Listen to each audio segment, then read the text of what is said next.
drawing-room paled in comparison to being physically surrounded by thousands of other pounding hearts.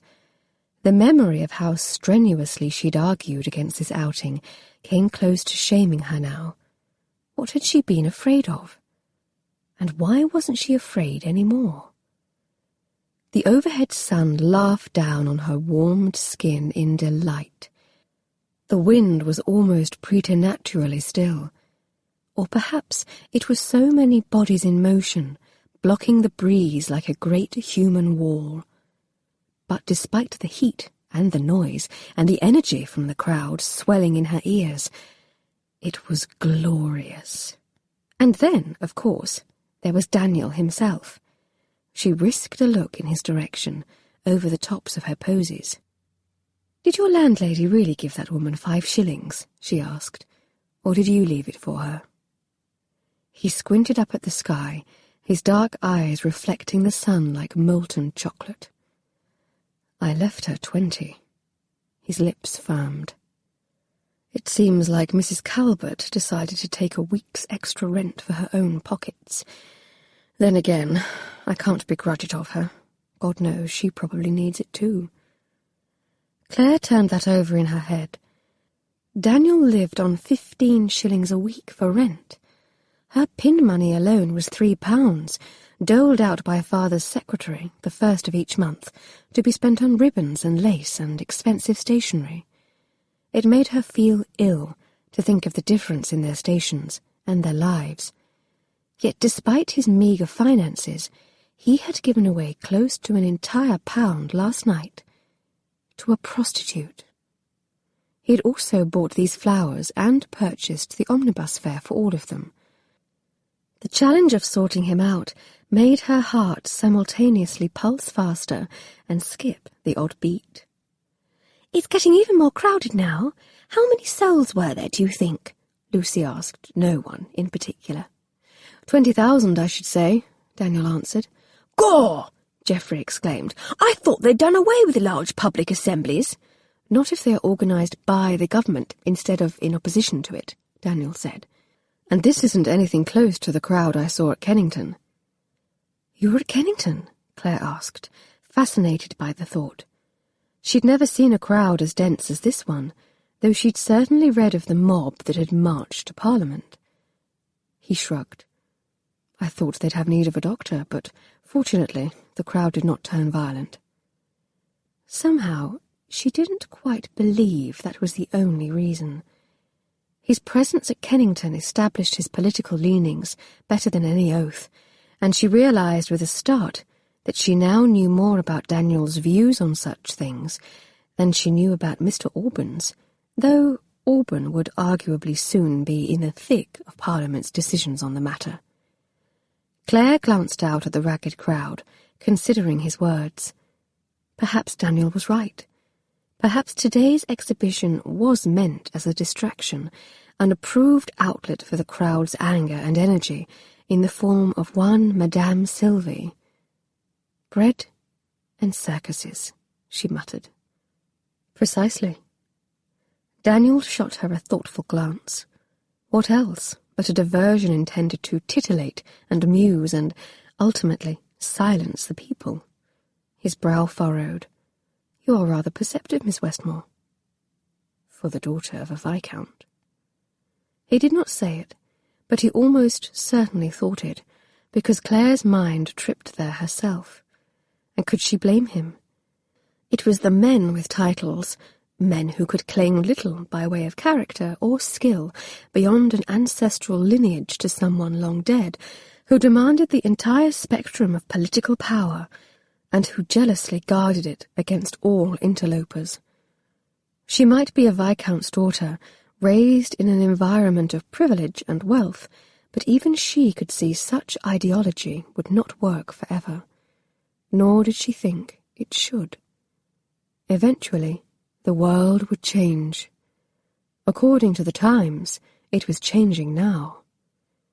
But Daniel, apparently, was not content to read about those changes. He was wading into the fray, and she could not help but feel a frisson of respect at the thought. A great shout went up across the river from Battersea, if she had to lodge a guess. Claire looked up. Sure enough, the wire stretched above them was vibrating. "I think," she mused, "that perhaps we should go in farther, toward the pier. I predict the crowd will open up closer to the river. And the pennants are flying there, which suggests a breeze exists, if only we seek it out." "I don't know." Geoffrey sounded sceptical as he tilted his head back. "Madame Sylvie will walk this way, and it looks like she will exit just there." He pointed to some scaffolding that had been erected about 20 feet away. Beneath it, a crowd of enthusiastic young men waited, no doubt anxious to welcome the pretty acrobat down. Claire winced as yet another elbow caught her in her unprotected ribs. "Well, the crowd is growing unruly," she gasped. She could scarcely imagine how wild it would be when Madame Sylvie passed overhead. Daniel motioned with his hand. "This way, then." They began to walk, or rather, they began to crawl upright, elbowing their way through the mass of people, the overhead wire their guide. As Daniel pushed through the crowd, making a space for them to follow, Claire was struck by how many heads turned to track his progress. Female heads. He did not appear to notice. Or, if he noticed, he did not appear to encourage them. It occurred to her, in a flash of unwelcome insight, she couldn't say the same thing about Mr. Alban. With respect to appearance and confidence, the two men were nearly on an equal footing. But Mr. Alban was a man determined to cultivate his appeal, making the rounds at every ball, smiling here and flirting there. Daniel turned heads without effort. He could probably smile at any woman here and have them melting in a puddle on the trampled grass. And yet, here he was, task in hand, focused only on her and her family. She tried to imagine going on such an outing with Mr. Alban, her siblings bouncing along in tow.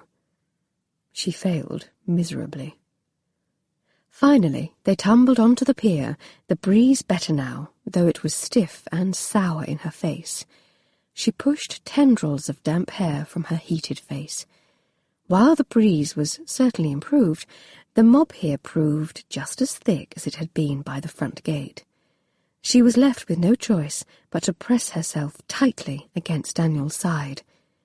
His hand was gentle and reassuring against her back, but still her heart was like a drum in her chest, and not only due to the raucous cries going up around them. "There she is!" someone shouted. Claire craned her neck. There, on the wire, high above the oily, swirling water, a figure in indecently short skirts was walking, one foot carefully placed in front of the other. A long pole swayed like a drunken pendulum in her hands. The woman's unbound hair blew out behind her, free as the gulls that dipped on either side of her, jeering her on with their harsh cries. Claire sucked in a breath as Madame Sylvie's pole slowly began to tip in the opposite direction. "Surely she will fall, holding a pole like that," she gasped, clutching at Daniel's arm. "No, the length of the pole helps her balance." Daniel pointed. "It's physics, really. See how she is subtly shifting her weight? You can tell by the line of her shoulders. She uses it as a fulcrum to adjust for changes in the wind and her own balance." Oh. Yes, she could see it now. The pole began to tip opposite again, and the woman's shoulders tilted with it. In fact, if she focused on the beautiful figure instead of the terrifying height, she could admit the woman looked as poised as the most accomplished debutante. There was an artistry in Madame Sylvie's posture, and in her careful but determined progress toward shore. "Geoffrey, can you see her?" she asked. When she received no response, she looked around. Oh God! This time she didn't even try to hide the fact she'd said a blasphemous thing out loud, because Geoffrey and Lucy were gone. Chapter 17. Panic ripped through her. The rest of the crowd fell away, and Claire felt only the choking absence of her family. "Where do you think they are?" Daniel peered up at the wire, his eyes crinkling in thought. Young Geoffrey looked rather determined to meet Madame Sylvie, he mused. Surely he wouldn't have, Claire protested, her fingers curling around the wilted posies. Her heart tumbled in her chest, seeking traction and finding none. Surely Lucy wouldn't have. We instructed them to stay together. True, and I imagine they have. Just not with you. Your sister and brother strike me as the sort of souls who might twist those instructions to suit their own advantage, especially when there's a bit of adventure at the ready. Geoffrey wandered off for a bit at St. Bart's, too. I found him knee-deep in the morgue. That doesn't make me feel better, Claire retorted, nausea being the natural response to the thought of Geoffrey anywhere near a morgue, be it as a voyeur or victim. If it eases your mind, I don't think he intends any offence. He's still possessed of a boy's curiosity. They will have turned back to the scaffolding, I suspect. But they'll be alone. Hardly. They've each other, and they are with your maid, who seems worldly enough.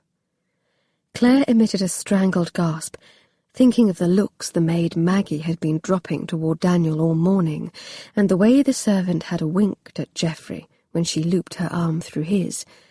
Is that supposed to reassure me? She pivoted on her heel, determined to plunge back the way they had come. But in the moment since their feet had found the pier, the crowd had closed in behind them, thick and jostling. She dropped the posies and pushed ineffectively against the wall of bodies with her hands, and began to pound on shoulders and backs and bellies alike, but it was like kicking a bare foot against Hadrian's wall. Not that she would sacrifice a phalange or two for her brother. Toes. Oh, she'd meant toes. Oh, curse Daniel Merrill and his maddening interference in her life. Claire. A touch on her shoulder froze her frenzy. Daniel's voice reached down to her, distinct through the throbbing pulse of the crowd. It will stay too tight to navigate until Madame Sylvie passes. You may trust me on this, after my experience at Kennington. The mob is like an animal. You can coax it, but you cannot change it. There is naught to do but wait. She whirled back around to face him, her fists clenched, ready to fight. But the look on his face trapped her objections in her throat. He looked determined. The realization that he wanted to find Geoffrey and Lucy too calmed her somewhat. Daniel stretched out his hand and beckoned to her. She numbly placed hers in it, not knowing what else to do. They will be fine, he told her. I promise. But his promise felt a bit like that pole in Madame Sylvie's hand, swaying in the breeze. He squeezed her hand, and the strength in his touch made her want to believe him. They couldn't go back yet, that much was clear. They were trapped on the pier until Madame Sylvie made her overhead pass, at least. We made a plan, if you remember, he pointed out. The gate? She breathed in through her nose. They had made a plan. She could almost feel her heartbeat slow as she considered it. But in the space left, worry sank its determined teeth. I am sure you are right, she said, willing herself to believe it. I am sure that nothing has happened to them physically, but their reputations... There's not a soul here looking at the body next to them as an individual at the moment. No one is watching Claire. Daniel's hand tightened around hers. Besides, it seems to me that a reputation is a body's own. They will have made this decision for themselves. Lucy is old enough to know her own mind, and Geoffrey seems rather young to have a reputation to worry about. Tell that to his headmaster at Eton, Claire muttered darkly. He chuckled, and his easy laugh eased the last remnants of her worry to only a lingering irritation. Don't you trust them to know their own conscience, to make their own decisions? That sounded suspiciously like a reprimand. She opened her mouth, shut it again as she realized her hand was still trapped in his. That was a problem. He touched her in myriad ways during the course of their 2-week association, with clinical fingers probing her ankle, testing its soundness with the confidence of a doctor. He touched her in other ways too, lips to lips, as bruising in their promise as the threat of discovery. But this touch felt different. His fingers lay warm and strong beneath the soft calfskin of her gloves. The significance of the crowd and the day, and even her errant siblings, seemed very far away in comparison to the significance of this simple, benign touch. "But they are my family," she protested weakly, trying to remember why she was worried. "I am the eldest. It is my responsibility to protect them." "They ought to be capable of looking to themselves for 10 minutes. You need to give them a chance to prove it." Those handsome lips curved in the slightest of smiles, and all this talk of protection. The fingers of his free hand reached out and brushed a strand of hair from her face. "Who protects you, Claire?" She stilled. His head dipped low toward her ear.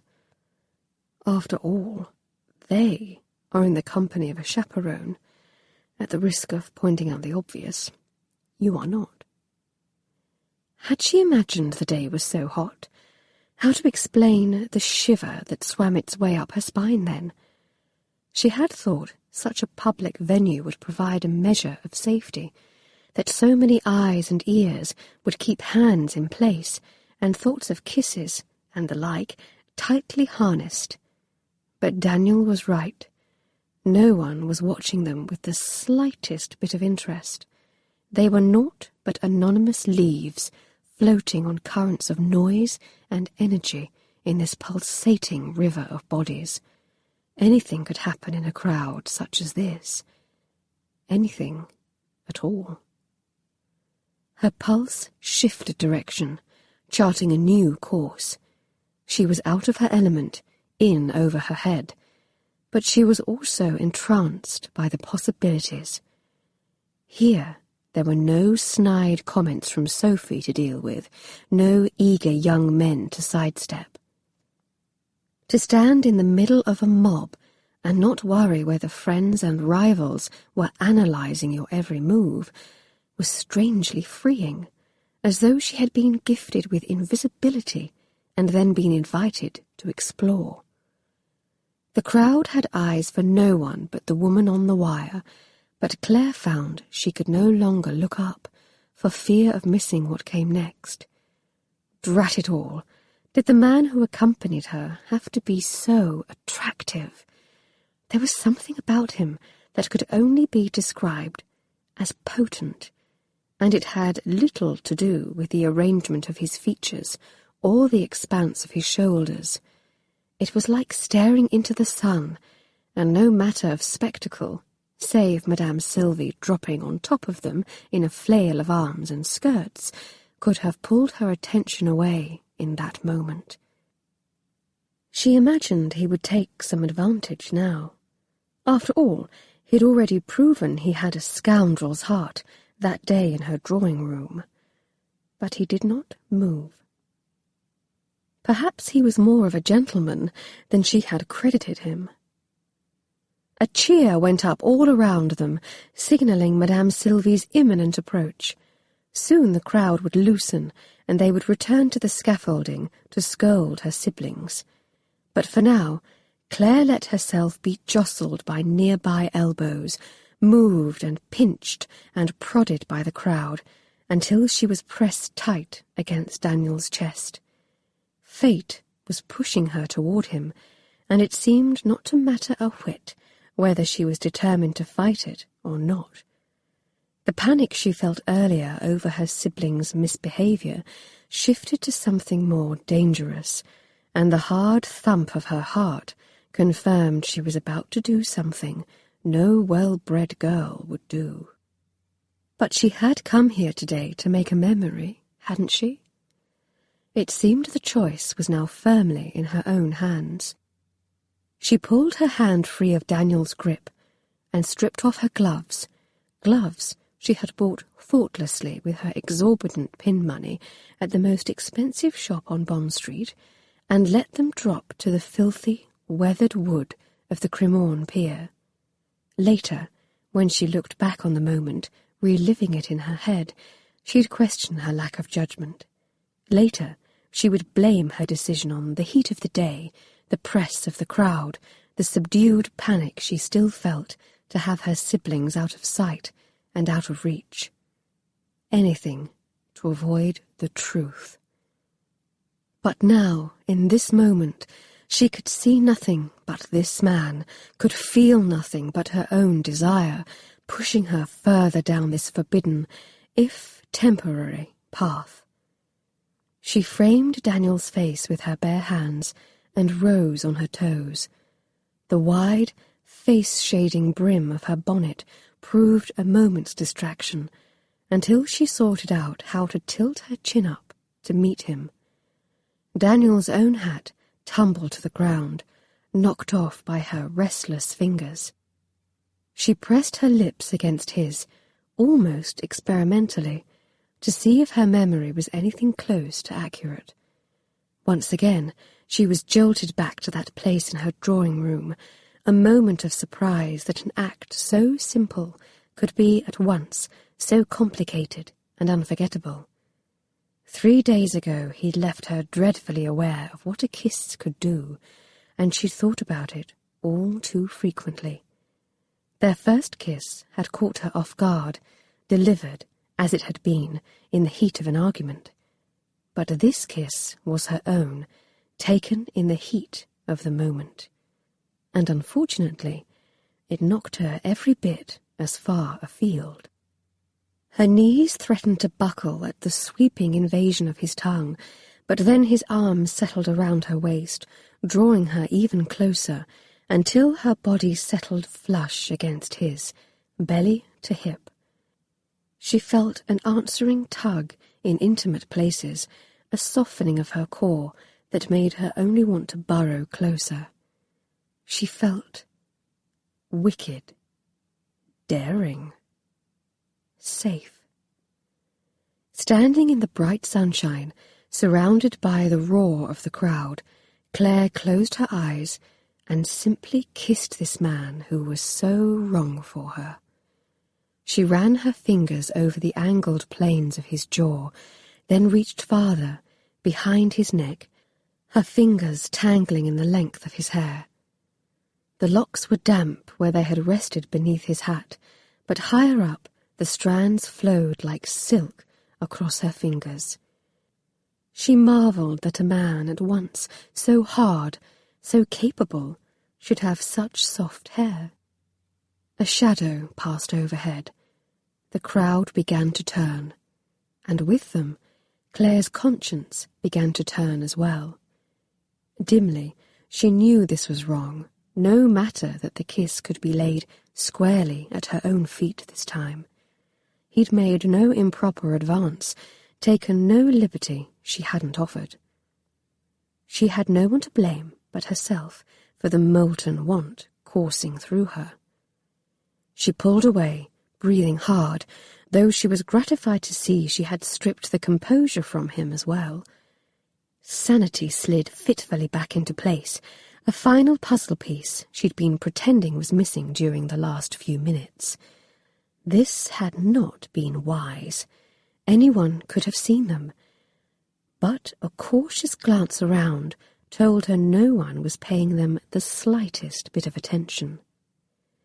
She smoothed her hands down in front of her skirts before risking a peek at the man she had just brazenly kissed in a public place. His hair was newly rumpled, and sunlight glinted like quicksilver as it flashed off the dark strands. He frowned down at her. "What are you thinking, Claire?" "Your, hat." She took a step backward. "It will be crushed." He stooped and retrieved his hat, then tried to shake it back into shape with a series of quick slaps against his thigh. It was an exercise bound for failure. She could see it was now bound for the rubbish bin. It's a sacrilege to cover such hair with a hat anyway, she thought, then realized how dangerous it was to have a thought like that. Gentlemen wore hats, ladies wore gloves, ladies also wore corsets, but hers no longer fit, and her gloves were now lost in the mass of milling feet. Heavens above! What was this man doing to her life? Daniel dropped the hat back to the pier floor with a sheepish shake of his head. That will hurt my pocket to replace, I'm afraid. He glanced back at her. What else are you thinking? Claire laced her bare fingers together.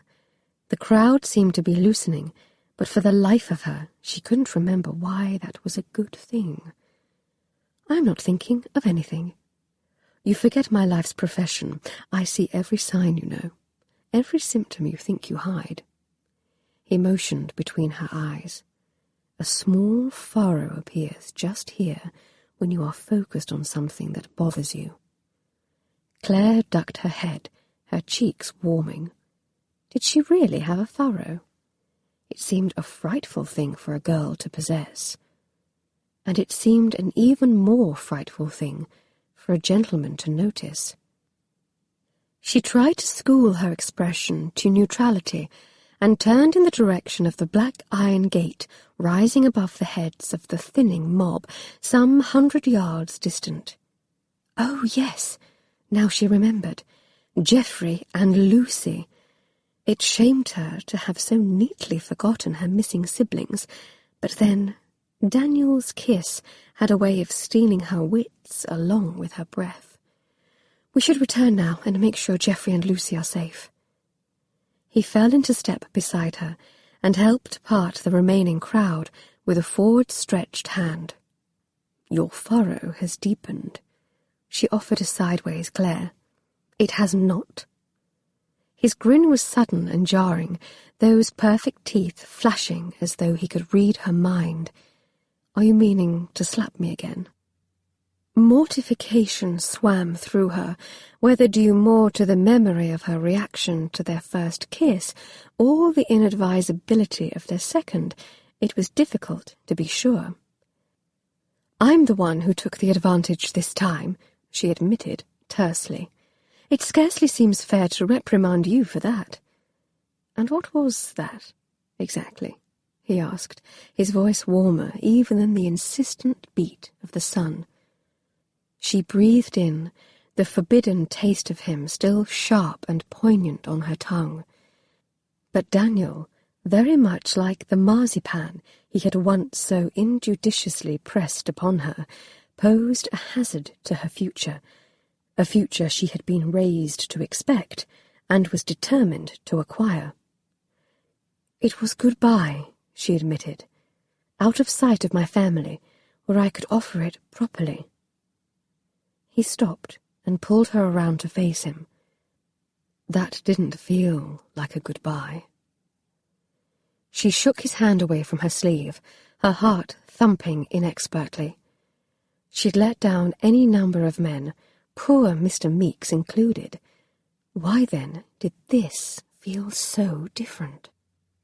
So wrong. Daniel, I am grateful for everything you have done for my family. She licked her lips and looked away toward the gate, still too far away for reassurance. For everything you have done for me. It didn't feel like gratitude either, he growled. Her gaze swung back to his face. That isn't what I meant. Damn it, you kissed me this time, Claire. What was that about, if not an expression of your regard? I wanted... She searched her thoughts for an explanation that would both appease his lengthening scowl and explain her brash behaviour. He was a curiosity, she supposed, and she was the cat.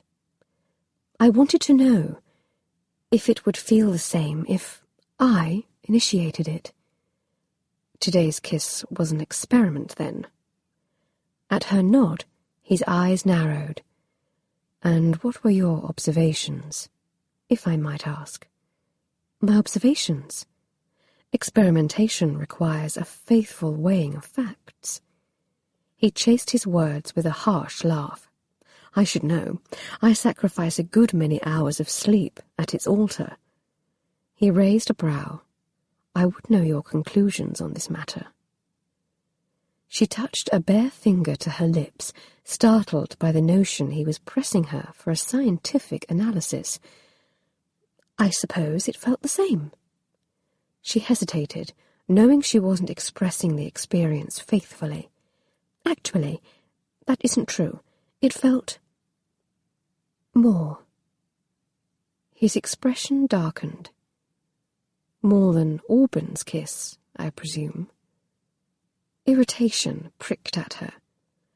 Not that it's any of your business, but I haven't kissed Mr. Auburn yet. At his scowl, she threw up her hands, her reticule flopping on her wrist. I don't know what else you want me to say.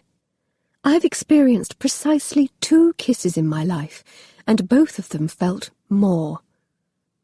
There was a beat of silence where Claire was quite sure she could hear her lungs contract, no matter the dull roar of the crowd. Then why must it be goodbye? His eyes were dark pools, but she could see the question lurking in their depths. It must be Daniel. You know as well as I, this can go no further. We've shared a pair of kisses, nothing more. If you care for me at all, you will accept this goodbye in the spirit in which it is intended, and let us part as friends. Friendship is a pale description of what lies between us, he pointed out ominously, and I think you know it as well. You cannot convince me you do not feel this, that you do not want this every bit as much as I. Her eyes fell to his clenched hands, to the calloused ridge of his thumb and the scar that lingered there. No gentleman would have such hands, and no lady should feel such things looking upon those hands. Wanting and having are not the same thing. She said it as much to convince herself as the man standing before her. I am the daughter of a viscount, she said, proud that if her knees were going to shake, at least her voice sounded steady. You are a doctor, and a poor one at that. She lifted her chin and forced herself to meet the gathering storm in his eyes. My path is set, Daniel. So that is to be it, then. A muscle twitched along his jaw. You would ignore this thing between us. Yes, she said firmly. I have never given you reason to believe otherwise. They could not hide from this truth. She might hate the words, but she would not hesitate to confirm them. Because being confused about the state of one's feelings was not the same as being confused about the state of one's future. And she needed to guard her emotions and her reputation if she was to have any hope of winning Mr. Auburn back. She turned away toward the looming iron gate, seeking fresh air and family and escape, not necessarily in that order. She pitched through the dwindling crowd, searching for the bright yellow flash of her sibling's hair. There. She could see the miscreants standing in the shade of the scaffolding, happily eating fruit tarts with Maggie the maid. She raised her hand just as Daniel caught up to her side, his face an uninterpretable mask. "Geoffrey!" she shouted in desperation, though she knew such an unladylike sound should never be permitted in public. She breathed a sigh of relief as her brother waved vigorously in return. A cowardly way to end the conversation, perhaps, but at least it was done. Geoffrey hopped from foot to foot as they drew closer. If the boy was feeling apologetic for his disappearance, he'd buried it somewhere at the bottom of his enthusiasm. "I talked to her, Dr. Meriel. I spoke to Madame Sylvie. She told me to tell you hello." Lucy's shrewd gaze seemed to probe beneath Claire's skin. "Now where did you two get off to?" she asked, her voice tinged with suspicion. Her sister's question, and the insinuation that Claire was the one who had become separated from the group, caught her off guard. That is, we went to the pier," Daniel answered, and then became trapped in the crowd on the return.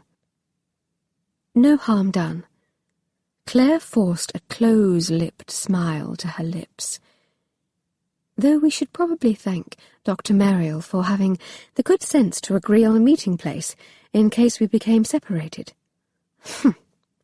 Lucy wiped a corner of her mouth with the delicate tip of her glove, then looked from Claire's ungloved hands to Daniel's bare head, back to Claire again.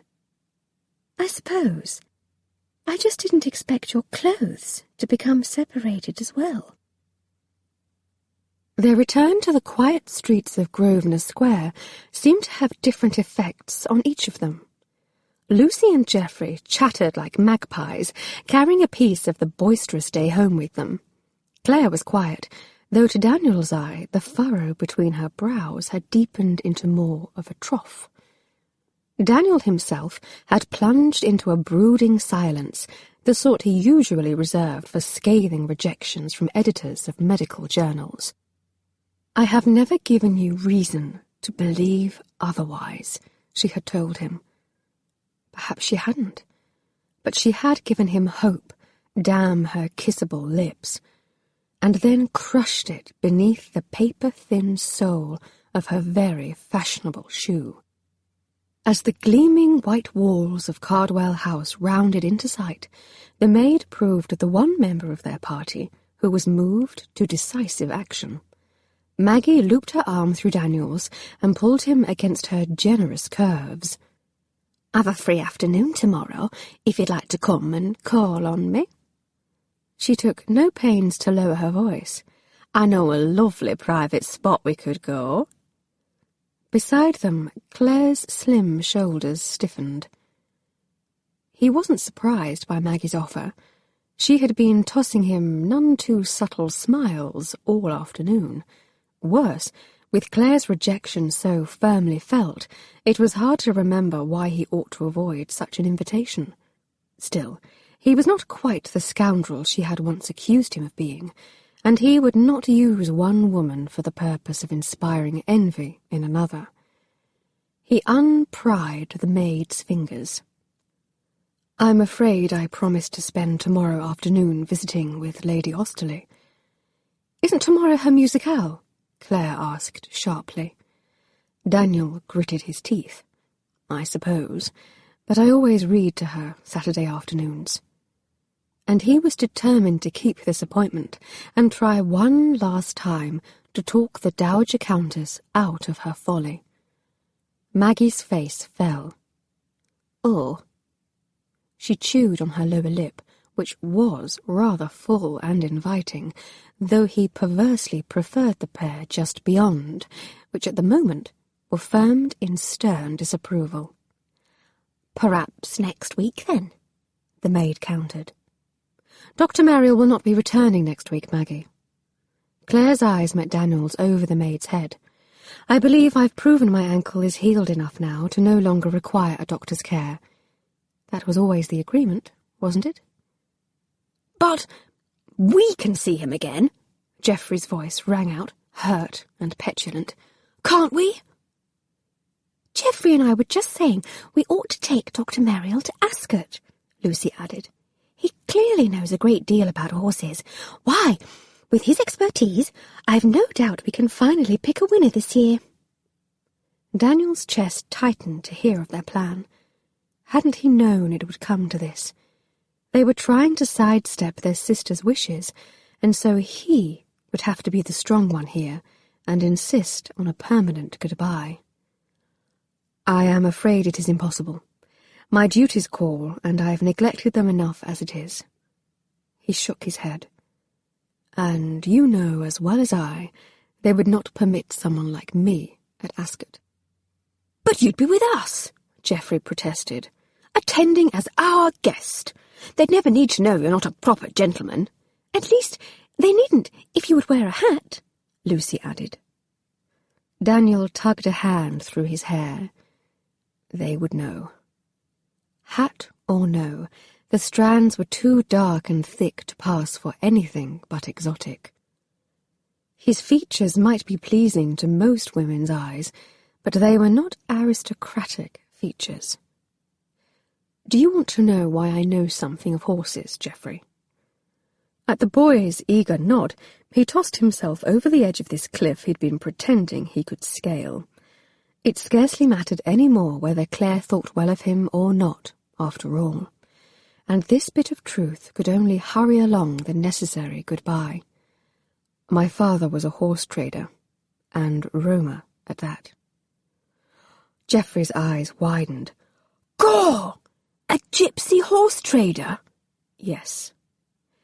Daniel knew the boy meant no insult, and so he didn't react as he might have if one of his peers had muttered the words. He was well respected and dealt with gentlemen of means, but he was a horse trader nonetheless. Lucy's expression was suddenly sympathetic. You said your father was a horse trader? He died 10 years ago, Daniel admitted, after suffering a crushed leg in a fall from a horse. But a crushed leg doesn't usually kill someone, does it? Geoffrey interjected, a puzzled frown on his face. It does if the attempt to remove it goes awry, Daniel answered, quietly. They stared at him in a harsh mixture of horror and sympathy. In fact, his father had died during a hastily attempted surgery to remove said crushed leg.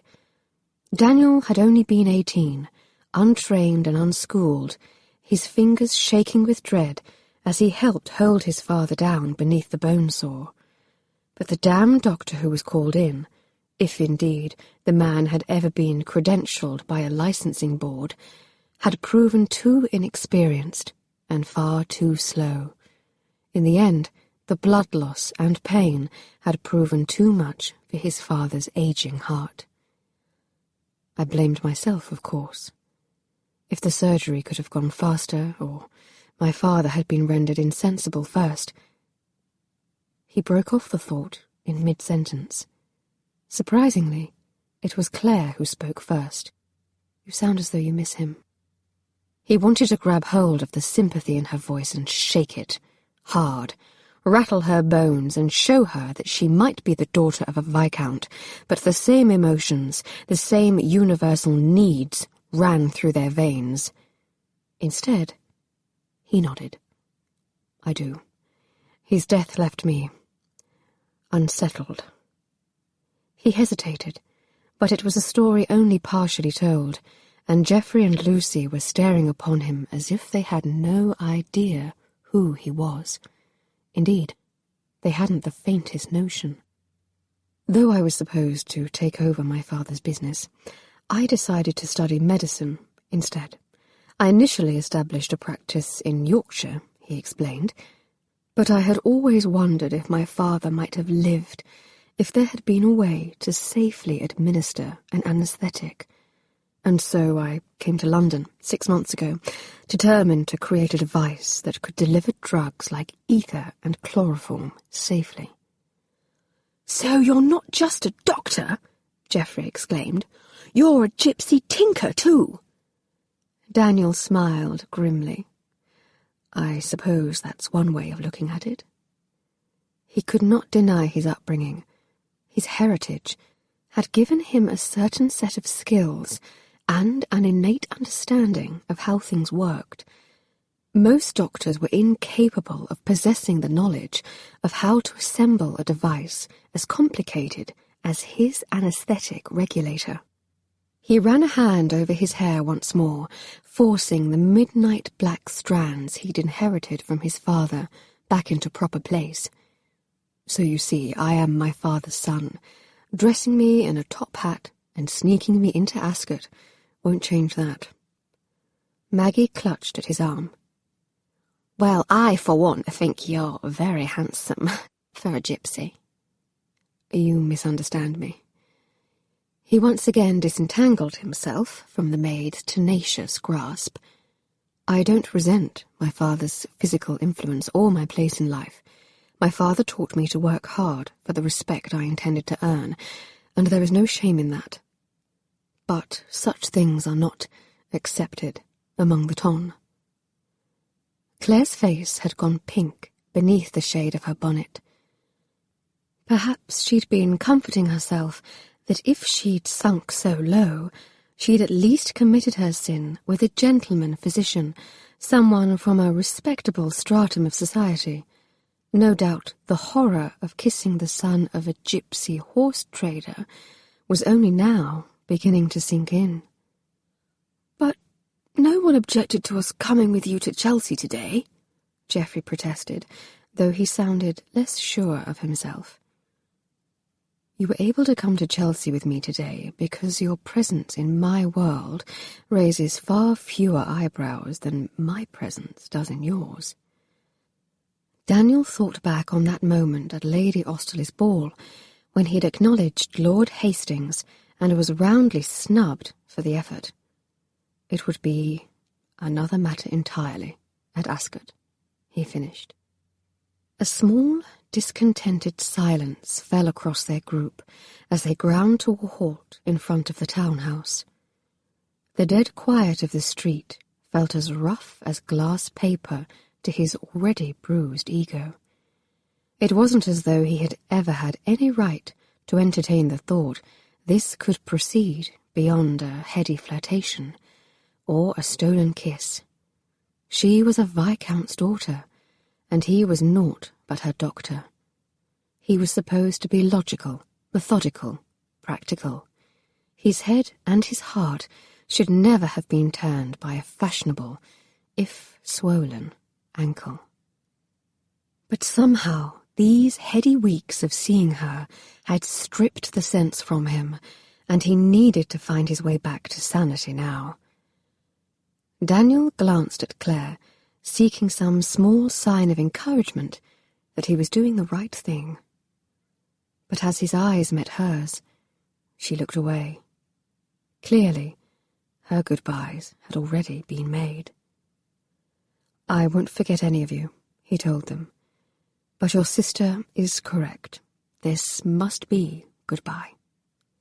He turned to Lucy. "Next year, you are going to give the gentlemen in London something to think about. I think you are going to do brilliantly." She inclined her head, a sad smile playing about lips. "As a wise man once encouraged me, I shall endeavour to be myself, Dr. Merrill." He turned to Geoffrey next. "You, my young friend, are bound for great things. Never forget that. But make your future count. Find one thing you are passionate about and pursue it head on. And keep up with your Latin." He grinned down at the lad. "You're doing remarkably well." Geoffrey scowled a long second and then stretched out a hand. "Amicite nostrae memoriam spero, sempiternam fore." "I hope the memory of our friendship will be everlasting." Daniel clasped it and forced himself to smile. "As do I." But unfortunately, a memory was all he could be. May 19th, 1848. Dear Diary, it seems important to tell the truth to oneself, or, barring that, to tell the truth to one's diary. As glorious and dreadful as today was, I cannot permit myself to dally any longer. Tomorrow's musicale marks my return to the season, and my receipt there will set the stage for the remainder of the year. There can be no acceptable outcome but to turn Mr. Auburn's head squarely back in my direction, and if I can coax him into a kiss, preferably one as stirring as the one I shared with Daniel, it would probably bode well for an immediate proposal. But, if I am being honest, and what is a diary for but a time for abject truth, the musicale, or, God help me, kisses from future dukes, are not foremost on my mind. I've been raised to believe that finding a husband was a matter of title and fortune, and any decision to be made on the matter centred mainly on the pattern of seed pearls to be used on my gown. I was led to believe that choosing well would ensure my future happiness. But Mother and Father do not seem very happy, and I can't help but fear that a proposal from Alban might win me a similar fate. Chapter 18. "Where do you think Father is?" Geoffrey scowled up from his breakfast plate. It was the second time he'd asked the question since sitting down to the table, and he'd gone from worried to angry over the course of buttering his bread. "I don't know." Claire lifted her coffee cup to her lips, wishing she knew some way to improve the boy's mood. Since Dr. Merriall's departure yesterday, Geoffrey had descended into a self-absorbed sulk, as I've already said. Lucy swallowed a bite of sausage, having noticeably moved on from her obsession with saving the blameless animals of London. "Perhaps," she said, waving her fork in the air, "he's visiting a brothel or some such establishment. According to Maggie and some of the other maids I have spoken with, the nicer ones offer overnight accommodations." Claire choked on her mouthful of coffee. Even Geoffrey, usually a fount of offensive phrases, gasped. Lucy, however, took another bite of sausage. "It would be highly inappropriate for us to speculate." Claire glared at her sister. Ever since their encounter with handsome Meg, Lucy had been asking the most outrageous questions imaginable. The animals of London might now be safe, but it was clear the prostitutes needed to have a care. But despite her resolve to follow her own sage advice, Claire's thoughts pulled insistently in a similar direction. "And do not let Mother hear you say such things," she warned, gripping the handle of her cup. "As if she would ever rise from bed in time to listen," Lucy shrugged. "Wherever he is, it isn't like Father to miss breakfast. Should we be worried?" Claire stared down at her cup. It admittedly wasn't like their father to be gone from breakfast. He was already missing from much of their day, and much of their lives, but mornings were a time that had always seemed sacred. Today was the first she could recall where Father had not made an appearance, and a whisper of hurt curled around her heart. They had so little of him as it was. But their father's whereabouts were not at the top of her list of worries. She felt wrung out, exhausted, and heartsick. Last night had been rendered almost sleepless, her dreams chased by intrusions that involved a dangerous degree of kissing. She told Daniel goodbye, as any girl in her precarious position must, but her subconscious was proving more difficult to convince than she'd imagined, and this morning she'd awakened in twisted, damp sheets, her heart pounding with the echo of loss. "Lucy, I can't think about Father right now." Claire wrapped her fingers around her cup and wondered if she ought to try to eat something more substantial to settle her jumping stomach. Not with the musicale looming. A small lie that hurt no one. She should be thinking about tonight's musicale and the need to turn Alban's head thoroughly in her direction. "You aren't looking forward to tonight?" Lucy asked, cocking her head. "I thought you were excited. You even had a new gown made for the occasion, didn't you?" Claire hid the retort that sprang to mind behind another robust sip of coffee, which she had liberally and rebelliously sweetened this morning. Yes, she had a beautiful new gown. The modiste had delivered it last night, and it cost twice what it should have on account of the rush. But, despite its beauty and extravagance, she couldn't even find the wherewithal to be glad it was hanging upstairs in her room. "I don't know what to expect," she decided on as the safest and truest answer. She studied the swirl of drink in the bottom of her cup. Perhaps she should have had tea this morning. Then, at least, there would have been leaves she could pretend to read. I have missed 2 weeks of the season. Much can happen in that space of time, and I'm not sure everyone will welcome my return. Or, indeed, whether she wished to go back herself. How had 2 weeks of gnashing her teeth over her injury turned into this feeling of dread? "You refer to your friends, I presume," Lucy frowned. "They don't strike me as being very kind. I overheard them talking the day they came to visit. I think you need to have a care where they are concerned." Claire straightened in her chair, her chest feeling tight. What did they say? She was more than willing to overlook the fact Lucy had been eavesdropping if it could give her some insight into what she faced this evening. Lucy shrugged. "Oh, just the usual mean-spirited sort of things. They sounded envious of Mr. Auburn's interest in you, but it was how they said it that bothered me.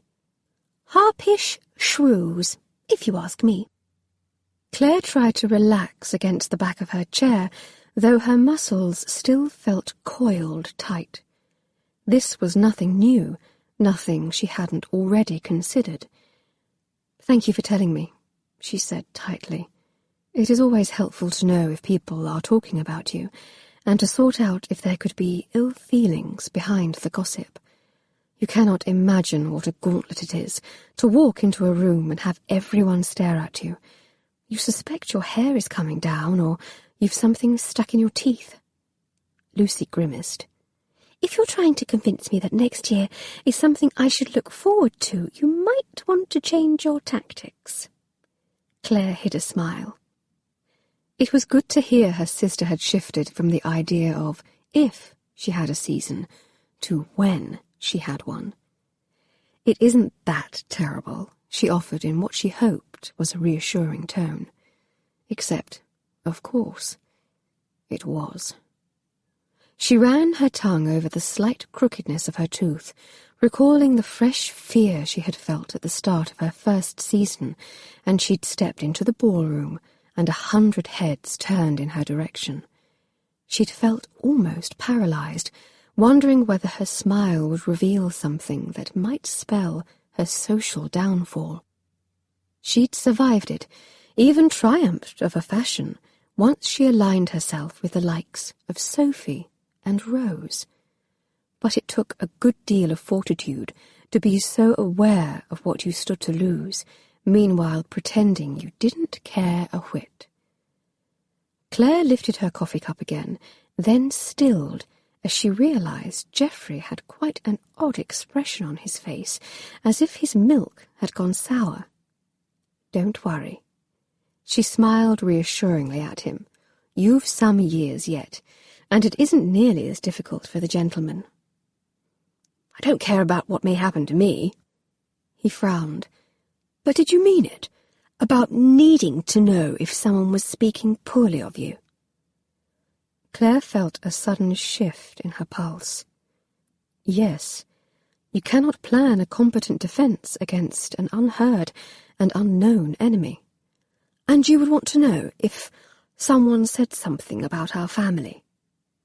Her senses prickled in alarm. "If you've heard something, then yes." He met her gaze hesitantly. "Then you should know there is talk in other corners as well." Claire's immediate instinct was to dismiss her brother's words and his notion of corners. Whatever talk Geoffrey thought he was privy to, he was only 13 years old. How much could he have heard in the isolated halls of Eton? But something in his expression made her stomach tilt sideways. He was neither making his usual kind of joke, nor seeking to ruffle her ire. In fact, he looked close to tossing his breakfast back onto his plate. "Go on," she said tightly. "Well, there is this boy at school, you see, Peter. He's an insufferable snob, Lord Peter, he makes us call him, even though we'll all be bloody lords eventually. Geoffrey shifted in his seat. Anyway, he said some terrible things about our family. I was angry with him for spreading such lies, so that's why I did it. Lucy leaned forward. Does this have anything to do with your expulsion? He nodded, the tips of his ears turning pink.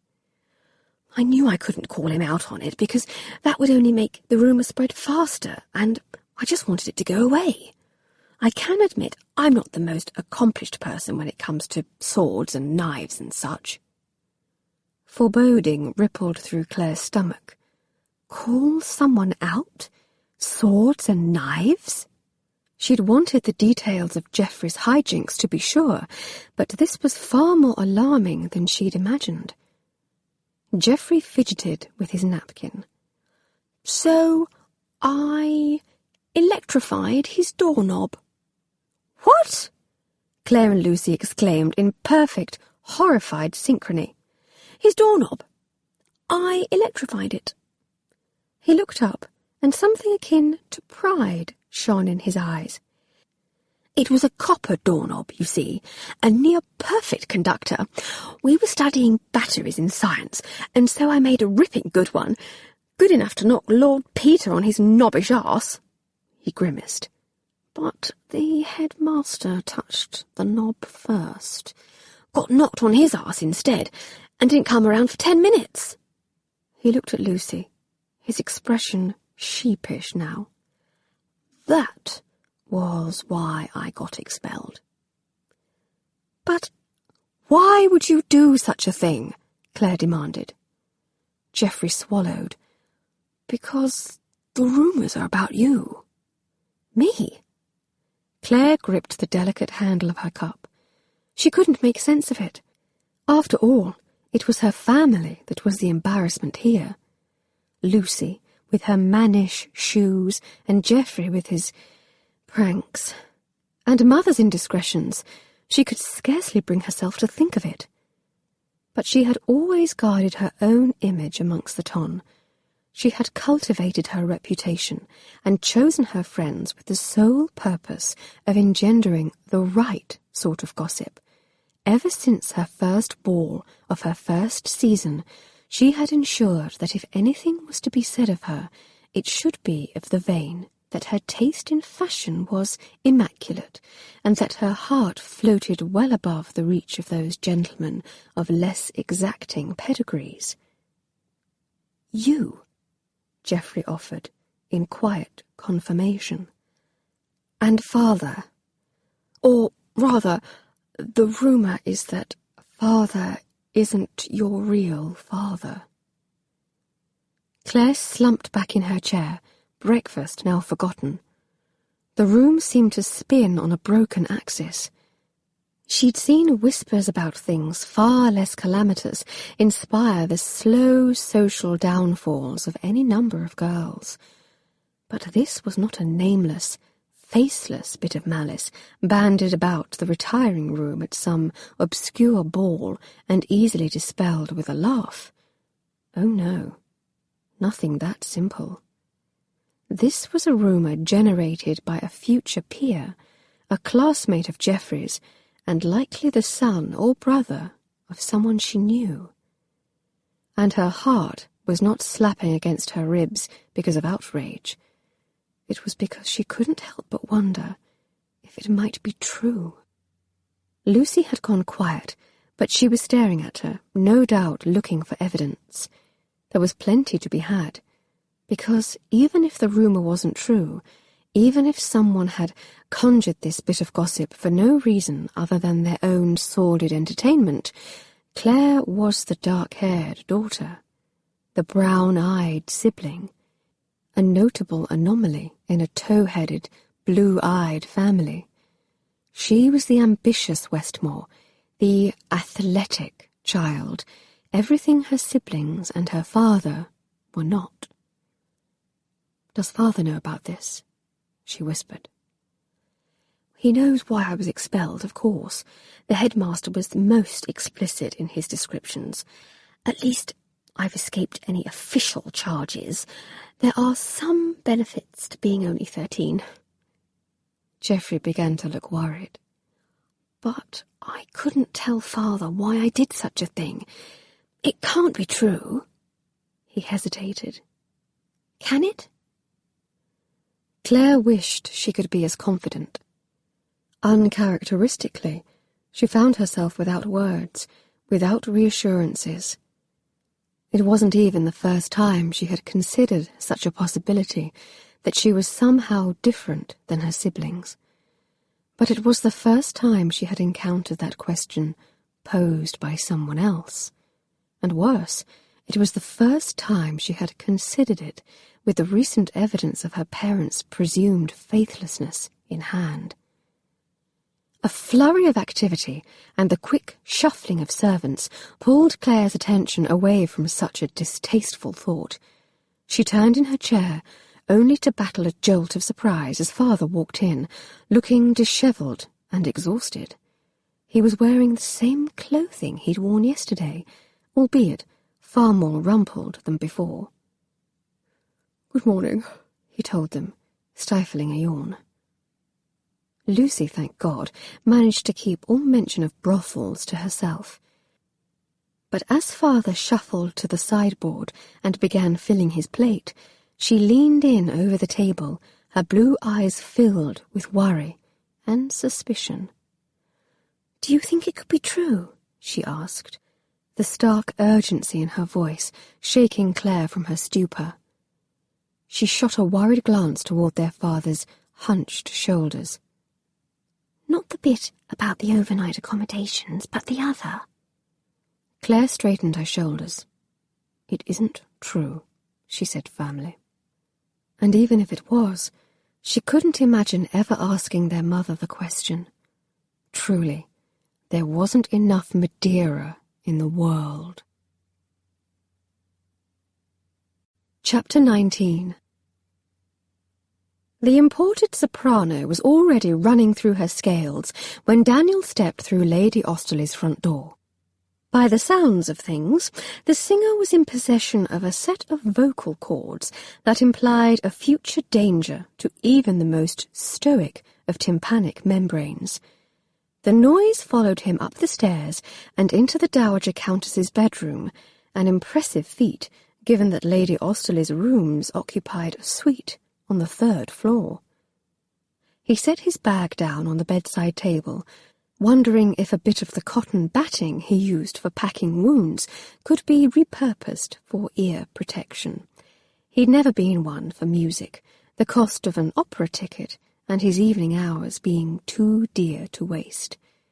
His ears now told him such frugality had been an excellent decision. The Dowager Countess greeted him with a smile. He greeted her with a frown and a frankly clinical eye. The old dragon was wearing rouge tonight, for Christ's sake, and a corset again, if the stiffness of her posture was any indication. "Lady Osterley," he sighed, "need I remind you that you are technically an invalid?" "Oh, posh and nonsense. 'Tis only a musicale, Dr. Mariel. Hardly an event worth worrying over." She struggled to rise from her prone position on the bed, her skirts a froth of netting and lace that would hardly have been appropriate on a woman even 50 years her junior. The maid rushed to help her, putting her shoulder beneath the older woman's arm and heaving up. The effort left them both panting and dishevelled, and Daniel found it difficult to watch. After all, he knew what this evening would cost her, even if she refused to acknowledge it herself. "All right, then," she said crossly, and waved the maid away. "I can manage myself now." The servant began to fuss about her own hair, several strands of which had come down in her struggle to help her mistress sit up. Her efforts made Lady Osterley roll her eyes. "No need to try so hard to impress him, child," she scolded. "He's not shown the slightest bit of interest in you to date. Tidying your hair isn't going to suddenly convince him you're a raging beauty." The poor, put-upon maid flushed the sort of red that normally made Daniel think of a high fever. His lips twitched in sympathy. The Dowager Countess was an outspoken old woman, and there was no getting around her tongue when it lashed out. But despite her sharp words, he knew Lady Austerley cared deeply for her servants, even if she occasionally harangued them. They wouldn't have been so concerned for her health otherwise. And the maid did have a habit of forgetting her duties whenever he came into the room. "Now then, Dr. Meriel."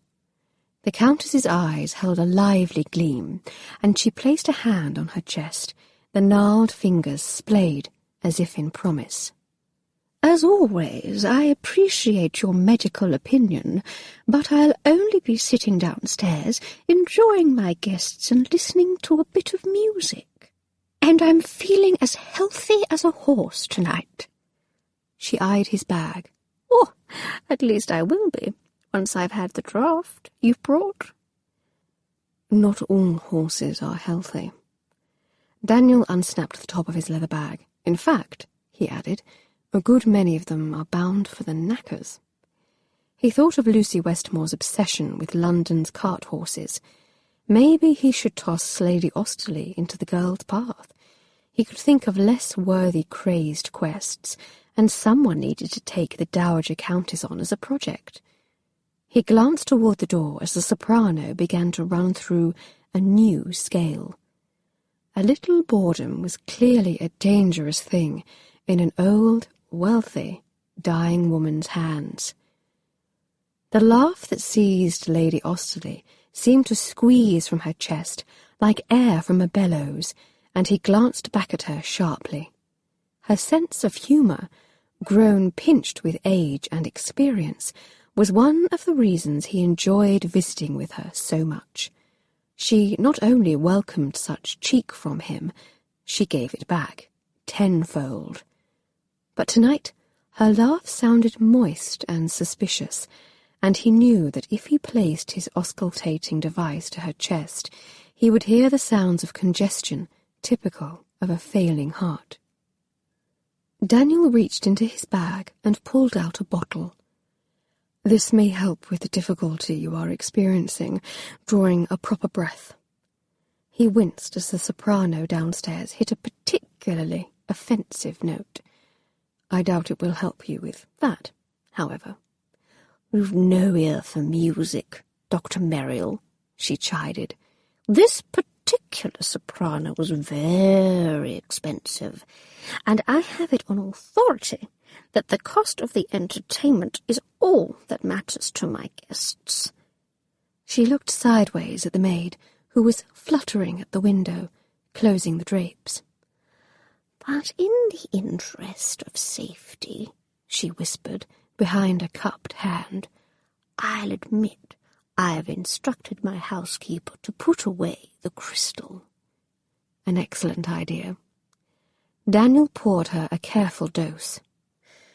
Then, considering the slight wheezing he could still hear on the edge of the Dowager Countess's exhalations, he added a finger more. She dutifully drank the draught, then sat a quiet moment on the bed, eyes closed, and age-splotched hands gripping the coverlet.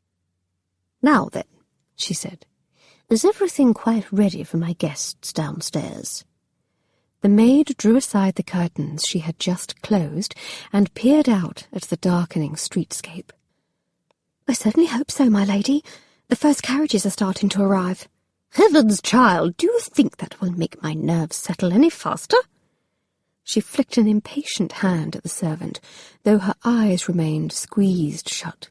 "Could you please go downstairs and tell our soprano she can stop her preparatory squawking now, and make sure everything is properly prepared on the refreshment table.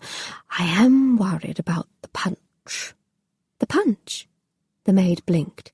"But it has been made according to your explicit specifications." "I know. I've changed my mind." "Less wine, then?" The girl looked a tad relieved. "Oh, I am so glad you think so, because it seemed that the 4 bottles you instructed me to tell the housekeeper was a bit much." "It needs more gin." Lady Austerley cracked open an eye and impaled the poor girl with the force of her gaze. A good deal more gin. And possibly some rum, too. In spite of himself, Daniel chuckled as the exasperated maid left to do her mistress's bidding. Lady Austerley, it sounds as if that punch is going to be rather strong. I must caution you not to drink it yourself. The effects of liquor and atropine can be unpredictable when combined. Both eyes opened, and she gazed up at him. Oh, it is not for me. I suspect, given the sound of that soprano, my guests will need some additional fortification, and my poor maid needs a task to keep her busy. She's a sweet thing, but, oh, good heavens, she makes me nervous, the way she hovers about and moons in your direction.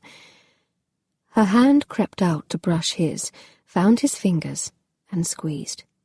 Plus, you have a way of calming me that she doesn't. Will you stay with me a moment, Dr. Merrill? Of course. Daniel helped her settle back against her mound of pillows, arranging her until she was nearly horizontal. He hoped it would help her breathe easier against the constricting corset, at least until the drug began to work its magic. Ah, that is better. She closed her eyes again and clasped her hands over her chest. Daniel sank down in the overstuffed chair beside Lady Austerley's bed, where he usually sat when he came to read to her. History told him the medicine would take effect quickly, but until it did, she often felt worse. Would you like me to read? It is Saturday, after all. No, I am too excited over my musicale. Tonight I need a better distraction than a sordid novel read by a handsome man. Her hand waved about, though her eyes did not open. Tell me about your experiment. Which one? He asked, though they'd been over this particular course of inquiry enough that he knew precisely what held her interest. You know very well which one. One eye cracked open again, and he could see with relief the pupil was beginning to dilate. The one with the frogs. Is it going better than the last time, when the creatures kept flinging themselves out of their bowl? Much better. He leaned back in the chair and placed one foot over his knee. Though his concentration had floundered a bit since becoming entangled with the Westmores, he'd thrown yesterday's frustration into an all-night binge, and his focus had paid off. Last night he finally had the breakthrough he'd been hoping for. It was not yet complete. There were several more variables to test, and he still needed to write a formal summary of his findings to present to the Lancet. He knew his arguments must be irrefutable after the last rejection they delivered. His first instinct this morning had been to tell Claire of his findings. His second had been the mind-numbing realization that he couldn't. Not any more. In fact, he admitted to Lady Austerley, I've had a bit of a revelation. You've decided to put a cover on the bowl, the Dowager Countess asked, too innocently. This time both eyes cracked open, and he could see her pupils were dilated, but not too dilated. He exhaled in relief. Getting the dose right was tricky, especially when her worsening condition required constant recalculations. I would have thought you intelligent enough to think of that weeks ago, Dr. Merrill. In fact, I recall telling you that very thing. He grinned. There was nothing wrong with a woman's memory. No, actually, I've moved on from the frogs. I am convinced that, as subjects, they lack some important characteristics to model the effects in humans. This time I tried the device on myself. She blinked at him in alarm. "Is that safe? I had thought you would employ someone when you were ready for that sort of thing. I have offered to invest in this grand device no less than 10 times, so lack of funding is no excuse for such callous disregard of your person." She harumphed. "And I assure you the world would suffer greatly from your premature loss." "As I've told you before, Lady Osterley, I cannot accept your generous offer. You know as well as I that financial payoffs are not my primary motivation." He frowned. "Whether I fail or succeed, I won't invest someone else's funds when disappointment is the more distinct possibility." "But I thought you said you'd had a revelation," she huffed. "And how on earth can you record your findings if you are unconscious? If you are dead?" He smiled to hear the concern in her voice. As far as distractions went, he supposed this qualified rather well. Better than the current novel they were meandering their way through, at any rate. She'd even forgotten to worry about the guests downstairs. I used small doses of chloroform, so I was guaranteed a quick recovery, and I carefully noted the start of each dose, and again the time I was sentient enough to look back at my watch. "Each dose?" Her lips thinned. "You've done this more than once?" 4 times. At her strangled objection, he added, "My conscience won't permit me to risk it on another human, even a paid human, without trying it on myself first." I had a sense that my limited success with the frogs was distracting me from the real purpose, which was to use the drug properly on a human. I was correct. He leaned in, conspiratorially. "It turns out that frogs are too easy to render insensible. I suspect it is the surface area of their skin." She snorted. "Or else the thickness of your own head." Daniel laughed out loud, glad he'd been able to tell someone. He stood up and pulled out the auscultating device he kept in his coat pocket. Leaning over the Countess's bed, he said, "Let's have a listen now, shall we?" He helped her sit back up, then placed the flared end of the wooden device against her chest. Long used to the request, she inhaled slowly, as if testing the air and finding it to her liking. "Good," he murmured, readjusting the piece. "Again?" When he again nodded his approval, she gingerly inched her legs over the side of the bed. Her respirations were now much steadier than a few minutes ago, when she'd struggled to draw a proper breath. She waved his offer of an outstretched palm away with an annoyed hand, as if she was brushing away a gnat. "Now then," she said, pushing herself to standing without any assistance at all. "I'm feeling much better, and the guests have already started to arrive." She shook out her bunched skirts. "Will you walk me down?" "Of course." He offered her his arm. As they began the slow, shuffling process of getting Lady Osterley down to the stairs without taking a tumble, he gave in to the urge to finally ask the question that had chased him here. "And would you like me to stay for the musicale, just to be safe?" A sharp bark of a laugh shook her thin frame. "Have you a mind to expand your musical horizons, do you?" She cast him a shrewd, sideways glance as they walked. "I don't think the soprano would hold much interest for you, Dr. Merrill. My maid is far prettier, and you've scarcely looked in her direction, though she's more than made her hopes for it clear." Her lips tipped into a wrinkled smile. "Or is it, I wonder, someone else? The girl, what is her name? Miss Westmore, the one who inspired you to borrow Cousin Bet?" "She's coming tonight?" he asked, praying he sounded surprised. His eagerness to stay here at number 36 Berkeley Square tonight had nothing to do with the fact he knew Claire would be in attendance. nothing at all. Perhaps if he said it out loud, it might even make it true. I was quite pleased when I saw her mother had accepted my invitation, Lady Austerley chuckled. I suspect you are as well.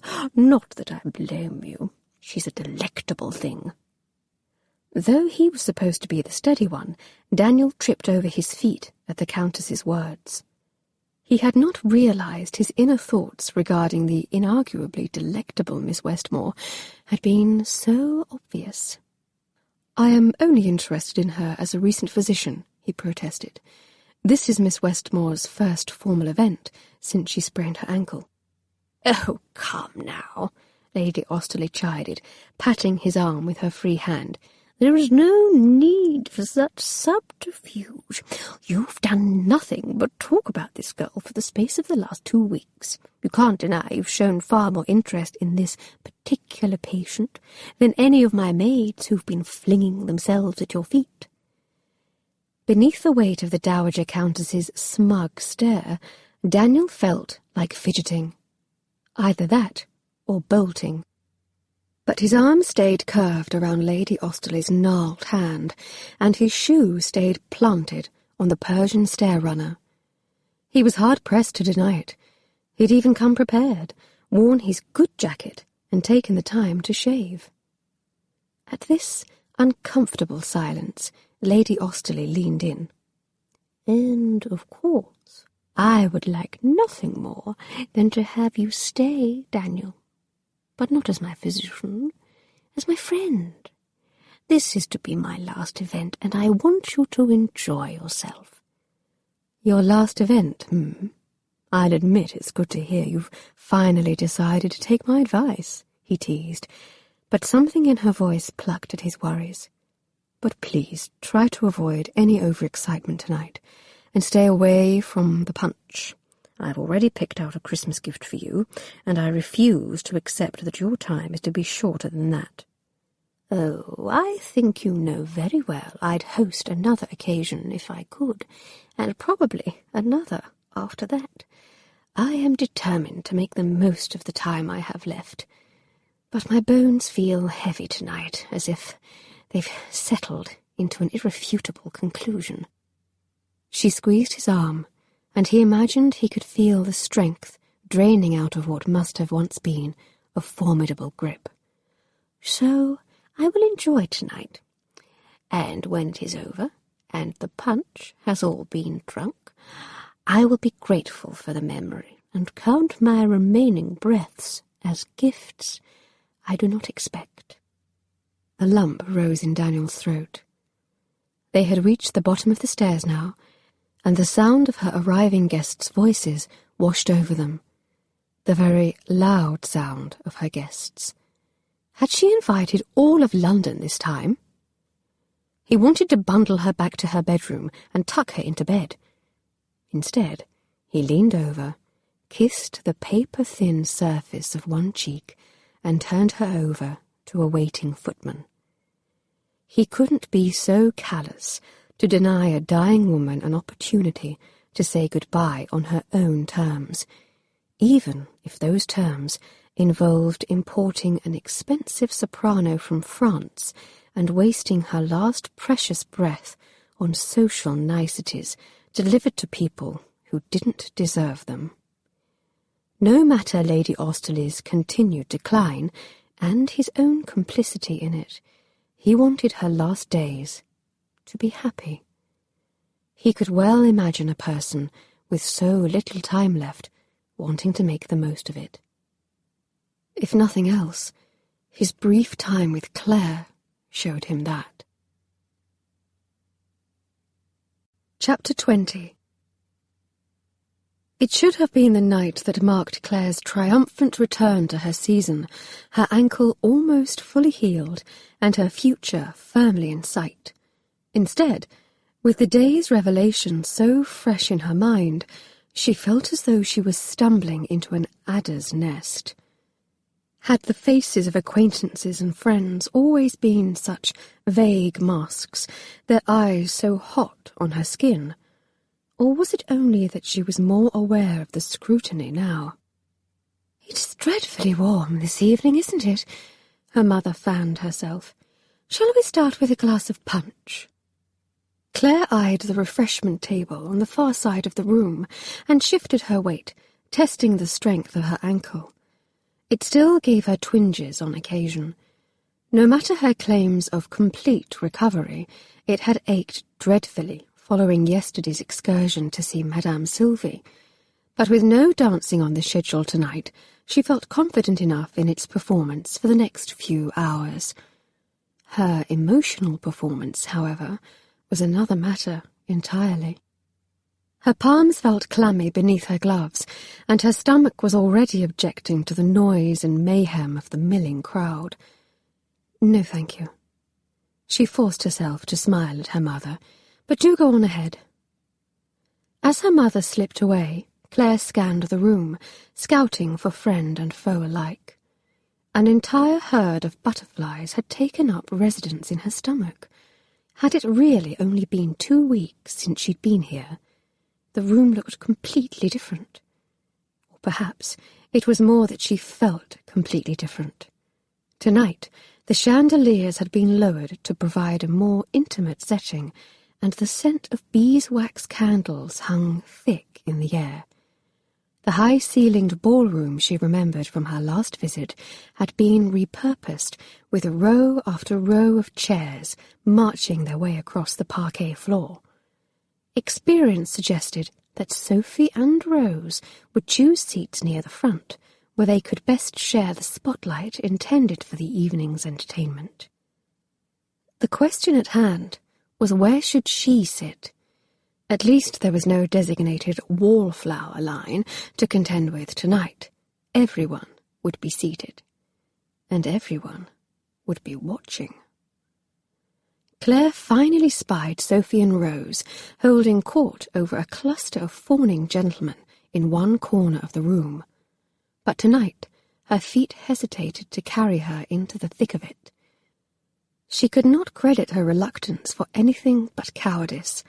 After all, her friends had shown her nothing beyond the usual degree of friendly banter in the days before her injury, given her no indication they'd heard or believed a rumour such as the one Geoffrey had revealed so disastrously over this morning's breakfast table. She collected herself in small degrees and pasted a close-mouthed smile on her lips. There was nothing for it but to test the waters, however dark and foreboding they might be. Rose saw her first and whispered in Sophie's ear. Sophie glanced over. And then both friends very clearly and very deliberately turned their backs on her. Claire detected a shift in the undercurrent of voices around her, and she knew she was not the only one who had seen it. Her feet froze fast to the parquet floor. How could they? They were supposed to be her friends. But of course, she knew precisely how they could. She'd watched them do it on any number of occasions. She'd even joined them at times, though the realization of what her victims must have felt shamed her now. Her gaze fell upon Sophie's gaggle of male admirers, wishing, naively perhaps, that one of them would come to her rescue to save her from such a public cut. No such rescue came. But it was the seeming ambivalence of one very particular gentleman in the group that made the air still in her lungs. Tall and familiar, his chestnut head stood several inches above the nearest competitor, though he was facing away from her, and she could not see his face. Mr. Auburn. He seemed firmly under Sophie's spell. Anxiety and dismay curled through her stomach. It seemed to have been a busy 2 weeks. She studied her friends' backs, looking for some flaw she could turn to her advantage. Drat it all! Why couldn't Sophie have worn pink tonight? Instead, she wore a gown in a flattering hue of green, the silk glowing warmly against her olive skin. Claire turned away, her cheeks burning. She supposed she ought to be grateful it was only a cut. Sophie, in particular, could be rather brutal in her verbal engagements. Still, the evening was young yet. There was still time for hurtful words. She headed in the opposite direction, fumbling her way through the crowd, seeking fresher air and kinder smiles.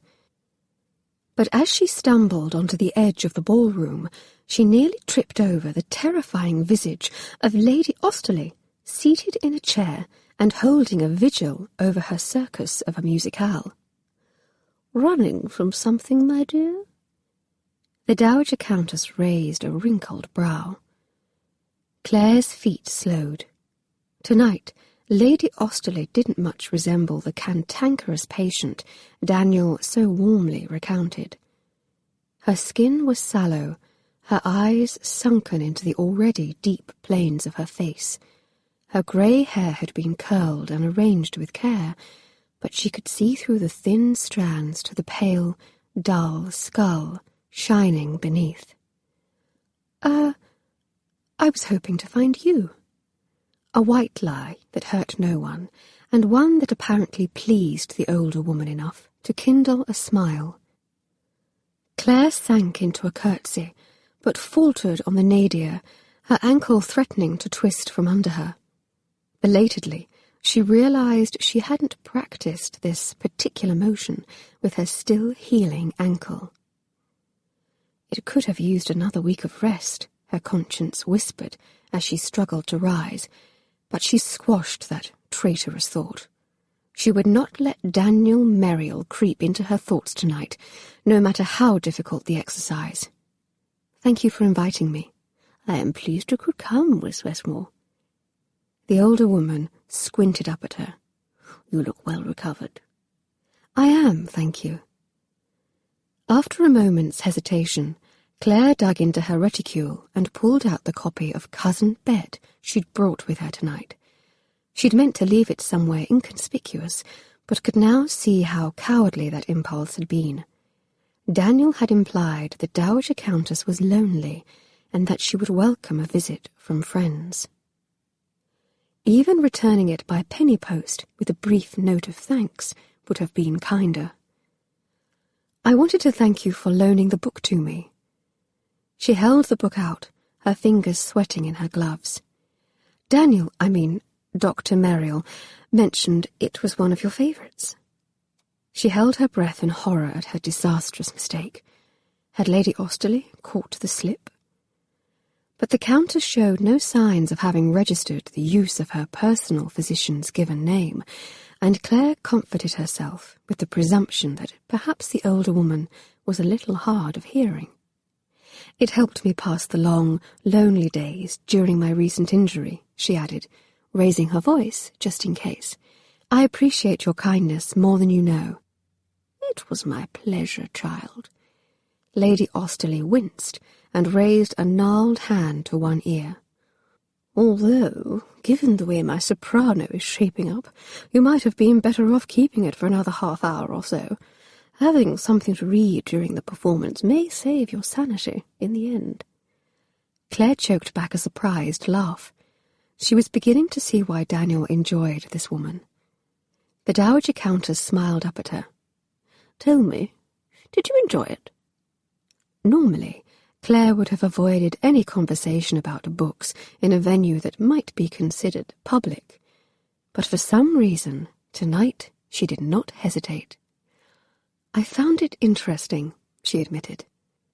De Balzac is certainly an engaging writer, but I found the degree of drama inside its pages painful to wade through. "Oh?" Lady Osterley lifted the quizzing glass from the shelf of her bosom and peered up at Claire in undisguised interest. "Did you find the scheming of the female characters distasteful, then? Pray don't tell me you are one of these brainless females who believes women incapable of such strategic manoeuvring." Claire bit her lip to hide a smile. "No, I found it neither distasteful nor unbelievable." She glanced out at the room with its clusters of whispering and tittering young ladies. Her gaze settled on Lady Sophie, who was leaning toward Mr. Auburn with a coquettish smile on her traitorous lips. A little too close to life, perhaps. After all, one reads to escape their life's troubles, rather than dwell upon its more disturbing realities. Lady Austerley chuckled, though her bemusement ended on more of a hacking cough. A bit of a gauntlet, is it tonight? I was always more of a Wallflower myself. Of course, that was over 1,000 years ago. The quizzing glass lowered to reveal pupils like black oracles, rimmed in a thin strip of blue. When our Dr. Merrill told me about you, I felt as though I knew you. Something of a kindred spirit, Claire cringed to hear the woman's slight emphasis on Daniel's name. His proper name. Clearly, her earlier mistake had not gone unnoticed. Worse, the supposition that she could be a kindred spirit with someone who had once been a self-admitted wallflower made her feel off balance. She'd clawed her way to her position at the top of the social rankings. It had taken a sprained ankle to get her anywhere close to the wallflower line this season, and yet she couldn't deny she did indeed feel a sort of kindred spirit in Lady Austerley. Dr. Merrill speaks very warmly of you and your family, the Countess went on. Does he? Claire asked, startled.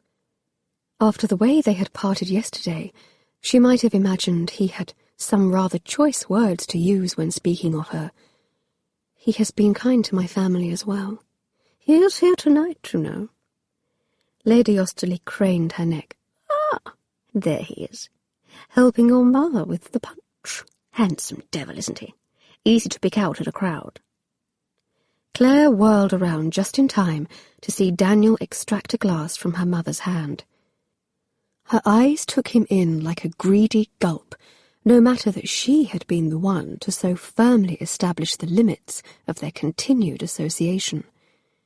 In his serviceable coat and necktie, he looked nothing like the fops who were hanging on Sophie's every word, nothing like the sort of gentleman she was supposed to want.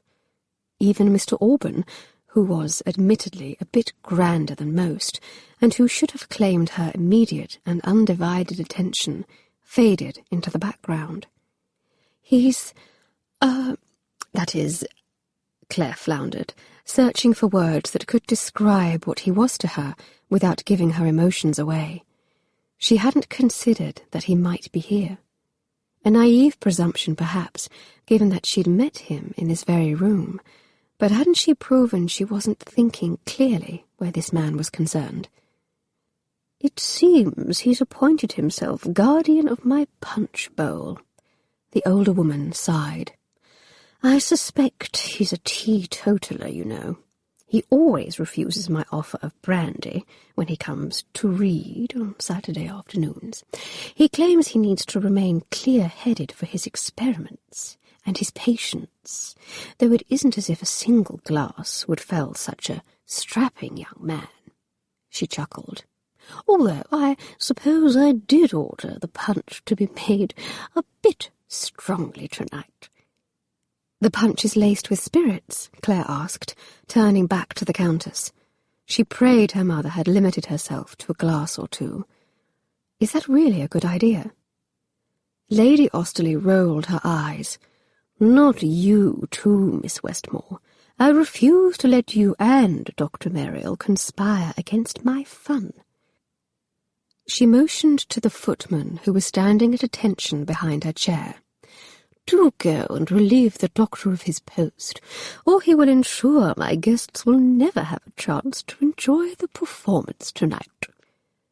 Claire risked another look toward the refreshment table as the footman stepped out, and cringed as she saw her mother stare at the bowl, clearly hesitating. You don't look much like your mother, do you? Lady Austerley mused. Claire's startled gaze swung back just as the older woman asked, not unkindly, Perhaps you will take after your father? Claire felt a rising panic. No, she didn't take after her father, and there was clearly nothing wrong with the Dowager Countess's hearing or her eyesight. "Has something upset you, child?" Lady Austerley asked. "You've gone quite pale." She cocked her head. "Should I call Dr. Merrill over?" Claire swallowed the objection building in her throat. Had she imagined she could do this? The eyes of the crowd, the cut from Sophie and Rose, those things she could survive. Even Daniel's unexpected appearance and her mother's obsession with the punch were distractions she could overcome. But this... She wanted to sink to the floor and hug her knees tight against her chest. She tried to breathe deeply through her nose, recognizing the symptoms she was experiencing now as remarkably similar to those that had sent her pitching from the ballroom 2 weeks ago. "You are panicking. Nothing more. It is not the end of the world." But it was potentially the end of her world. She began inching away, determined not to add a public display of hysteria to her expanding list of catastrophes. "No," she gasped. I suppose I just need a bit of quiet." She lifted a hand to her forehead and didn't have to feign its tremor. "Might I beg the direction of the retiring room?" The Dowager Countess clucked in sympathy. "I could probably use a little lie down myself, but don't tell Dr. Merrill such a thing. I refuse to let him think he is right. 'Tis the first hallway, third door on the right." She held out the book. "And when you are feeling better, the library is just beyond the next hallway beyond. It is a nice, quiet spot, with a settee you can lie down on if you are feeling faint. Perhaps you might return the book there."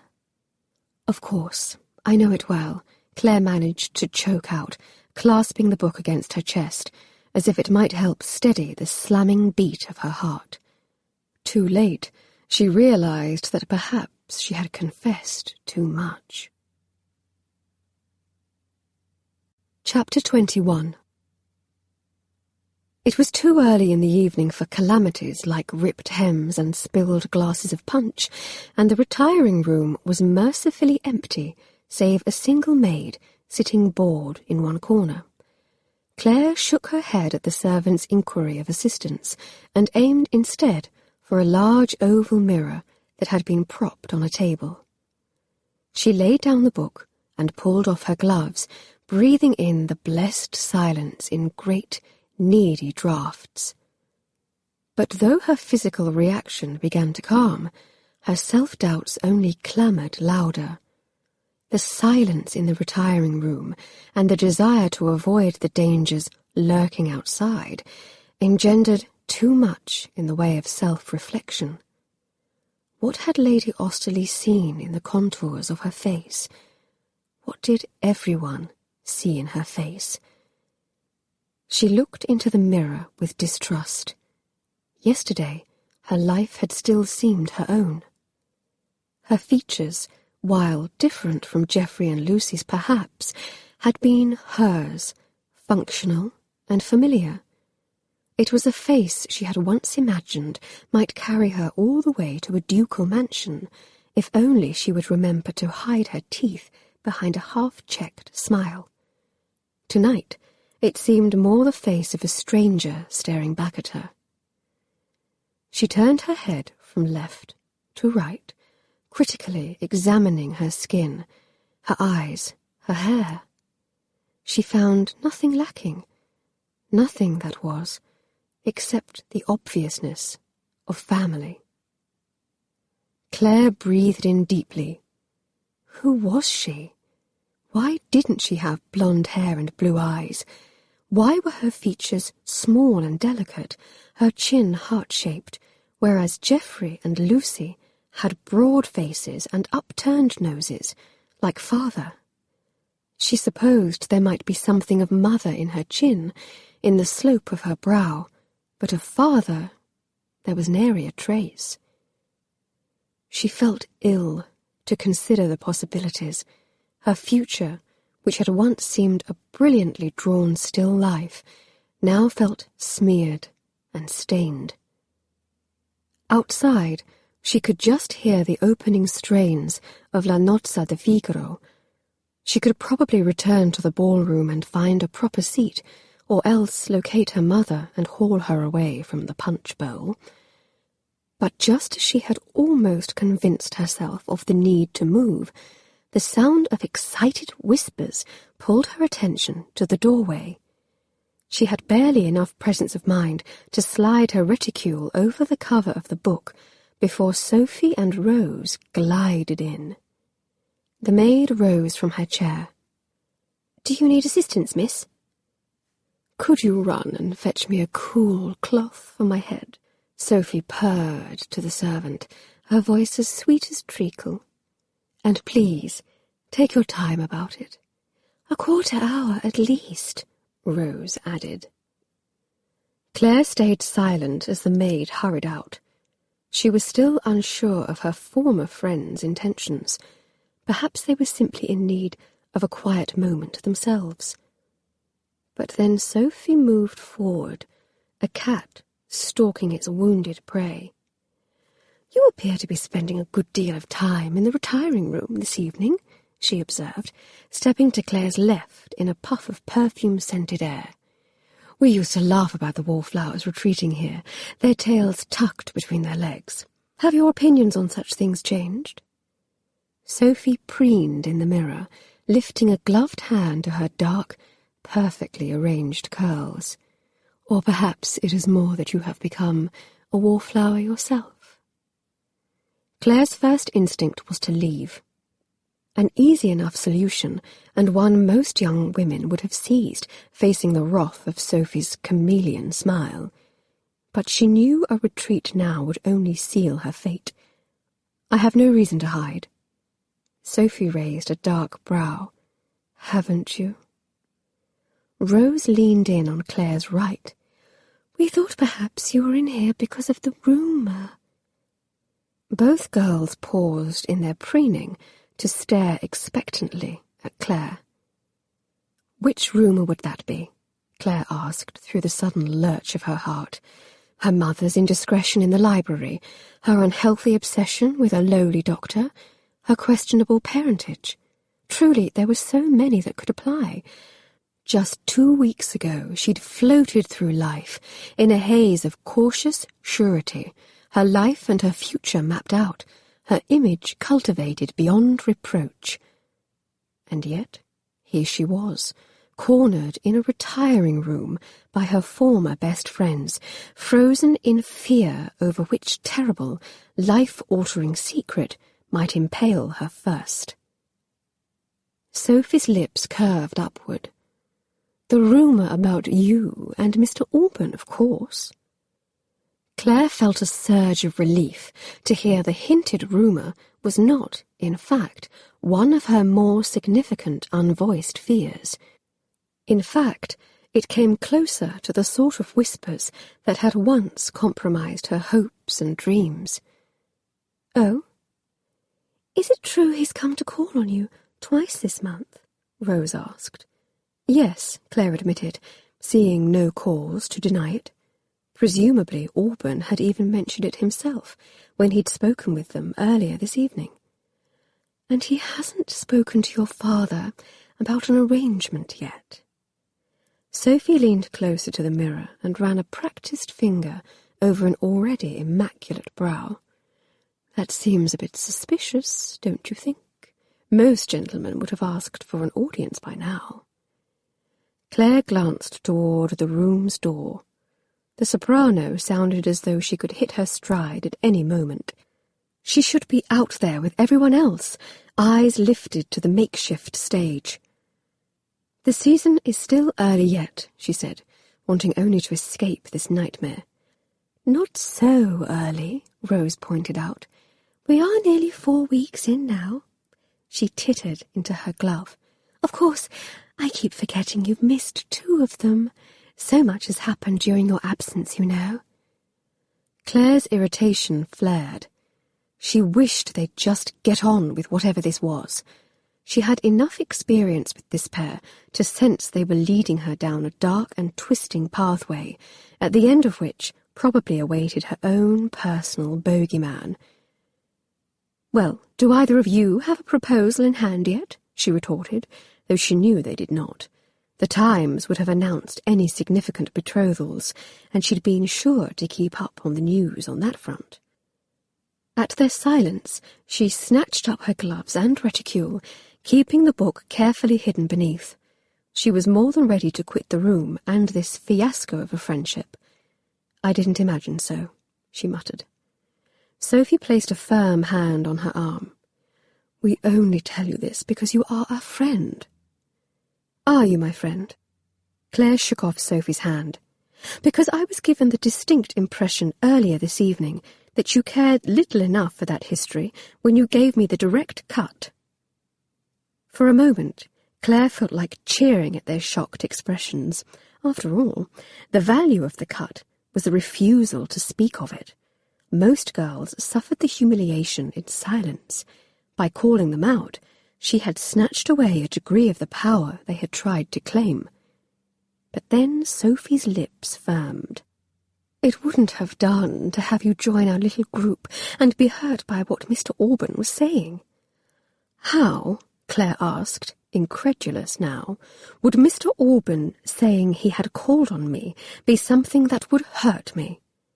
"Because it made it obvious to everyone else," Rose piped up. "Made what obvious?" Claire snapped. Sophie shrugged. "He doesn't want you as a wife." "Then what is his interest?" Claire wondered if she ought to bring out Cousin Bet after all and slam it down over both their heads. Why would he have come to call on me, not once, but twice? Sophie's laugh held the stamp of authority. "That is the question, isn't it?" Claire glared at her.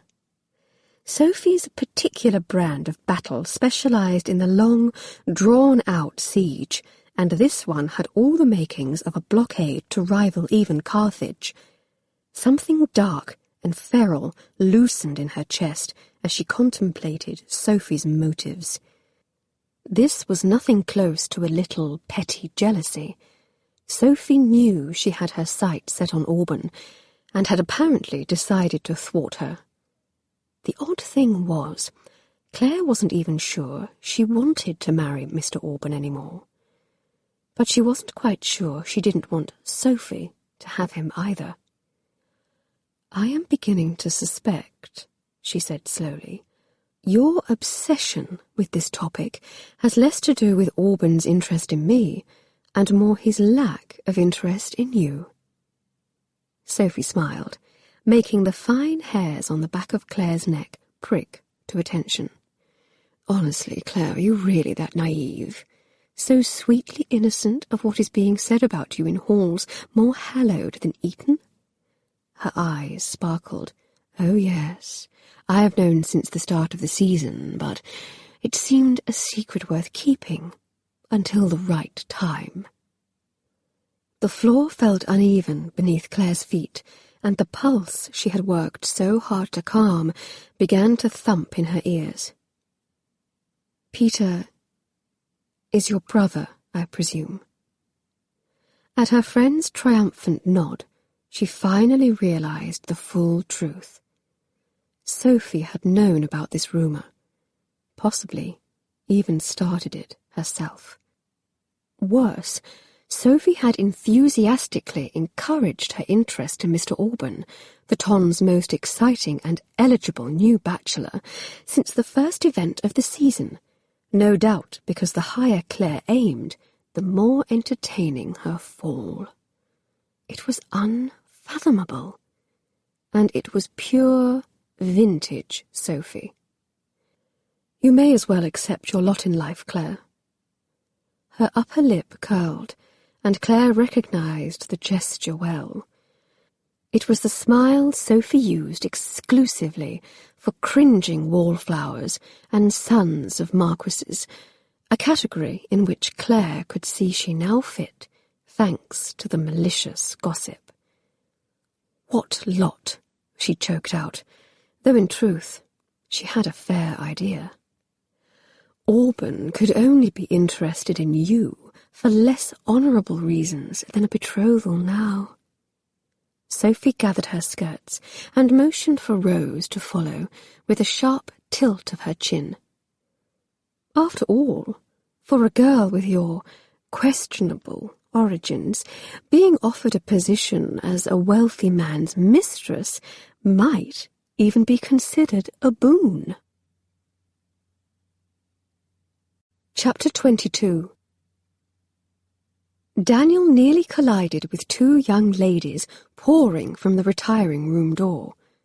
Choked as they were with unbecoming laughter, he didn't immediately recognize them. But then again, most of the women in attendance at these events seemed to blur into a big, colourful knot, one he had no hope of unravelling. Claire, it seemed, was the notable exception. When he'd first met her, he considered her plumage to be identical to these preening birds. Now he found himself unable to even stand at a refreshment table and see anything or anyone but her. The girls froze in mid-flight, staring up at him in surprise. The slighter blonde gave an admiring squeak that kindled a faint sense of recognition. The brunette tilted her head, and he couldn't help but feel she was calculating the perfect angle to best display the column of her neck. But he felt not even a flicker of interest in the girl. How could he, when his thoughts were so squarely focused on Claire? "Dr. Merrill, I believe," the brunette said, her voice like rich cream. "Have we been introduced?" he asked, distractedly. A pout claimed the girl's full lips. "Never say you don't recall. We were introduced at Lord Cardwell's house." He searched his memory. "Ah, yes." Though their names escaped him, these were Claire's so-called friends, the ones who'd thought him a footman. He inclined his head in a slight acknowledgement. "I am, in fact, looking for Miss Westmore. Lady Osterley said she wasn't feeling well and might require medical assistance. Is she, perchance, in the retiring room?" The two girls exchanged glances. "She is, just inside," the blonde said. The brunette smiled, the gesture all the more suspicious for its lack of warmth. "I am sure it would be all right if you went inside." She tugged on her friend's arm. "Come, Rose." They clipped down the hallway without speaking further, but he could hear the staccato burst of giggles that followed them as they turned the corner.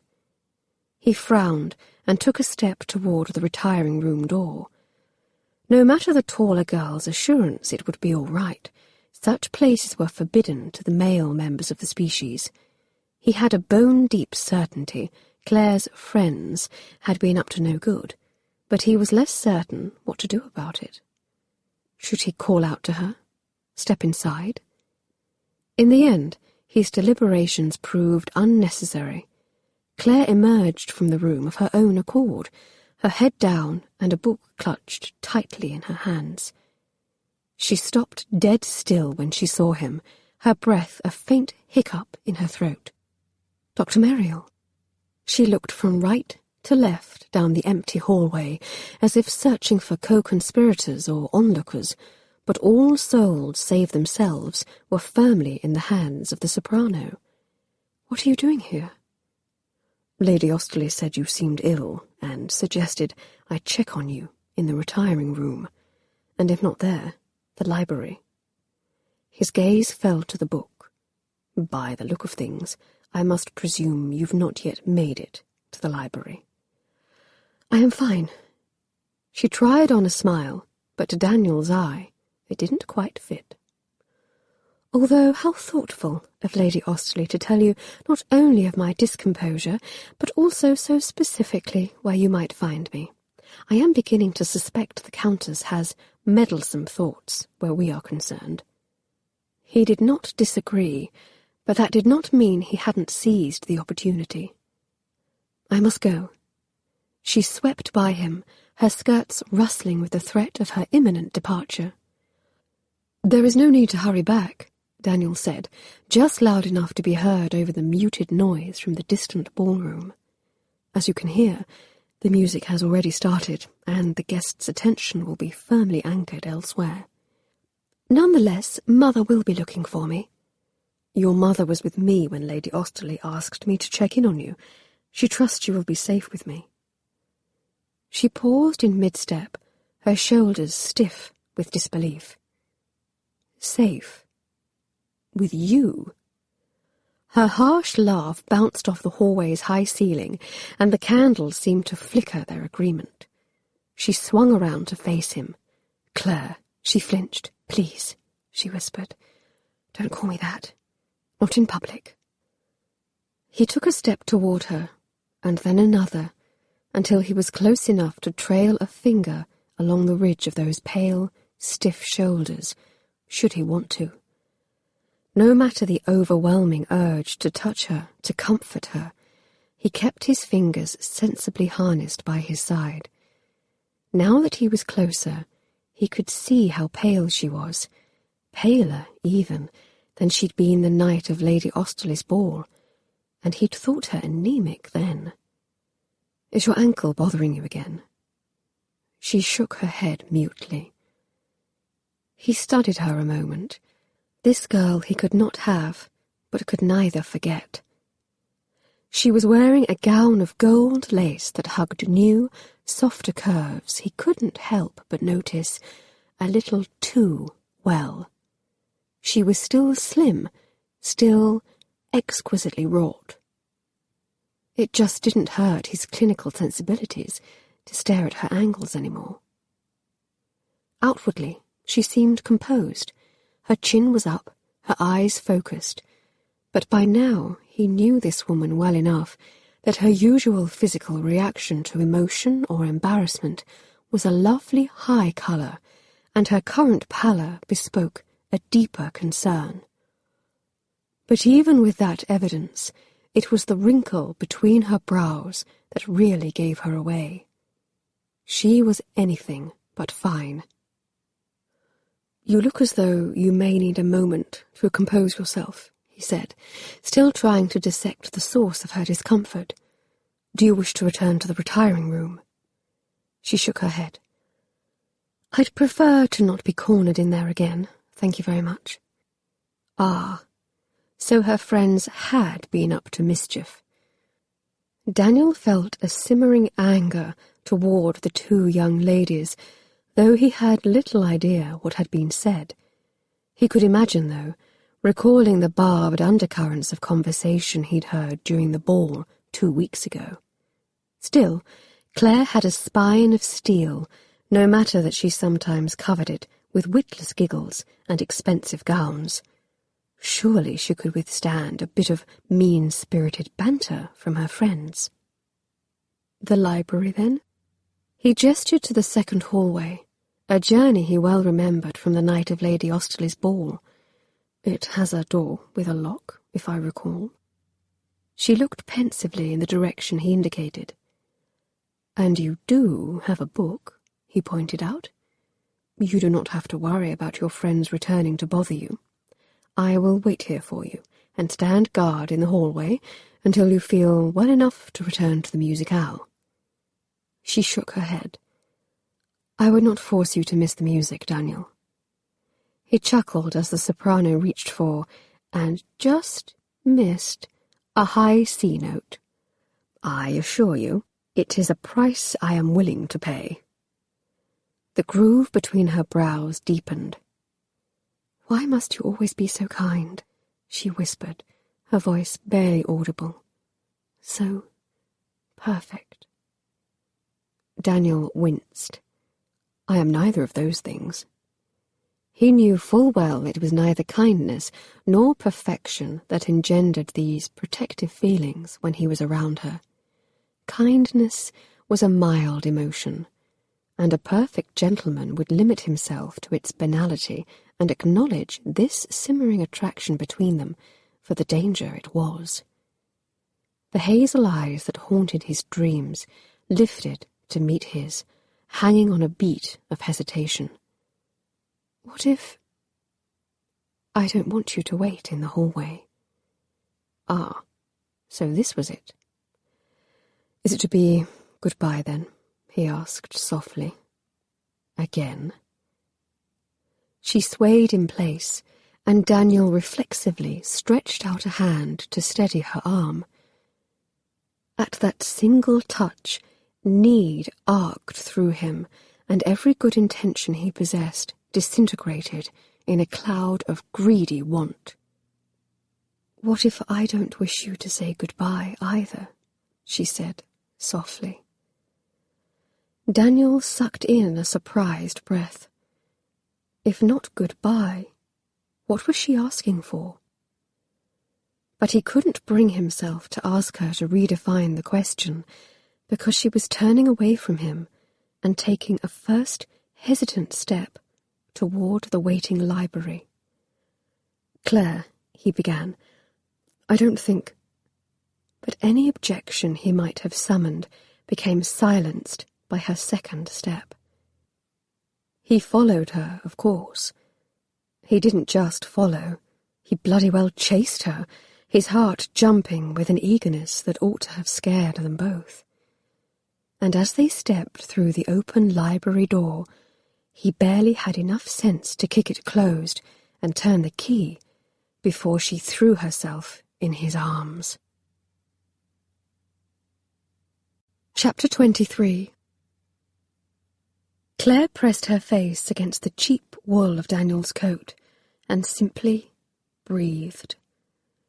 It was dark as sin in the library, no more than a few embers burning in the fireplace to illuminate their folly. As his arms tightened around her, the monsters outside the door began to recede. He didn't speak, just stood like the rock he had somehow become in her life, holding her.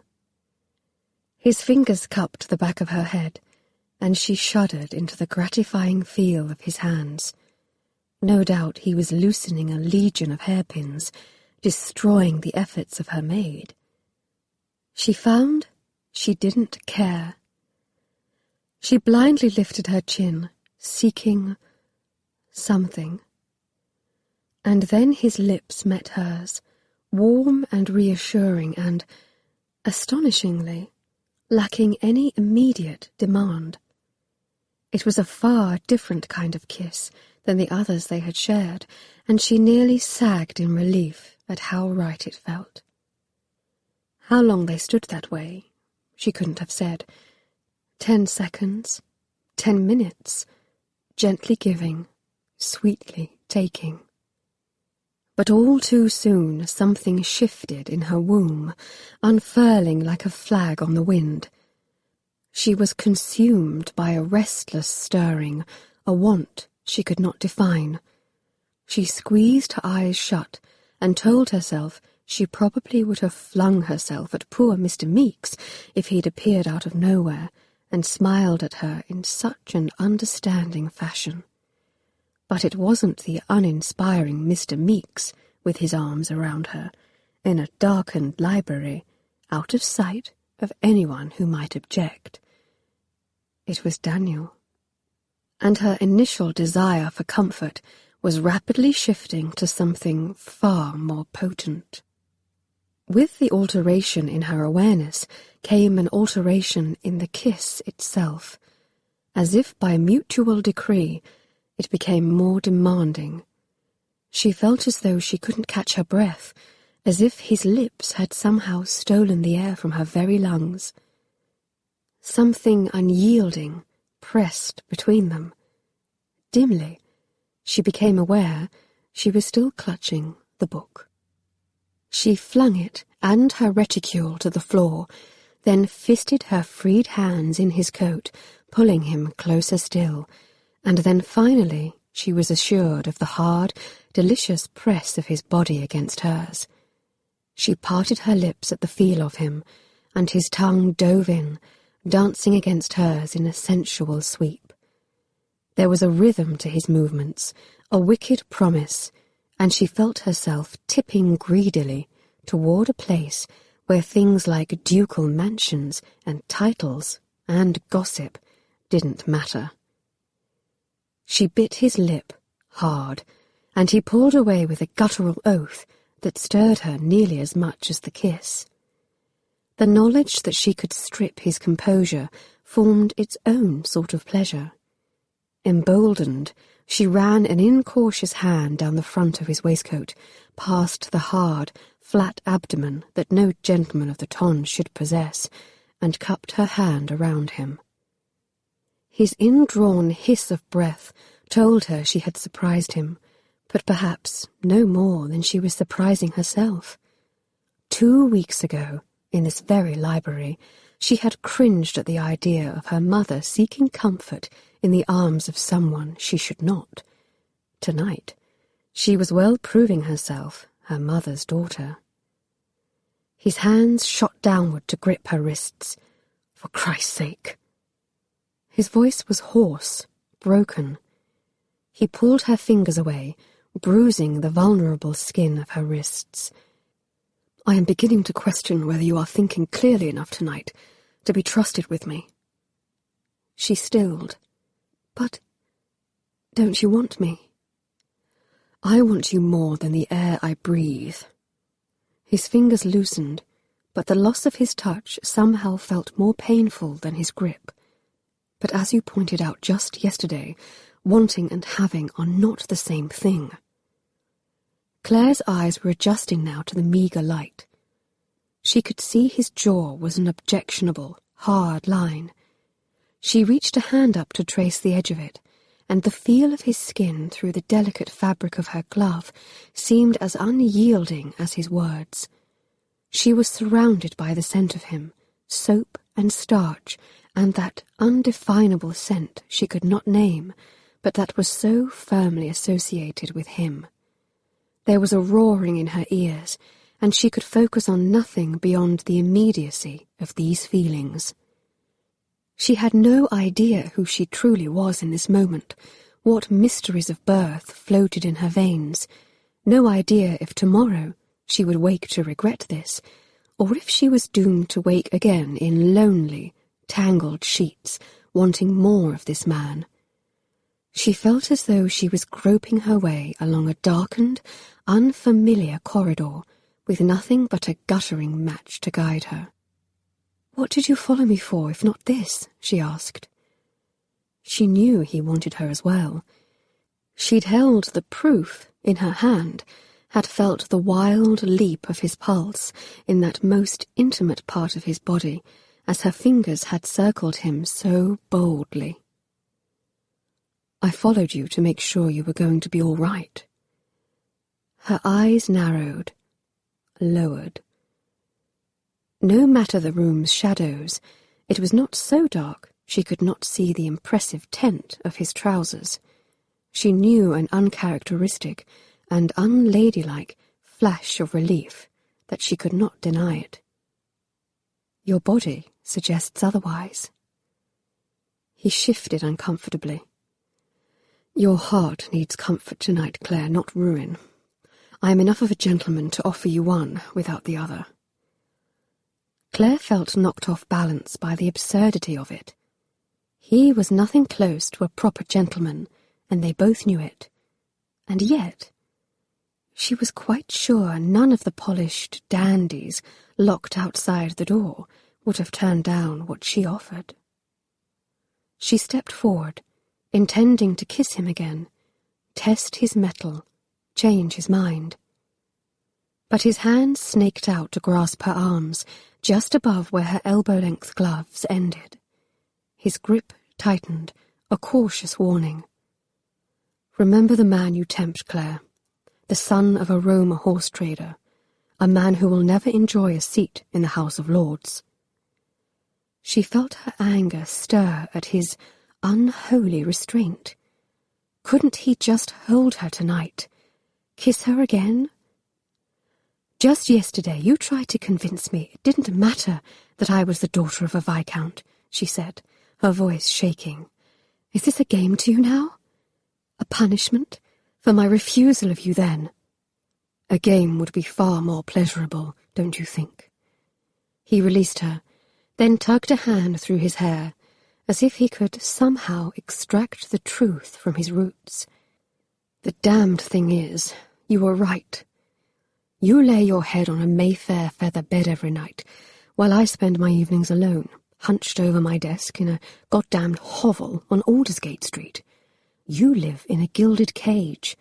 I live in a part of Smithfield I wouldn't wish you to visit in your nightmares. Claire realised then, with a clarity that could only come from the most profound sort of embarrassment, that he was rejecting her, refusing her.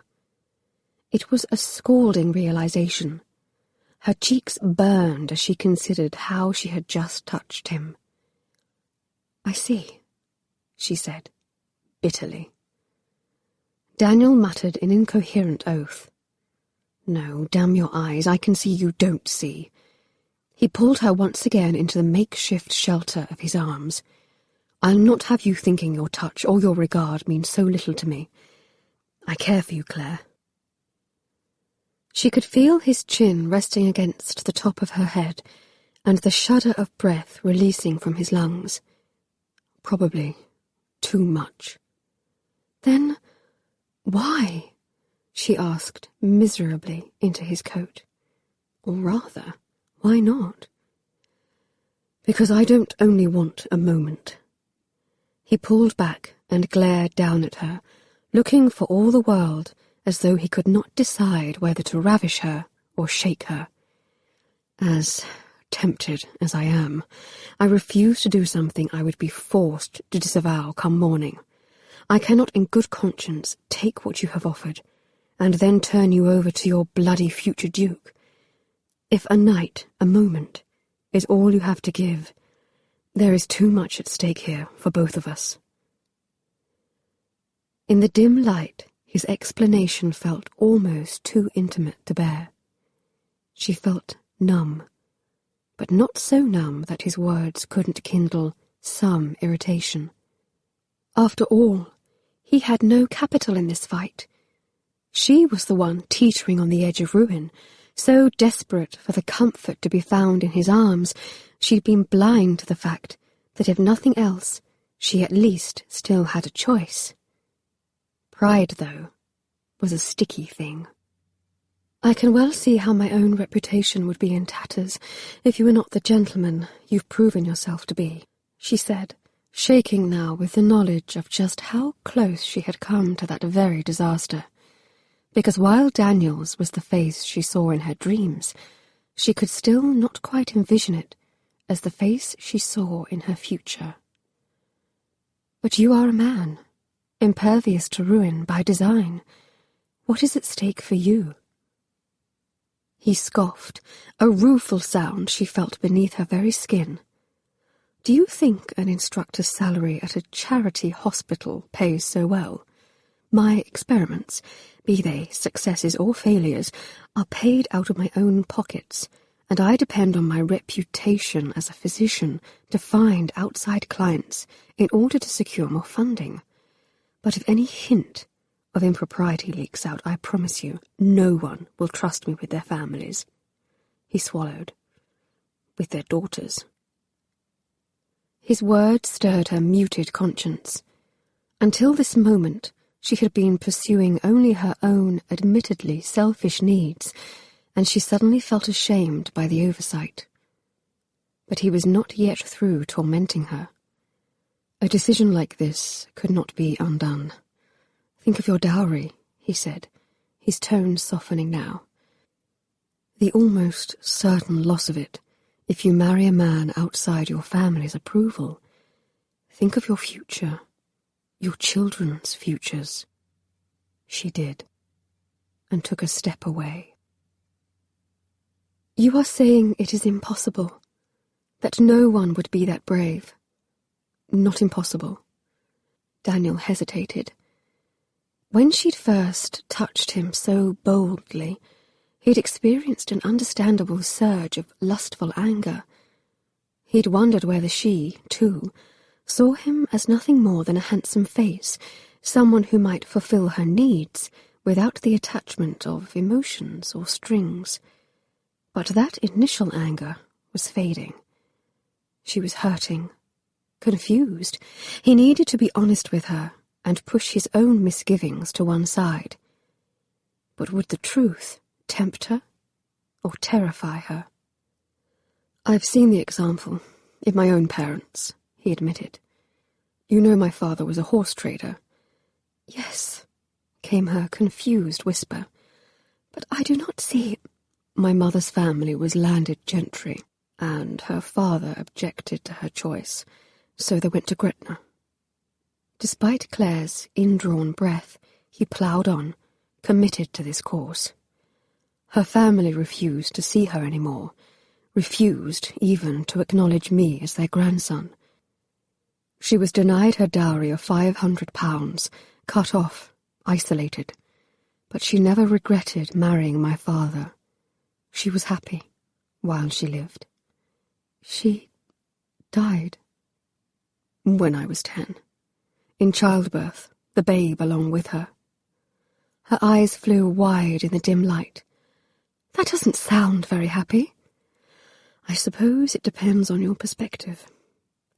Daniel reached out, his hands relieved to finally have permission to touch her again, if only to lift her reluctant chin. What I remember most about her was her smile. She was always laughing, always smiling. She loved my father enough to be that brave. I've seen a handful of other souls who share this feeling as well, couples standing hand in hand in the casualty ward, refusing to leave the other side, risking illness and contagion even when an infection might take them both in the end. Claire shuddered.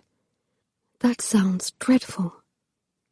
"Yes, I suppose it does." His hand fell away, and he smiled grimly. "And yet, that's what I feel when I look at you. I could love you, Claire, so easily." If he had imagined she would instantly echo a similar depth of emotion, her frozen silence told him he may have yet misjudged the moment. Whatever she had thought might happen here, and whatever she had imagined he might say, he could tell that this rending of his soul went beyond her comprehension. Worse, he'd taken this moment and turned it squarely back around on her. He wanted her, desired her, would be willing to marry her. Which meant this was her refusal, her impossibility.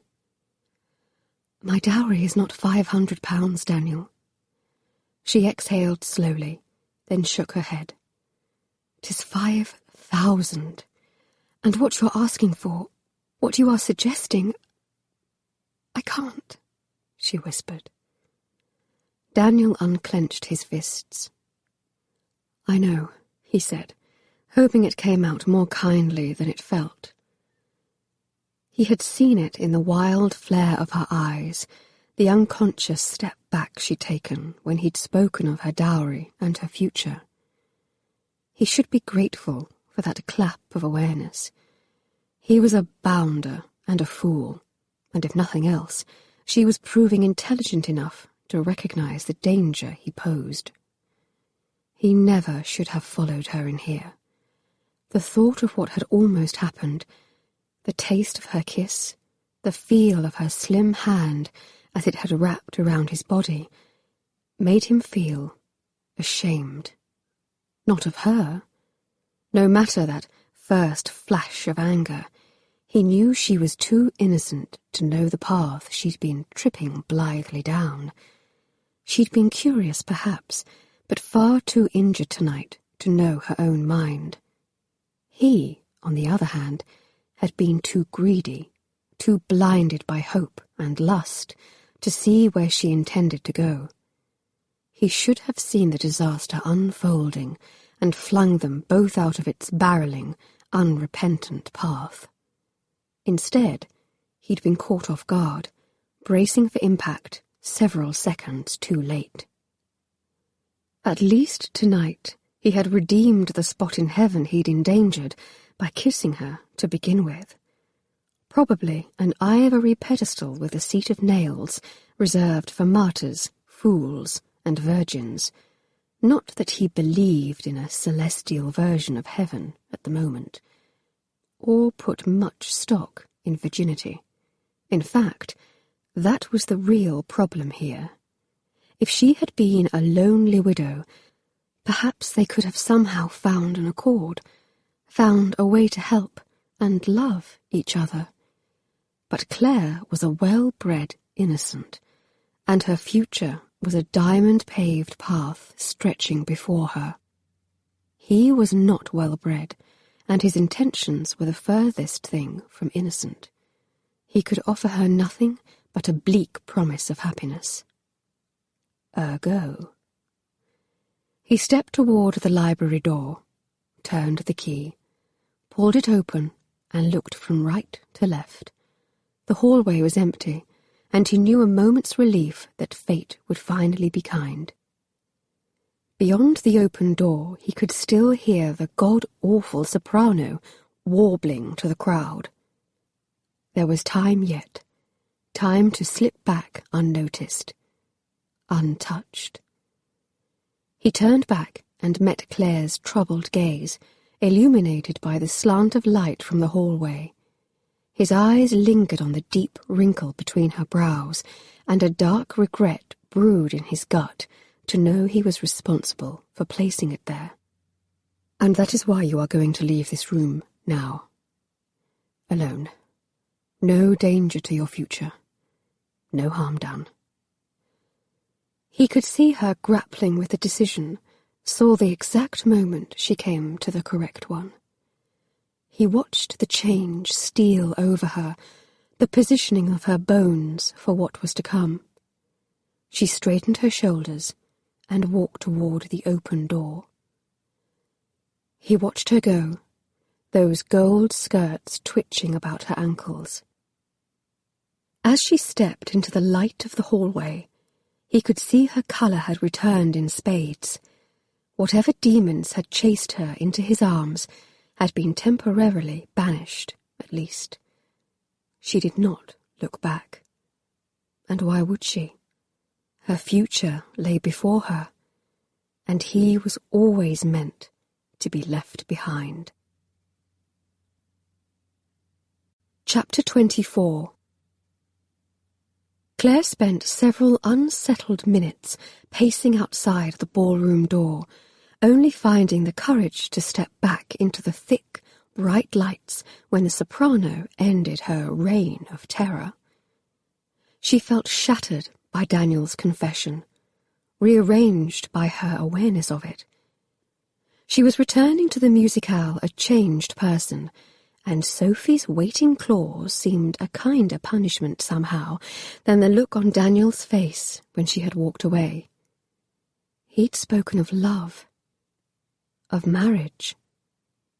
She felt speared by the sheer impossibility of it, that he could envision it, much less speak of it. She might have doubts about who she was, but that did not mean she could so easily give up her hopes for her future. Had she once imagined a perfect marriage to be a casual conversation with a handsome duke sitting across the breakfast table? How naive, how silly, how stupid she had been. Tonight, Daniel had described the impostor, the thief, the poor cousin to her grand dreams. And yet, a part of her soul mourned the loss of the sort of idyll he had described. The crowd broke into a smattering of not quite enthusiastic applause and began stirring. Claire stirred as well. She needed to find her mother, though she cringed to consider the condition she would likely find her in. At least with the evening's primary entertainment at an end, no one would question their decision to leave now. But her search was arrested by Sophie and Rose, who stepped in close to flank her on either side. Oddly, they seemed to come from behind. "I wonder," Sophie said, purring in her delicate, feline way. "Where could you have been for so long?" "And who could you have been with?" Rose added nastily. Claire clenched her fists and faced the pair, remembering Sophie's parting words. "Not with Mr. Alban, if that is what you are implying." Sophie's laughter felt hollow at its core. "Oh, I don't think there's any question of that." She leaned in conversationally, and for a moment Claire could almost believe things were normal between them, that she wasn't Sophie's latest diversion to be toyed with and discarded once she'd stopped squeaking in protest. "I am not sure you should hold out hope he might consider you for his mistress now. He's been in the front row slavering over the soprano, you see." A hint of jealousy rang faintly through Sophie's contempt, but Claire could not summon the energy for such an emotion herself. 2 weeks ago, the thought of Alban dancing with someone else, much less slavering over them, would have been worrisome. In this moment, she felt only a vague relief at the evidence that perhaps he was no longer interested in her. "That doesn't seem surprising," she managed to say, "given that it's a musicale." "A musicale you've missed in its entirety," Rose pointed out. Claire clenched her teeth. "I was in the library, reading." "An odd excuse for someone who has always claimed to dislike reading as much as you do," Sophie prodded. "Surely you can do better than that." Claire stared at the friends with whom she had once spent an entire season, but who didn't know her at all. But could she blame their ignorance? They, like everyone else, only knew the face she had put to the ton, the smiling girl who pretended to be dim-witted and unread. At her silence, Sophie smiled. "There is no need to sidestep the issue.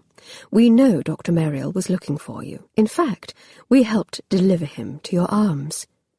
She tossed something through the air. Claire caught it reflexively, only to realize with horror it was her beaded reticule, the one she had left in the library. Oh, God! Oh, God! Oh, God! Had they been hovering outside the entire time, waiting to pounce? "By the look of things, it seems as though he found you," Sophie said smugly. She reached out a hand and lifted the coil of hair lying across Claire's shoulder, hair she hadn't even realized had come down. "I wonder if Lady Austerley will think so highly of her lauded doctor when she is told what mischief he has been up to with her guests." A memory stabbed at Claire then, of Daniel's hand, cupping the back of her head, hairpins flying. She jerked away from Sophie's hand and tried in vain to tuck her hair back in place. "Perhaps someone should tell your mother," Sophie said next. "Or the authorities," Rose added gleefully. Claire's gut clenched, because now they weren't just threatening to destroy her, they were threatening to ruin Daniel as well. She somehow found the courage to laugh, as though she didn't care. "Feel free to tell my mother and Lady Austerley whatever you wish.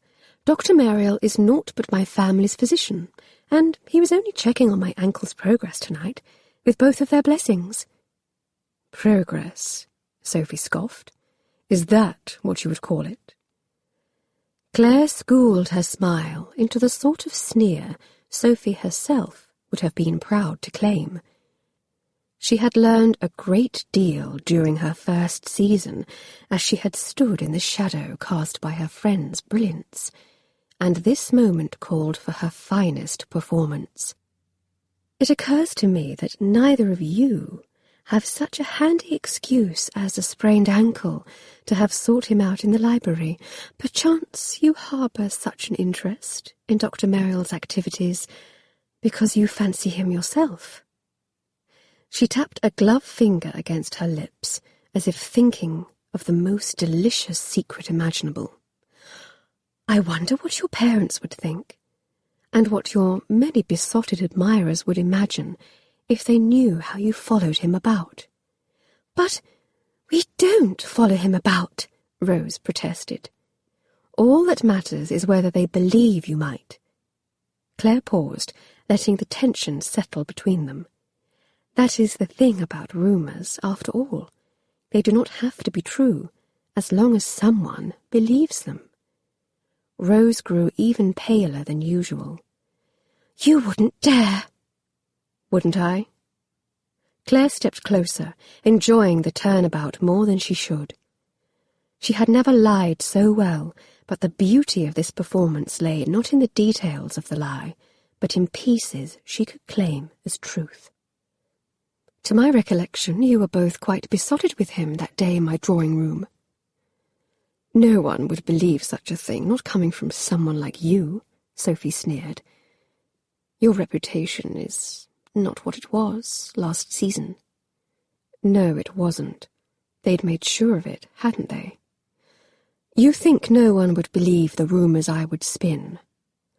Claire smiled slowly, as if their ruin mattered not a whit to her. And in this moment, she wasn't sure it did. She felt powerful, holding their burgeoning fear in her hands. This is what it feels like, she willed them to understand. She could ruin them so easily. And some small meanness inside her whispered it would be only fair. She recalled how Sophie and Rose had emerged from the hallway behind her, intent on mischief.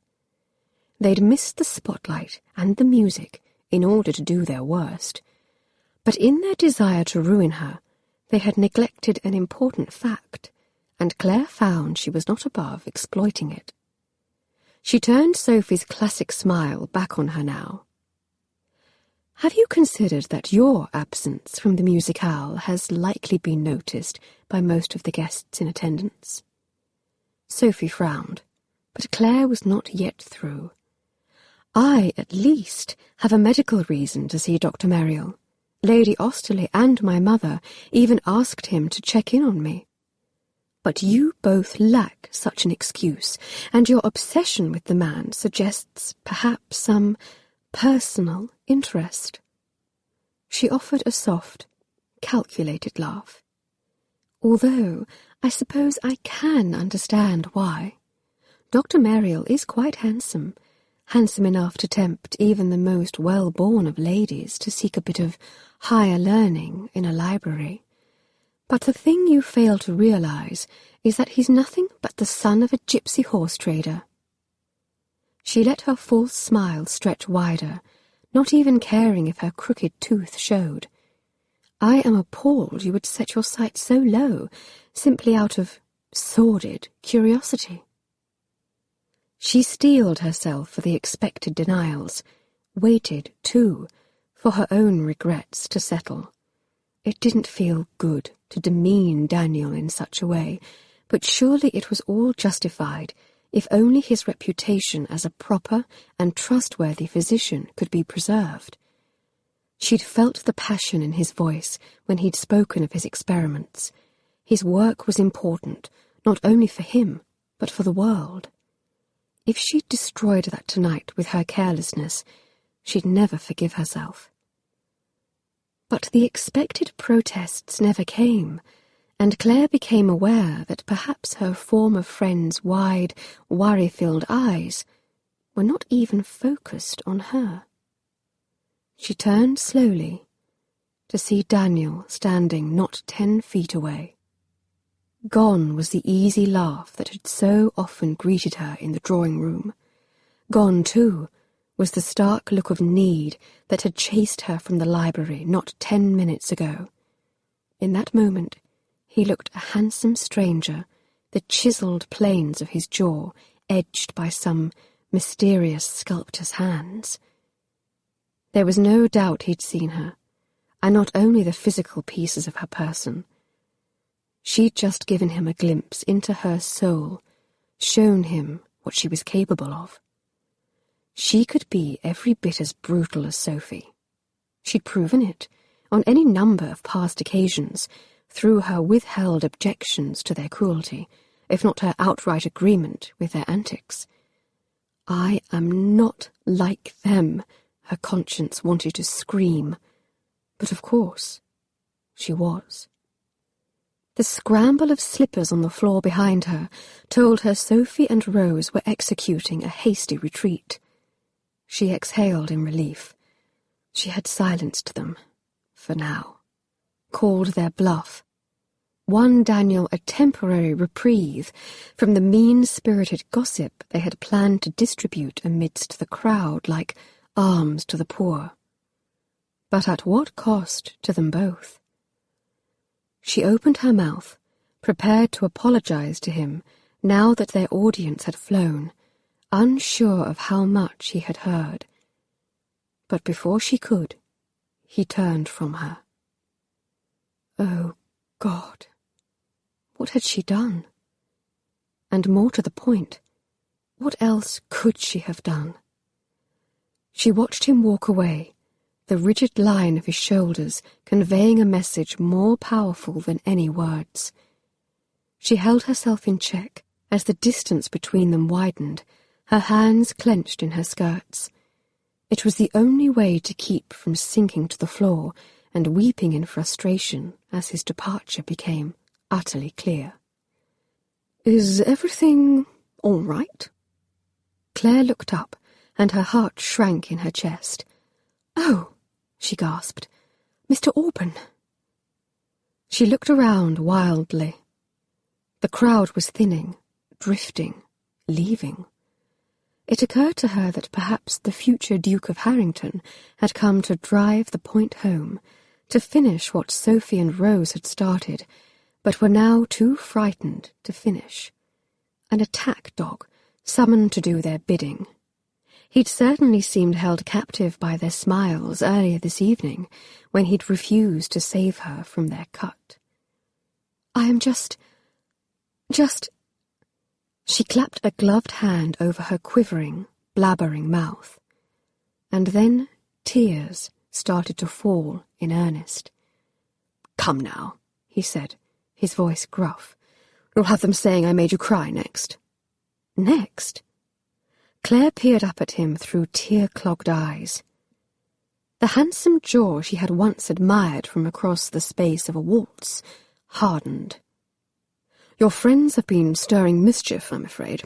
I can't abide gossip, and those two are among the most polished professionals I've ever had the misfortune to encounter." Claire swiped at her eyes.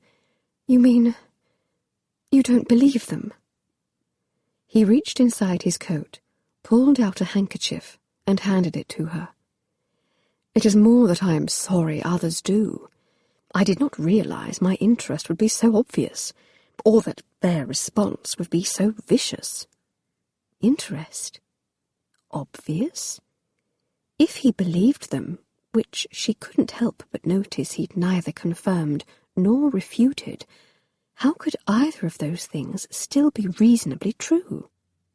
Claire took the square of fabric he offered, scarcely knowing what else to do. It was plain white, embroidered about the edges in a scalloped blue thread. She lifted it to her nose and sniffed. No matter her running nose, she couldn't blow her nose in it. It was a future duke's handkerchief. She could scarcely bring herself to touch it, wearing elbow-length gloves. It hit her then, the impossibility of this dream she had harboured since the start of the season. Even should her origins prove more definable than Sophie's rumours implied, the hint of them was the death knell for any chance of a match between her and someone like Mr. Auburn. Whether or not he believed them, others might. The wife of a duke must be beyond question.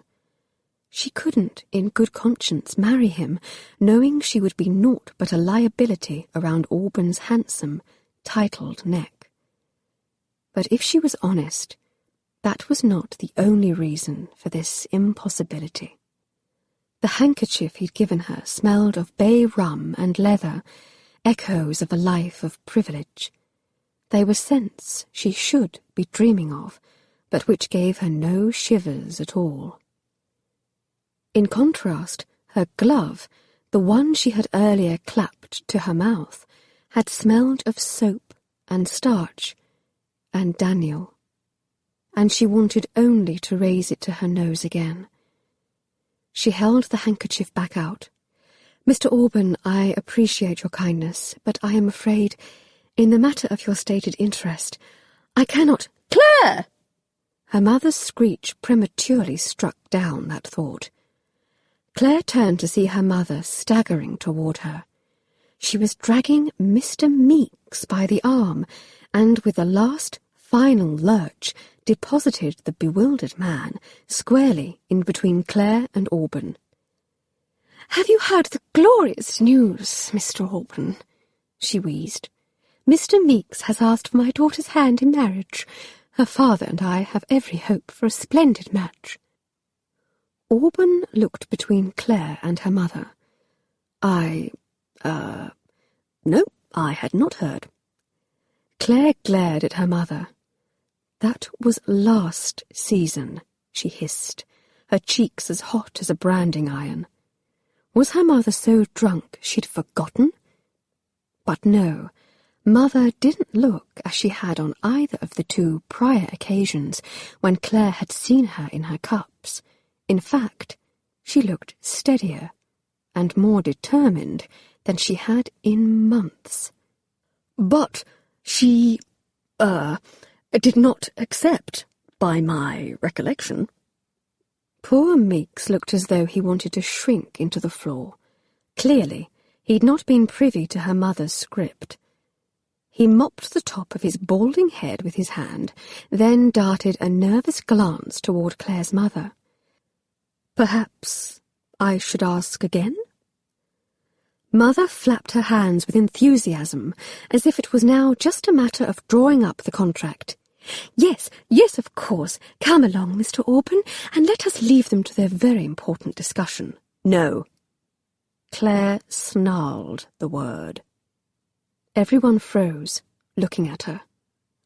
She shook her head, and that coil of hair that had proven so damning earlier flopped down on her shoulder. It had given up, it seemed. She refused to do the same. No matter her prior plotting, Claire understood now that a future with Mr. Alban was impossible. Indeed, it was close to an unconscionable thought. He was kind, even familiar, but he engendered nothing by way of a romantic interest, and she could see now that he never had. But that did not mean she thought Mr. Meeks engendered it either. "I've a better idea," she ground out, even as she turned toward the door. "I am going home." And perhaps, if she were lucky, she would sprain both ankles climbing up into the coach, and might never have to come out again. Daniel paid the cab driver with his last few pennies and stepped into the sullen silence of his rooms. Even the crickets were quiet, perhaps sensing his black mood. He removed his hat and dragged both hands through his hair, but something felt wrong. Christ, he was still wearing his evening gloves. He ripped them off and flung them against a wall, and the slap of noise caused the frogs to splash awkwardly in their bowls. No matter Lady Austerley's meddling, he was through attending balls and musicales. He was beginning to wonder if the Dowager Countess's condition didn't possibly tip over into derangement, because she appeared to harbour a faith in him that went far beyond that of her more lucid peers. It wasn't as though wearing gloves had ever made a difference, or turned him into a gentleman in the eyes of the ton. He had been pretending to be something, someone he was not. Tonight, finally, he'd seen the futility in it. How stupid he had been in hoping for more, in hoping for her. The words he'd overheard Claire tell her friends might have merely been echoes of his own stated reservations, but they held a far different significance coming from her own lips. He thought back to the library, to the way she had touched him. He was a fool to even think she might respect him as a man, rather than a handsome toy to be brought out, played with, and then put away for another day. His skin itched with resentment beneath the trappings of his best clothes, which still fell so short of her expectations. He felt desperate to expend his anger and energy into something productive. But if that something was not Claire, as he had imprudently, briefly hoped tonight, then what else was there? He began to bump about in the darkness, feeling for the lantern he'd left on the table. He struck a match, but a sudden knock on the door sent him jumping before he could set it to the wick. He burned his finger and nearly dropped the thing. "Dr. Muriel!" A soft scratch trailed against the door. "Are you awake?" "Oh, damn it all to hell," he snarled beneath his breath, letting the match gutter out. "Mrs. Calvert." He stood, silent in the darkness, willing her to move on. It was after midnight. She should be asleep in bed, her own bed, and he was far too irritated to deal with her tonight. The scratching came again, but he ruthlessly ignored it. If Mrs. Calvert was in need of a physician for some legitimate medical complaint, she ought to have enough sense to knock louder.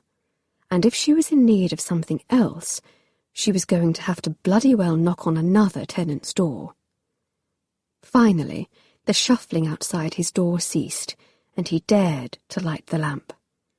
His amorous landlady was becoming a problem he didn't want to think about, and he wondered if a firm word, or a well-placed suggestion of venereal disease, might dissuade her.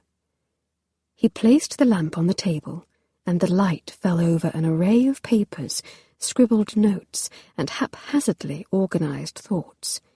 He sat down heavily in his chair and thumbed through the mess of last night's frenzied experiments, prophetic, he supposed, for the mess of his life.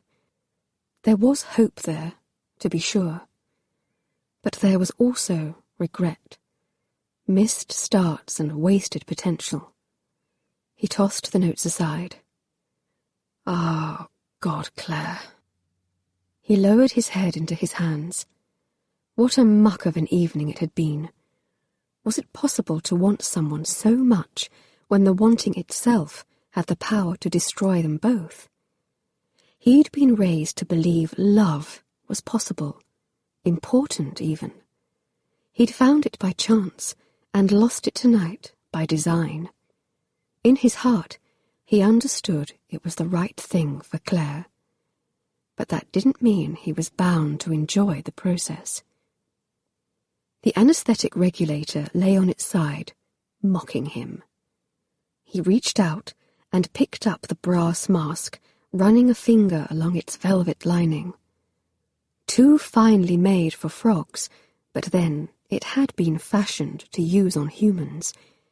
He was so close to proving his theories correct.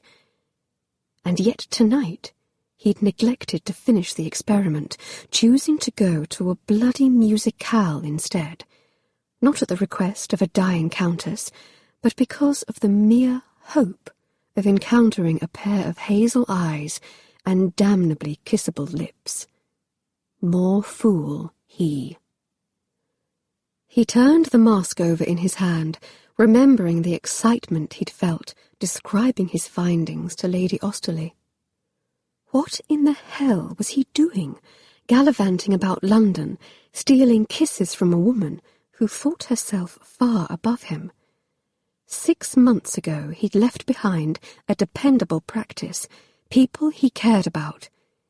He'd been possessed of a grand idea, and he'd taken the miserable position at St. Bart's because the Royal College would never give credence to a paper written by a poor country doctor.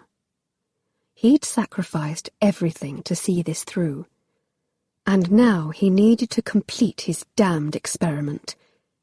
Daniel picked up his notes again, running over his prior observations, sorting out the last necessary steps. He could see it unfold before him, a few hours of work at most. Grimly, he picked up his pen. His father had died, and there was no changing it. But others could still be saved, if only he could get his head refocused. Chapter 25. One would think an advantage of lying wide awake, staring at the ceiling and mentally reliving the terrible events of the prior evening, would at least ensure some punctuality for breakfast. But Claire had drifted off into a fitful sleep just before dawn, and barely managed to pull herself from bed when she heard the clock in the hallway strike 9. As she trudged into the dining room, her siblings' banter and the sense of toast and herring washed over her. Geoffrey and Lucy were leaning over their plates, arguing industriously with father, who, perhaps in a bid to make up for yesterday's shortcomings, looked clean-shaven and neat this morning. Everything was back to normal, it seemed. Everything, that was, except her. Claire sank into her chair and numbly accepted the cup of coffee a servant pressed into her hand. Out the dining room window she could see a grey, dreary morning brewing. It was the sort of weather that prompted one to wear a cloak over their summer walking dress. Not that she was brave enough to walk about Hyde Park today, whether or no. Not after the damage Sophie had wrought last night. She took a long sip from her cup, then looked to realize 3 pairs of eyes, each markedly and agonizingly different from her own, were staring at her. Geoffrey spoke first. "Good God, sis! Did you sleep in a gutter?" Lucy smacked him on one shoulder. "Be kind, Geoffrey." But then an impish smile claimed her lips. Because, gutter or no, she clearly didn't sleep at all. Her smile trailed away as Claire glared at her. Was the musicale truly so awful? Claire gripped her cup. Why would you presume it was awful? Was it somehow written on her skin, stamped upon her forehead? Father cleared his throat over the lowered edge of his paper. You, look to have not brushed your hair. Claire lifted her hand and cringed to discover her hair was indeed a wild snarl about her face. Breakfasts at home might be informal, but, with perhaps the exception of Lucy, its preparations usually involved at least a hairbrush. "I do not wish to talk about it," she whispered. Indeed, she didn't wish to do so much as think about it. But unfortunately, her thoughts could not be as easily schooled as her tongue. Lucy gave her a sympathetic grimace, then turned back to their father. "As I was just saying, the entire business of hunting up a husband is barbaric. Why, look at how miserable Claire is. Why shouldn't a woman's dowry be given directly to her in the event she does not marry? It hardly seems fair that a gentleman's inheritance is given to him outright on the occasion of his majority, but a woman's is given only to her husband on the occasion of her enslavement." Geoffrey snorted. "Who would take you, unless father paid them for the displeasure?" "It's fortunate you are not a woman, then, because I can't envision a scenario in which someone would take you without fair recompense," Lucy snapped in return. She leaned forward. "I am serious, father. The practice is positively medieval." "How appropriate, given you are like the plague," Geoffrey quipped. "Oh, do shut up!" Lucy threw up her hands. "It nearly guarantees a woman is saddled with someone who views her as little more than property." Father took off his spectacles and cleaned them with the edge of his napkin. "This talk of dowries and enslavement seems premature, given you've not even had your season. As we have already discussed, your dowry will be delivered into the hands of the gentleman you marry, provided he meets with my approval." He looked almost longingly toward the door, and really, Shouldn't you be speaking of this to your mother? She should be here, answering your questions about husbands and the like. Instead, she's always—" His voice faltered. "In bed." Through the weight of her own misery, Claire's gaze lifted in surprise. It was the first indication she'd ever had that perhaps father regretted their mother's absence as much as she appeared to object to his. But even as she tried to reconcile his words with any kind of logic, her thoughts were already tripping down a different path. This talk of dowries was alarming, and worse, converged squarely with yesterday's terrible argument with Daniel. She'd known from the moment she'd understood the implications of her gender that she was a marketable £5,000 boon to a future husband. It was a security she'd never questioned before now. But if father wasn't her real father, as anyone with eyes in their head must surely question, would it even be ethical to accept it? He began to fold the Times, a signal he was about to be off to his club, though Claire herself was beginning to have doubts about the nature of this mythical club. A waiting mistress seemed increasingly more likely. But if it was a mistress who claimed his attention each day, why had he indicated a wish this morning that mother would join them for breakfast? "Take this Alban chap, for example," father continued, as he laid the folded paper down in front of him. "He's the sort I would have no concerns with. Should Claire marry him, I would have no objections to honouring the terms of her dowry." "Well, of course not. He's going to be a blasted duke," Lucy muttered, to no one in particular. "It makes perfect sense to give the money to someone who doesn't even need it." Their father started to rise, and Claire's anger began to poke through the grey shell of the morning. "Father, can you put off your club for 5 minutes?" she demanded. "One would think you had another family to run off to." Her father's eyes widened through his spectacles. "I did not realize. That is—" He lowered himself slowly back into his chair, looking shocked by her outburst. "I suppose I could spare a few more minutes. Did you have something you wished to discuss?" Claire gripped her cup of coffee as if it could save her. If she couldn't outright probe the details of her legitimacy, what other pieces of this puzzle could she explore? She thought back on the stir Mr. Alban had created upon his arrival at the start of the season, a freshly minted temptation. He'd not been born to the promise of the title, and was named Harrington's heir only through a series of unforeseen misfortunes. It had been easy for everyone, male and female alike, to overlook the shadows of his birth when his future burned so brightly. But what if it hadn't been so easy? What if Mr. Alban wasn't the Duke of Harrington's presumptive heir? She pressed. Would he still meet your approval then? It's rather a moot point. He is Harrington's heir. Her father took off his spectacles and rubbed his eyes. I have no worries he will make you a fine husband, should your conscience lead you in that direction.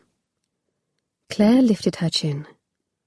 And if my conscience led me in the direction of another gentleman? Father shifted in his chair. I want you to be happy, Claire. If someone else has caught your eye, I could be persuaded to give consent, provided, of course, I felt assured he would make you a good husband. What if he is not a peer? Claire breathed, knowing her question ran deeper than that. Father replaced his glasses. If you have set your sights on a second or third son, I could give my consent, if I believed you truly loved the man. He stared at her a long moment down the bridge of his nose. But do not forget, you are the daughter of a viscount. There are certain expectations in your position. I should not have to remind you of that. A terse silence descended. At the risk of pointing out the obvious, Lucy finally said, her voice small and pinched, we can marry whomever we want when we reach our majority. Not if you expect your dowry, Father answered, with an irritated sigh. Claire felt as though a veil were being pulled slowly from her eyes. The world had well and truly shifted into something unrecognizable if Lucy was suddenly defending a woman's right to marry. But Father did not seem to notice. He stood up again. "It is the way things are done," he frowned, "and I assure you both, I have made as many sacrifices in that area as anyone." He tugged at his waistcoat. "So, I suggest you both refocus your heads. Lucy, you will have a season next year, and your mother and I both expect you to make a proper go of it." His eyes shifted to Claire and gentled a bit, behind the glare of his spectacles. "And Mr. Alban is interested, Why muddy this up any further?" Her mother's gasp echoed from the doorway. "Mr. Alban has asked you to marry him." Claire turned in her seat. The grey light filtering in from the window fell across Mother's face and landed in every faint line, making her look every inch of her 40 years. But despite her frank exhaustion, and despite the fact Claire couldn't remember the last time she'd arisen before noon, very much awake. Father began to sidle toward the door, his head down, eyes averted. Mother stepped aside to let him go, though her gaze followed her husband's retreating figure. "Geoffrey, Lucy," she murmured, "I would like a moment to speak with Claire about last night." "Does this have something to do with her hair?" Geoffrey asked, too cheerfully for the weight of the morning. Mother turned back to face them, sparing Claire's hair scarcely a glance. "And I would speak to her alone." "But I haven't finished my plate," Lucy protested. "Then take it with you to your room." Mother frowned, stepping inside and pointing toward the waiting hallway.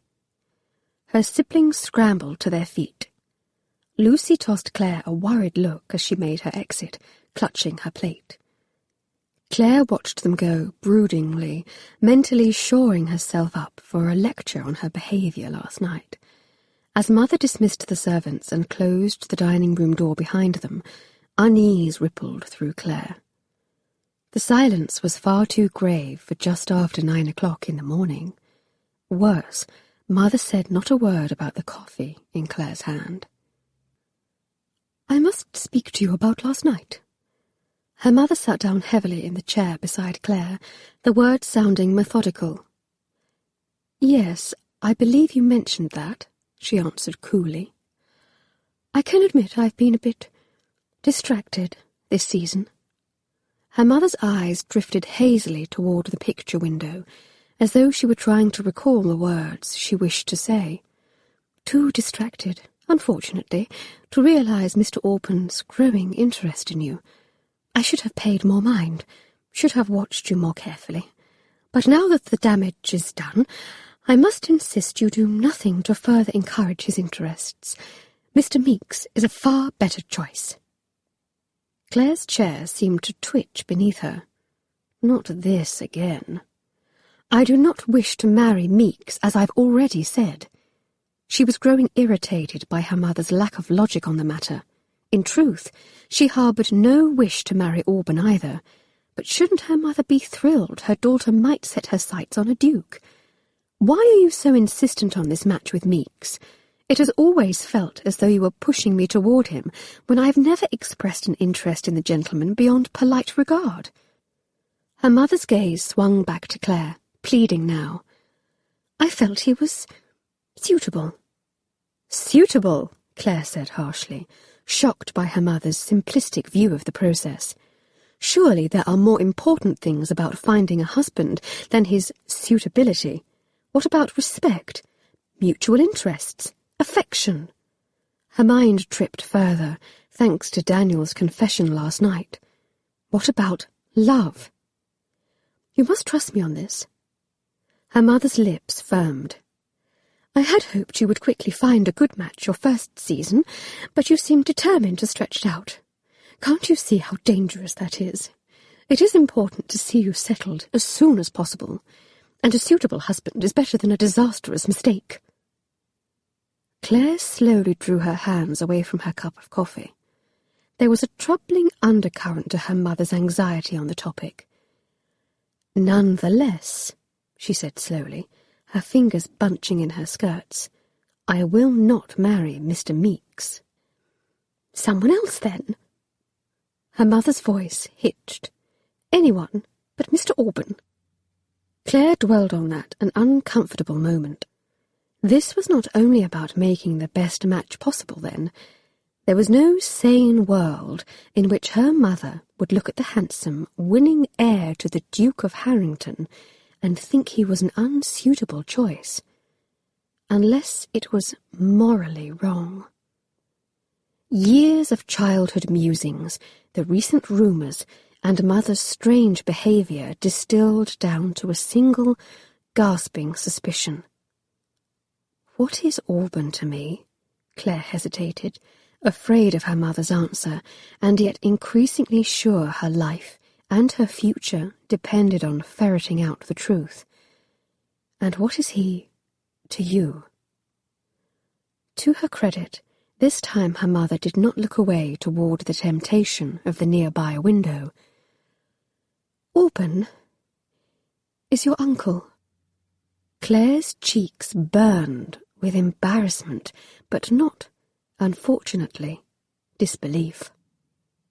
Her uncle? Could it be true?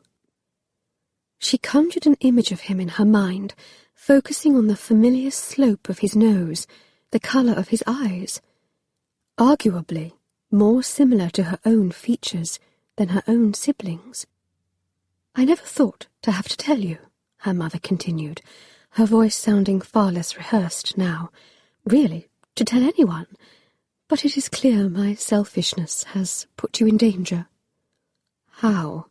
Claire demanded, scooting her chair closer. She leaned in, as if proximity could somehow extract the facts with greater efficiency and less pain. "And I would know all of it, Mother. I think you owe me the truth, at least." Beads of unladylike perspiration shone against her mother's forehead. "My desire to see you quickly married and settled is complicated." She took up a napkin from the table and blotted her temple. "I know something of disastrous mistakes, you see. Too impulsive, I suppose, and prone to rash mistakes. We are not unlike in temperament, you and I, and that is why I have always felt it important to see you settled quickly." Claire privately disagreed with her mother's assessment of her personality, given that her every move during both seasons had been carefully orchestrated, right up to the point she had strained her ankle. Only then had her carefully constructed plans been turned on end. But instead of contradicting her, she reached out her hand and covered her mother's fingers with her own, squeezing gently. "Go on." Her mother unleashed a tremulous sigh. "When I was 19, I fell in love with a young man named Benjamin Alban. Mr. Alban's older brother, though at the time their family's connection to Harrington was so distant there was never a thought of possible secession. He was neither wealthy nor titled, but I loved him fiercely. Against my wishes, or perhaps because of them, my parents entered me into a betrothal with someone else, someone who was wealthy and soon to be titled." "Father," Claire choked out. Her mother nodded, looking down at their joined hands. "I was young and impetuous and determined to have my own way in this." Tears welled up in her eyes. "Benjamin and I left for Gretna, and we were in a dreadful carriage accident just over the border." The anguish on her face appeared fresh, and perhaps, in this moment, it was. "He was killed when the carriage rolled over." Claire gasped. She didn't know this man being described to her, but she was, after all, hearing about the death of the man she had just been told was her father. "My parents spirited me away, and insisted I breathe nary a word of it to anyone. As my injuries were healing, they cleaned up my mess in the most expedient way possible.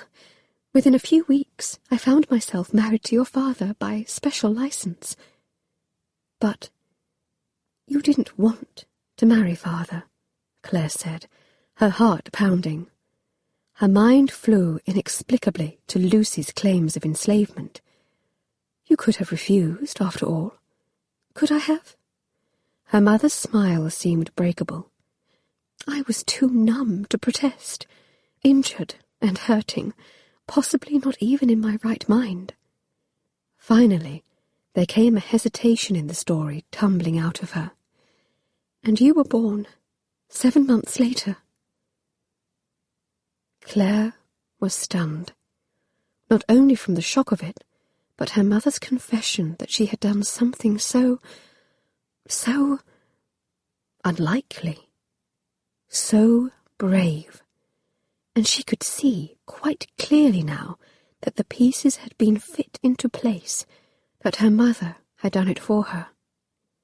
"Does father know?" she asked, torn between relief to finally know and dread over what this meant to the people she loved. "That I am not his true daughter?" How could he not suspect, given the timing of your birth and the stark physical differences between you and Lucy and Geoffrey? A tear rolled down her mother's cheek. "The truth is, your father is a good man. Though we've never spoken of it, I don't think it matters to him whose blood runs in your veins. He loves you very much. You must know that." Claire hesitated, still trying to sort through it all. In this moment, she couldn't even begin to wrap her head around what these revelations meant for her or her future. She was too consumed by these details of her past. "Did you ever love father?" she asked, pulling her hand away. She was shocked to realize she might no longer even be able to call him that, and an angry hurt burrowed beneath her skin at the unfairness of that fact. "I mean, Lord Cardwell. There is no need for that." Her mother sighed. "He is still your father, Claire, in every way that matters." She smiled grimly. "I cannot deny we have had our difficulties, and I am sure much of it was my fault. I did not tell him about any of it before we married. It was important my reputation be unblemished, my parents said, or it could be considered a breach of promise. But even after we married, I could not bring myself to speak of it." "So you have lied to him all these years," Claire said bitterly. "You have much to learn about matters between a husband and wife, Claire." Her mother shook her head sadly. "How could I tell him I loved someone else? He was a good man, and he deserved a wife who would give him a chance. But it turns out I was not the only one who lied. Your father was none too happy to marry me either. He had a mistress when we married, someone he apparently loved, but who was unsuitable in character and breeding to be the wife of a future viscount. He never told me about her, and he eventually ceased all contact with the woman. But 2 months ago, he received a letter. It seems his former mistress bore him a daughter, and that young woman reached out to him after her mother's death." The room spun, and Claire clapped a hand over her mouth to capture the gasp that insisted on escaping her lips. "Oh, God, oh, God, oh, God! How many hidden relatives would be uncovered here today?" "I have no objection to the association, of course," Mother went on, her voice growing hard now. "But since we arrived in London for the start of the season, he has insisted on spending all of his time with her." Claire closed her eyes as she considered her father's recent absences. "He is going to her," Mother had said that night over dinner. Not a mistress, as they had all suspected. A daughter. She opened her eyes, stunned to her core. What is she like?" What is she like?" Her mother's voice cracked. "She is younger than you, Claire, which means he was unfaithful to me, at least at the first, and now he is proposing bringing her here, to Cardwell House." She drew a deep breath. "A bastard child, living under our roof. I cannot bring myself to agree. How can he ask it of me?" Claire hesitated, unable to see the cause for panic. After all, she was a bastard child living under this roof, and if disastrous mistakes had been made on both sides, it seemed a little compassion was going to be necessary to set things to rights. "I would imagine," she said softly, "if Father just learned of her existence, he would want to make amends for being absent in her life." But Mother stubbornly shook her head. "It is too much. We would not be received." Claire raised a brow. "I am not sure I mind, truth be told. The season holds less interest for me this year than I had hoped." She thought back to last night's whispers. The stairs. The cut. "Oh, I am not so worried for you." Mother waved a dismissive hand. "You've friends enough among the ton to survive it, but Lucy has not even had the benefit of a chance at a season yet. This could very well destroy her meagre chances for a suitable match before she has a chance to even come out. We must be careful of appearances, for her sake." Given that Lucy had just this morning loudly bemoaned the very idea of marriage, Claire wasn't sure the argument held water. And to hear the word suitable again grated every bit as much upon her nerves as the last time her mother had uttered it. "If you are so worried about appearances," she pointed out, "why did you risk an indiscretion at Lady Austerley's library? If someone had discovered you, it would have been every bit as damaging as this." Her mother raised a hand to her temple, and Claire could see that it trembled. "Please, try to understand. No matter our rocky start, your father and I had finally reached an accord in our marriage, possibly even found a measure of strong affection. But the appearance of this girl has destroyed all of that. He was clearly unfaithful to me, at least in the beginning, and my vanity was wounded by his confession. I am afraid that night at the ball I sought the wrong sort of comfort. I admit there was a part of me that felt justified in hurting your father, but my mind had been muddled by the champagne I had consumed. I did not think of how I might also be hurting you." She winced. "And, for what it's worth, I have already apologized to your father. I realize now that discretion is paramount to preserve our family's reputation." Though it was gratifying to hear that this, at least, was no longer a secret she needed to guard from Father, Claire remained worried. Her mother had good reason to be concerned about the damage that could be done by gossip, but Lucy's reputation was largely a future concern. In contrast, Sophie's malicious gossip had already spread, and the knowledge of what people already knew, or thought they knew, tilted in. "I am afraid," Claire said slowly, "that discretion in matters of our family's private affairs is now out of our hands. There are already rumours circulating on the matter of my legitimacy."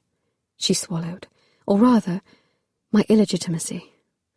"And it is a stretch to imagine my friends might carry me through it, when they are the ones who have fueled the gossip from the start." "But how?" her mother gasped. "How would they know? I've never told a soul."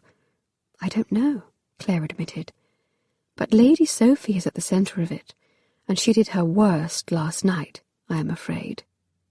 There was a moment of silence, and then her mother stood up and began to pace in a small circle.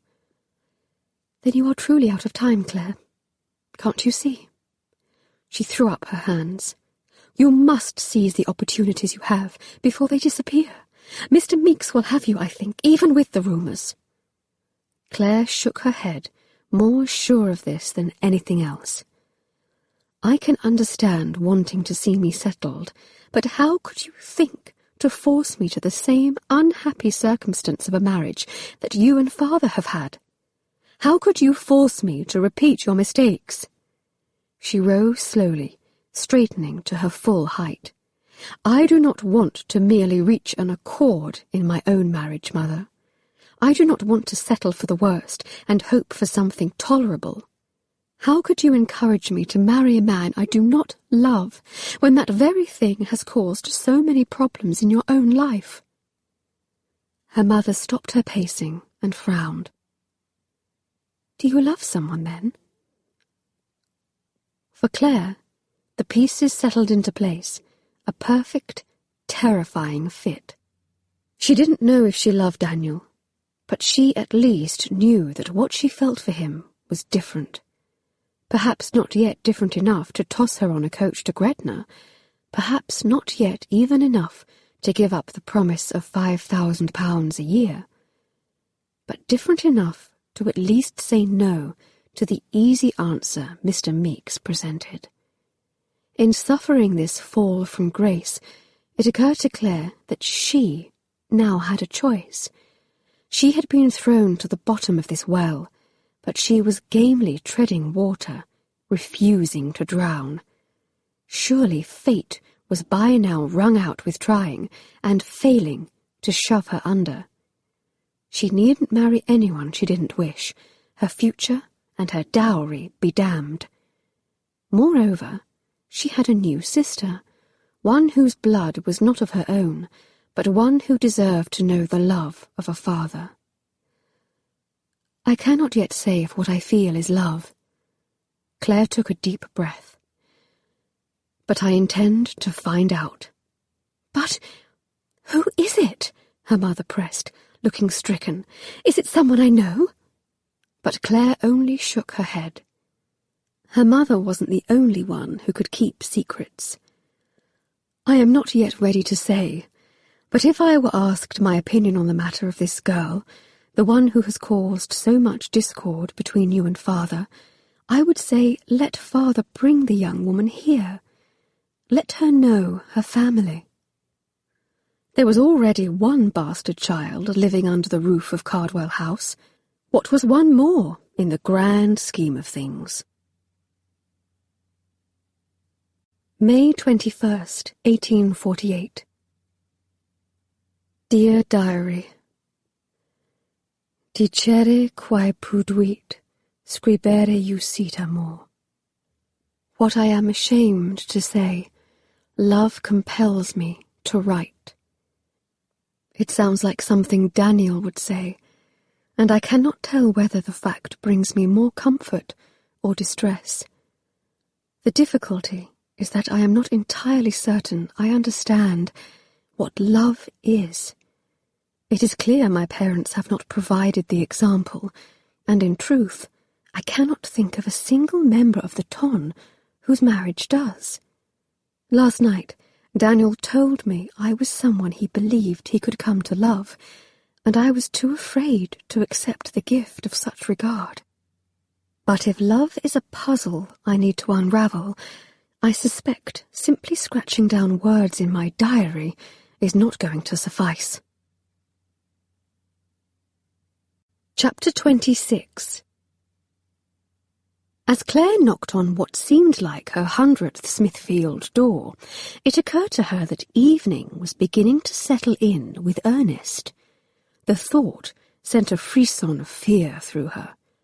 She pulled her wet cloak tighter about her shoulders and held her breath to avoid breathing in the sour ammonia smell wafting from the nearby alley. The wet wool, a byproduct of an unfortunate late-afternoon thunder shower, did little to ward off the encroaching chill of night. Worse, the shadows stretched around her, taunting her with long fingers.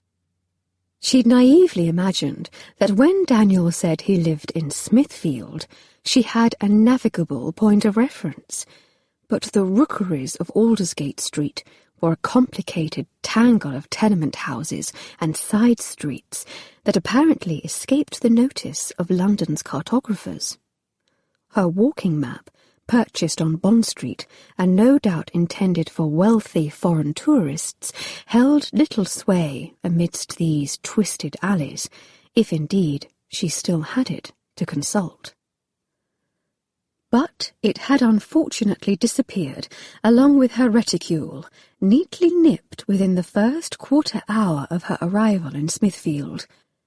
The dainty ribbon handle, so fashionable in Mayfair, had proven an astonishingly easy mark here.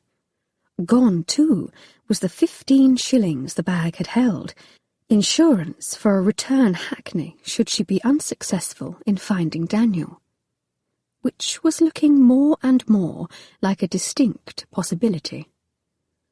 After no luck searching for him at St. Bartholomew's Hospital, she'd spent the past few hours knocking on random doors. More often than not, the doors that opened sheltered haggard young women with squalling babies on their hips, or grizzled souls too bent and haggard to venture out onto the streets. None did more than crack open the door and peer out with suspicion. Her latest attempt appeared to be faring little better. She knocked again, growing desperate enough to consider trying the latch on the door, if need be. But the door, which appeared to have once been painted a cheerful red, but had long since faded into a nauseating pink, finally opened. A woman of middling years peered out, and with her a puff of air escaped, liberally laced with the smell of rising bread. She dusted her flour-covered hands on her skirt. "May I help you?" Claire breathed a sigh of relief, and not only because the homey scents provided a welcome counterbalance to the stench from the nearby alley. Here, at last, was someone reasonable, offering her a proper greeting. "Oh, yes, thank you. I am ever so glad you opened the door." "Well, I don't have any rooms to let at the present, and I don't take on female boarders," the woman said. "Too much trouble." "You mistake my inquiry, Mrs. Calvert." "Ah, well, good evening, Mrs. Calvert.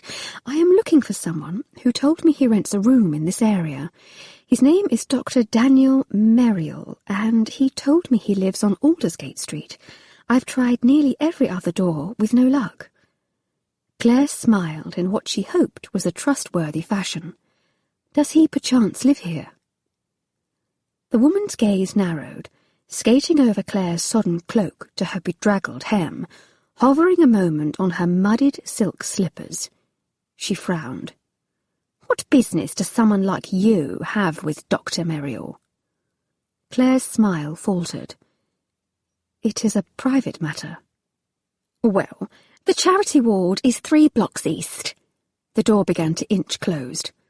Claire abandoned her society smile, which was clearly not serving her well in this neighbourhood, and shoved her left foot into the jam. "I am not his patient, if that is your worry," she gasped, as the door connected with her thin-soled slipper. Although, perhaps a broken foot would return her to that blessed state. Ironically, St. Bartholomew's was the one landmark in Smithfield she was sure of, given that it rose like a fortress above the squalid neighbourhood, and given that she'd started her search for Daniel there this very afternoon. But according to the authorities she'd spoken to, he didn't work on Sundays, and that meant she had no idea where he might be. The offending door began to open again. "I cannot say that I know him," Mrs. Calvert snarled. But before Claire could protest further, the churlish woman brought her heel down on top of her foot. As Claire reared back in pain and surprise, she added nastily, "And if I did, you can bet I wouldn't approve of visiting ladies either." The door slammed closed. Claire stood in the gathering twilight, her mouth open, toes curled in agony. "Psst!" She whirled around, her heart crawling up her throat. She saw naught but an empty sidewalk, but nonetheless edged away from the unseen voice, the crumbling mortar of the building's wall at her back. The gas lamps had not yet been lit, if, indeed, there was a lamplighter in London brave enough to walk these streets. She peered from side to side, searching for danger. Why would a footpad be trying to catch her attention? Surely they could just brain her over the head, drag her into the shadows, and— "Here! In the alley, miss!" Claire closed her eyes and shook her head. No matter how nicely a footpad asked, no matter even if said footpad was female, as this one clearly was, she was not about to blindly follow their invitation into a dark, murderous rendezvous. "I know the man you seek." Claire's eyes opened to see a woman shuffle, ghost-like, from the alley, her hand raised in greeting. She blinked in surprise through the twilight. "Meg!" The apparition cackled. "Oh, aye. You remember me, eh?" "Of course. I met you with Dr. Meriel in Chelsea."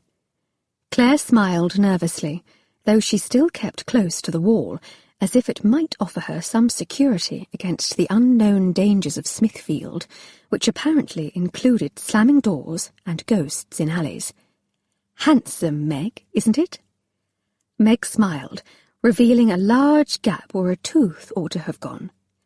"A spanking good memory to go along with such a pretty face. No wonder Dr. Meriel's smitten." Claire stepped forward at his name. "Do you know where he lives?" "He lets a room for Mrs. Calvert." Meg pointed behind Claire's shoulder with a gnarled hand. "Second door to the left." Claire looked behind her suspiciously. Several closed doors waited, a bit further down the street. She'd overlooked them at first, thinking them little more than side doors to sculleries and such. But then she'd presumed this building was a single home. Now that Meg had pointed it out, she could see the rooms had been subdivided as individual living quarters. "But Mrs. Calvert said she didn't know him," she said in confusion. "It's more that she doesn't want you to know him. Catch my drift, dearie?" Meg turned and began to amble down the street. "Just don't let her find you out, you hear?" the woman called over her shoulder. "There's a woman I wouldn't want to cross." As Meg turned a corner and disappeared from view, Claire shook off her surprise. She knocked on the indicated door, then waited with her heart in her throat. It seemed like only seconds before it swung open. The wave of air that reached out to greet her this time did not smell of freshly baked bread, or worse, a fetid alley. Instead, the strong, sweet scent she'd always identified with Daniel greeted her like an old friend. He looked tired and dishevelled, as though he'd been up for days, but he was still so impossibly perfect she wanted to collapse in relief. The sight of Claire on his doorstep was like an old wound, freshly torn open. The last time Daniel had seen her, she'd been standing beneath the bright lights of Lady Austerley's ballroom, regaling her friends with tales of his Roma heritage, her voice smug and confident as she delivered the damning words. But in her bedraggled bonnet and soaked dress, tonight she looked as much a gypsy as he. "May I come in?" Even her voice seemed sharp as a scalpel. He nodded, stepping aside for her entry, then turned around just in time to see Claire's cloak hit the floor in a sodden heap. Her gloves were peeled off next, followed by her bonnet. The frogs announced their approval of the disrobing process by splashing about in their bowls, but then fell uncharacteristically still as she began to unpin her hair. No doubt they were as awed as he. She squeezed the water from the released tresses, and drops fell onto his floor with a soft patter. The sound finally brought him around. He disentangled his frozen limbs and shut the door, then pulled a blanket off his bed, as much for his sanity as her health. "For God's sake, Claire." He held it out. "You are soaked through." "I was caught out in the rainstorm." She took the blanket from him, and as her cold hand brushed against his, a curl of heat unfolded in his gut. but he ruthlessly ignored the urge to take her in his arms and warm her up the fastest way possible. Because the storm had come through around 6 o'clock. It was now closer to 8. His mind clacked through the math and arrived at an unpalatable conclusion. "You've been wandering about Smithfield for 2 hours?" he asked, incredulous. 4. The rainstorm hit about 2 hours into my search for you, I should think. That was after my purse was stolen, of course. She tossed her still damp hair over one shoulder, and he tried very, very hard not to notice it fell to her waist. Her very damp waist, the fabric of her wet dress plastered against her curves. "I tried to wait out the rain in the coffee house on Giltspur Street, but they turned me away." She held the blanket back to him. "They insisted I buy something, you see, and I was quite unable to do so without any money." Daniel took the blanket back with numb fingers. Bloody hell! She'd spent 4 hours in Smithfield. 6 months ago, a man had been gutted in broad daylight, not 2 blocks away from that very coffee house. Mrs. Calvert's husband had known the streets and the dangers as well as anyone, and it had still not been enough to keep him safe. How was a woman so delicately fashioned still standing, still breathing? But of course, he knew by now she was stronger than she seemed. "Why do something so foolish?" he demanded gruffly. His fingers gripped the coarse wool of the blanket, now damp from its brush with her body. "I would have come to you, if you'd only sent a note." She hesitated. "I wasn't sure. Not after the way things ended between us last night." Daniel's heart contracted around her explanation. He felt like smashing something. She'd been robbed on account of him, refused entry to a common coffee house, soaked to the bone. It was a wonder she wasn't bleeding to death in an alley somewhere. Instead, she was here, dripping wet and beginning to shiver, though whether from cold or residual shock, it was difficult to tell. Fighting back a snarl of anger, he tossed the blanket back onto the bed, then snatched a cup from his sideboard, unfortunately chipped, though it was ostensibly the finest piece of china he owned, and poured her a finger from the bottle he kept there. He held it out to her. "As I said last night, Smithfield is no place for a lady. I had hoped that perhaps you at least lived on a safe street." She accepted the cup with both hands, and when he saw her fingers were shaking, he cursed his haste in not warming the drink up first. "I have discovered, however, you are not prone to exaggeration." She took a cautious sip, then wrinkled her nose. "This is terrible brandy." "That is because it is whiskey." Her eyes widened. "Lady Osterley told me you were a teetotaler." He dragged a hand through his hair, though he really wanted to drag it through hers. He'd never seen it unbound before, and even with its dampness, it glowed with life and vitality. "Not a teetotaler. Not tonight, at any rate. I am just careful." Daniel poured himself a glass, this time in a cup with a broken handle. "Even a glass or two can impair a man's judgment, and I need my wits about me to do my work." He took a long swallow. "But as I've just completed the last of my experiments with my anesthetic regulator today, I believe I've earned a celebratory glass myself." "You finished it?" she asked, and he could imagine, perhaps naively, that he could see a flush of excitement steal across her cheeks. His stomach churned. Whether from the burn of the whiskey or the burn of her presence, it was difficult to be sure. What was she doing here, asking questions as if she had a right to be interested in his work? She'd made his position in her life damnably clear last night. He wiped a sleeve across his mouth. "I stayed up all night to finish it," he admitted, though he did not add he was driven, in part, by frustration over their parting. "I wrote the manuscript this morning and sent it on to the editors of the Lancet this afternoon." "You must be relieved." "Relieved?" he snorted. "Not bloody likely. The fate of 6 months of work now rests in the hands of an editor who likely doesn't know his arse from his elbow. But if it works, surely they will have to publish it. If history is any judge, the editors will have their own opinion on what constitutes a publishable finding, and they've viewed my ideas none too favourably in the past." He could see her fingers tighten around her chipped cup. After a moment, she raised her glass. "Well then, we should drink to your hopeful success. If anyone deserves it, it is you."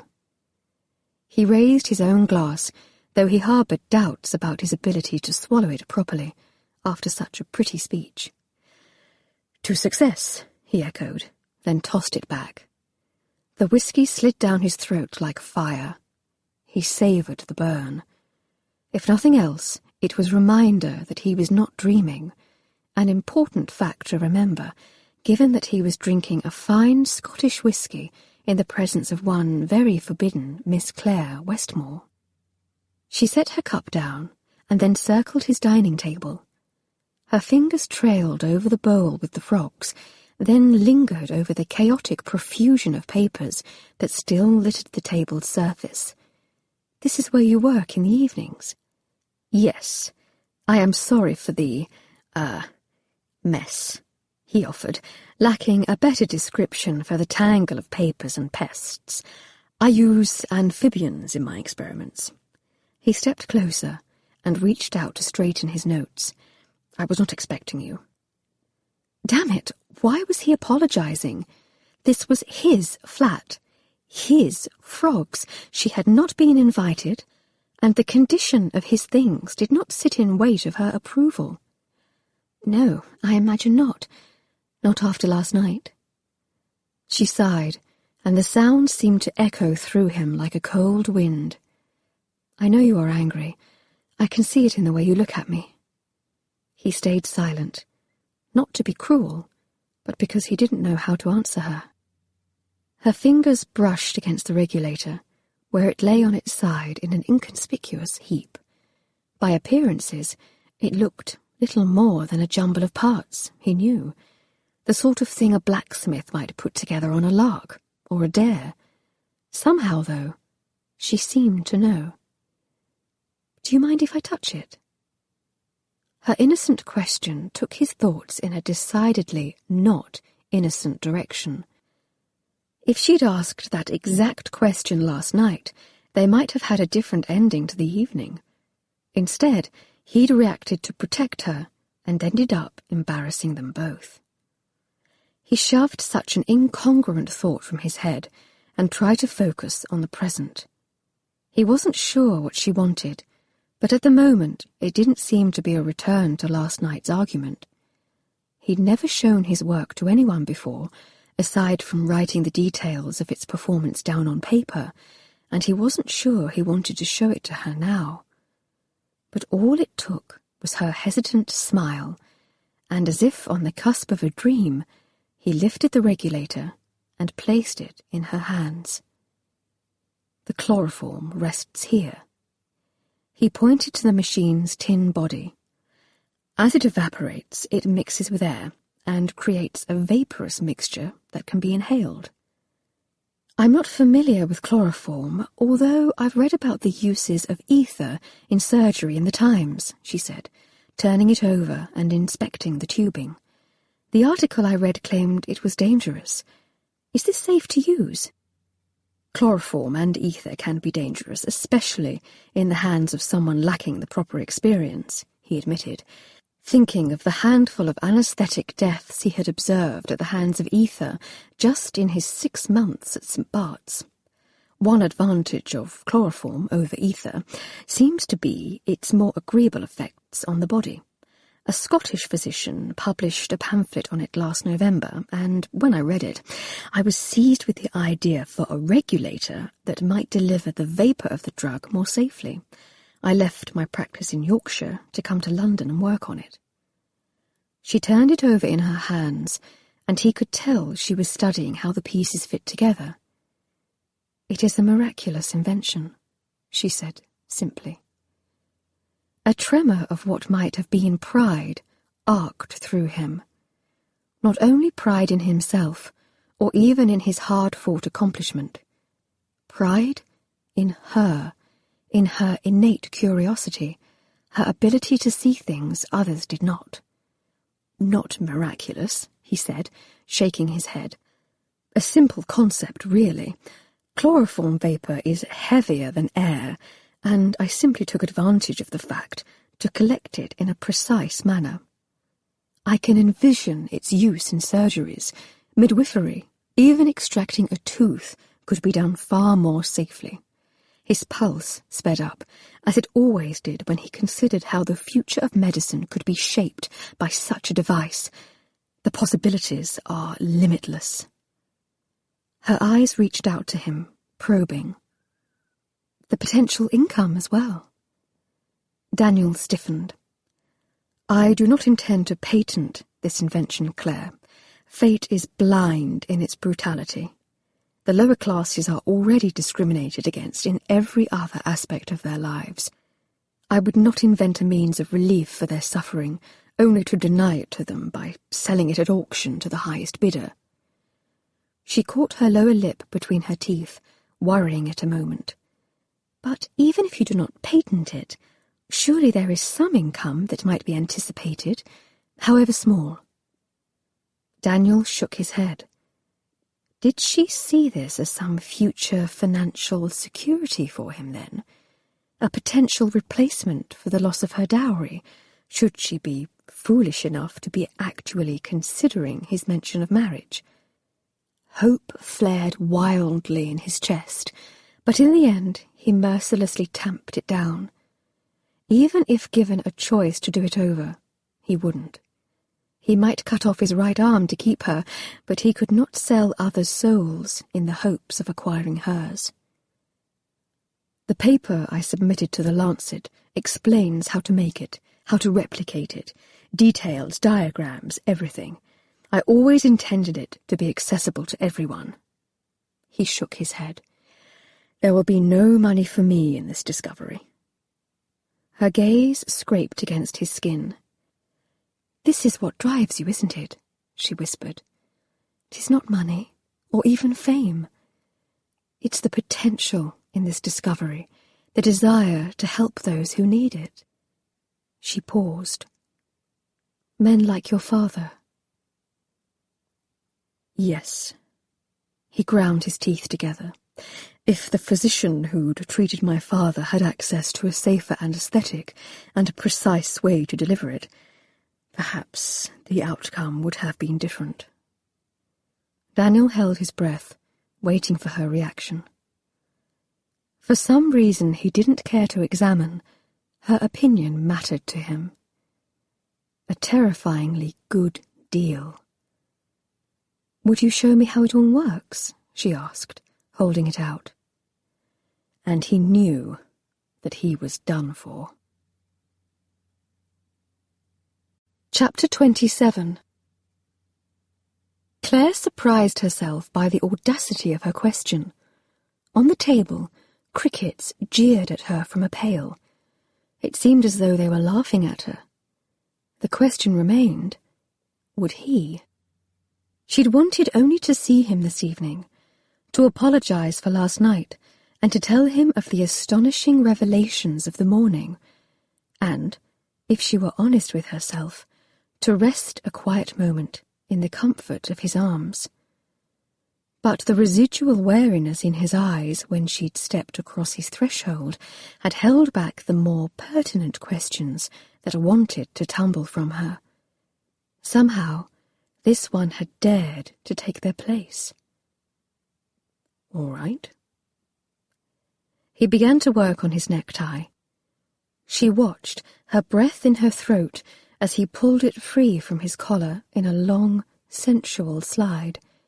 He picked up the lamp and walked toward his bed, with its damp blanket and heart-stopping possibilities. For a moment she stood still, shivering in her wet clothes, wondering if perhaps he'd misinterpreted her question. Show me could mean a good many things. "Bring the regulator over here," he called out. He placed the lamp down on the bedside table, then sat down on the bed and rolled up first one sleeve, then the other. "And the brown bottle on the table as well. Take care not to drop it, though." A hint of bemusement infused his voice. "That is a mistake I am not eager to repeat. The scent has lingered for weeks from the last time I dropped it." Claire fetched the requested items. So that explained the fragrance she so associated with him, that sweet, cloying scent that made her want to bury her nose in his jacket and never come up for air. She wondered what he would think if she admitted such a thing. "Are you limping?" he asked, distracting her from the task at hand. At the unexpected question, the bottle almost slipped out of her fingers. She pulled it close against her chest, her heart pounding. "My ankle is feeling fine." "I should hope so, given that it is your other foot you are favouring tonight." The thought that he noticed such a small, insignificant thing startled her nearly as much as the near miss with the chloroform bottle. "I had a door slammed on my foot," she admitted, "but it does not hurt overmuch." She set the bottle down gingerly on the bedside table. Smithfield's residents are not the friendliest of souls. He began unbuttoning the first few buttons of his shirt. "Considering the reception I have received at your society functions, I think I should prefer Smithfield.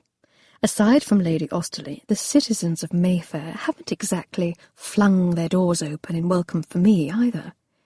He pointed behind her. "There's a chair just there. You will want to sit for this, I think."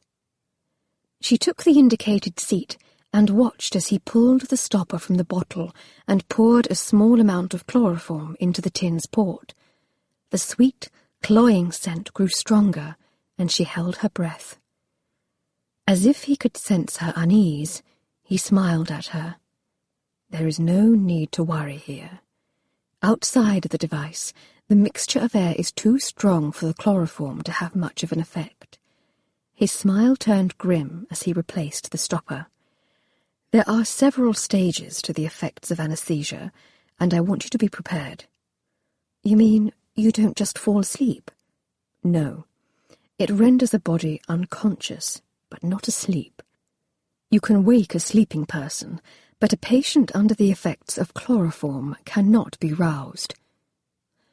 He placed the stopper back in the bottle and set it down on the table. "Now, in the first minute or so after placing the mask, I may seem highly agreeable. There is a sense of euphoria that comes with the first degree of anesthesia, but then my thoughts will become more disordered, possibly even delusional. I need you to count to 100. Timing is crucial, otherwise it can be dangerous." "Dangerous?" Claire straightened in alarm, her fingers curling in protest around the hard edge of the chair seat. "I thought you said it was safer than ether. I did not think—" His hand reached out to touch hers. "Safer, yes, but not entirely without risk. The danger will be assuaged by having someone sensible monitoring the effects, I should think. Afterward, the sequence occurs much in reverse." He squeezed her hand. "You can do this, Claire. I trust you." She breathed out, nodded. He lay back on the bed, though he did not yet fit the mask to his face. "I will hold it in place, but remember, it is vital you remove the mask after I am unconscious, or else I will continue breathing the vapour and can suffer too heavy a dose." Claire shivered beneath her skin, and not only because of the cold seeping through her wet clothes. How on earth would she have the courage to wait until she reached 100, chased by a dire warning like that? The thought of putting him at risk made her feel more than a little ill. But he believed in this machine, and in the strength of his own experiments. The least she could do was believe in him. He held the mask over his nose. Claire held her own breath as the faint, pungent smell of vaporized chloroform filled the air. It is far more concentrated in the mask, she reminded herself, but that only made her stomach turn over in fear for him. 1, 2, 3, she frowned, concentrating on the numbers. 4, 5, 6. She made it to 15 without seeing what she'd considered any change in Daniel's behaviour, but then, just as she reached 20, his muffled voice rang out. God, you are beautiful. She forgot, for the moment, to count properly. Dark, serious eyes met hers above the bit of brass and tubing, and for a moment she felt as though she were the one going under, flailing under the undertow of that hypnotic gaze. She shook her head in denial. You are deranged. I look like a drowned rat. She paused, sorting out where she had been before his words had pulled her from her task. 30, 31, 32, Miss Westmore. Was it just her imagination, or did his voice sound more slurred than affronted? Did you just call me deranged? 35, 36. I am a fellow of the Royal Medical and Chirurgical Society. In spite of herself, Claire smiled. Yes, I recall you mentioned that, once upon a time. It means I am sworn to honesty in all matters personal and professional. You are beautiful, Claire. You may trust me on this. She laughed out loud, remembering his earlier warning. Highly agreeable indeed. Ah, an elusive sighting of Miss Westmore's crooked left cuspid. His voice seemed to be weakening now, but he was apparently still possessed enough of his faculties to reach out with his unencumbered hand to cup her cheek. I see it. In my dreams, you know. She caught her breath, as much at his words as the touch of his hand. He'd noticed her tooth? She felt a restless stirring at the thought, not from embarrassment or resentment that he should mention it. It was hard to resent the reminder of her physical imperfection when he also said he thought her beautiful. Although, perhaps this was less the agreeable phase of the experiment and more the disordered delusion he had warned her about. By the time she hit 70, his dark, thick lashes had begun to flutter against the stubbled arc of his cheek, and his hand had fallen away. By 100, he was well and fully unconscious, and she reached out and tugged the mask from his unprotesting fingers. "Daniel?" she whispered. She tapped his shoulder. Oh, God! There was no response. It was like watching someone die before your eyes. She felt a tremor of terror to think that he had willingly done this to himself, all because she had asked him to show her his work. She grasped his hand and was relieved to find it was warm beneath hers. Her finger rubbed against the tiny scar on his thumb, the one she had spied during his first visit to her drawing-room, only 2 weeks prior, but seemingly a lifetime ago. She remembered how it had proved he was human, rather than some Greek god fallen to earth. She resolved to ask him how he had acquired it, should they be fortunate enough to escape this foolish endeavour with his wits intact. At the moment, she feared for the worst. Despite her fears, she could see his chest rise and fall in a faint but steady rhythm. But the rest of his body, and that beautiful, quick mind, those things were utterly silent. She felt helpless in the face of such a striking vulnerability. Gradually, she began to convince herself he was not in distress. Indeed, if she looked carefully, she could already see signs of his impending recovery, a fluttering of eyes beneath his closed lids, the purposeful curl of his fingers into his palms. The trust it must have required to put his life in her hands in this manner staggered her. Perhaps there was a glimmer of hope here, a chance he didn't hate her after all. She reached out and slipped a hand beneath his unbuttoned shirt, her palm resting against the firm, reassuring bump of his heart. He was startlingly hot. Or perhaps it was that she was cold. Her fingers curved into his skin, the hair there crisp and springy, and she marvelled at the stark difference in its texture compared to her own. She leaned over and placed her ear against his lips, seeking audible reassurance of his breath sounds. "Brilliant man," she whispered, her face turned so she could see his fluttering eyes. "You've done it. Not only shown me, you've shown them all." She gasped as his hand snaked up to grasp the back of her neck. The moment hovered, unscripted and unsure. He blinked in muted awareness, and then his dark eyes anchored insistently to hers. Claire? To her needy ears, it sounded more like a benediction than a curse. "Yes," she gasped, though his fingers were punishing against her skin. Her hands crept up to tighten over his, telling him by touch of her presence. "I am here." His grip slowly loosened, but as she drew his hands back down and straightened her back, her fingers lingered over his. She felt the small scar on his thumb again and remembered the promise to herself. "Daniel," she whispered, sensing he was beginning to drift away. She felt the sharp arc of panic. He couldn't sleep, not now that she had finally gotten him back. "How did you get this mark?" She rubbed a finger over it. Was it the slip of a scalpel? He frowned and seemed to take an hour to respond.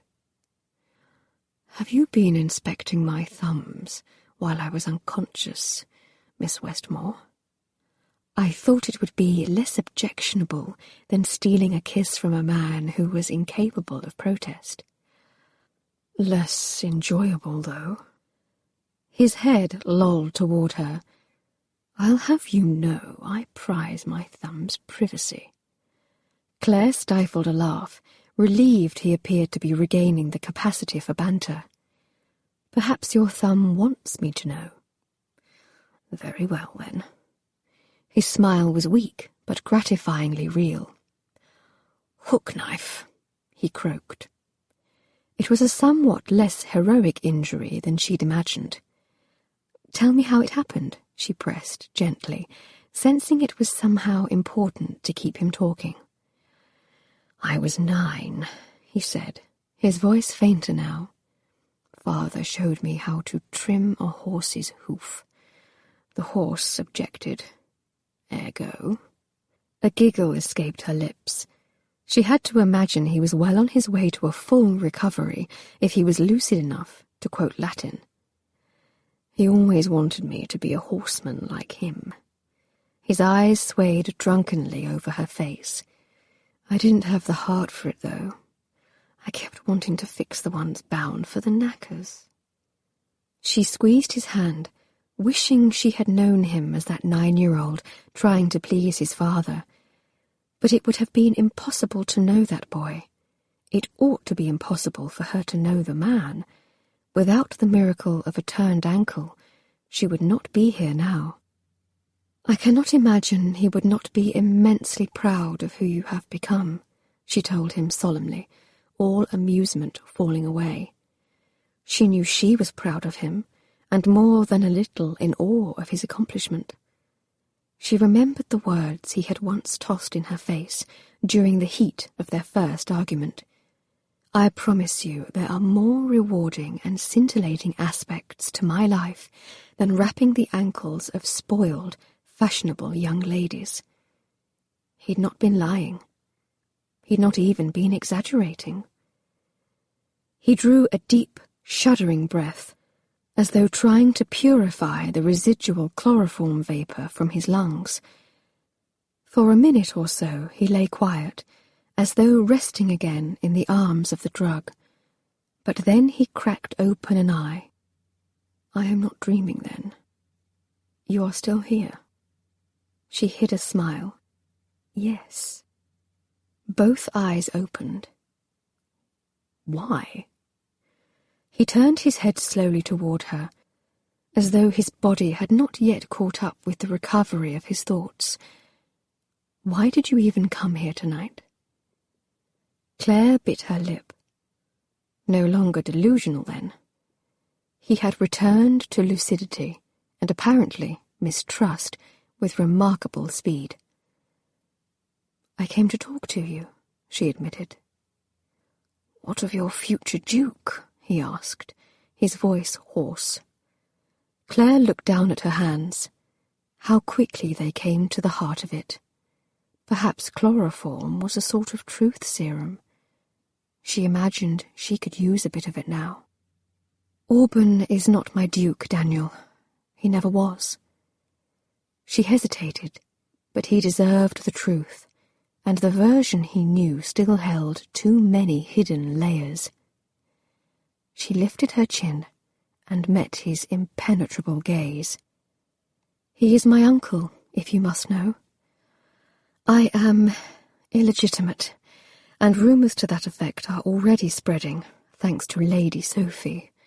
And I imagine that changes things a bit where my future is concerned, doesn't it? He studied her a long moment, as though he could dissect her thoughts down to the marrow.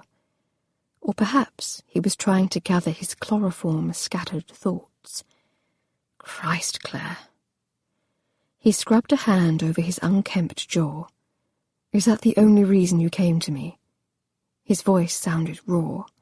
Because you are afraid no one else will have you. No! The blood pounded in her ears, each beat its own roar of denial. I came tonight because I needed to talk to someone who knows me, not the image I project to the world, but the person I am beneath.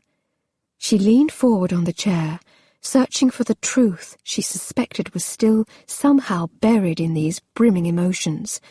I came because out of everyone, those I once considered friends, even my family, you are the only one who does. I came because I wanted to, Daniel.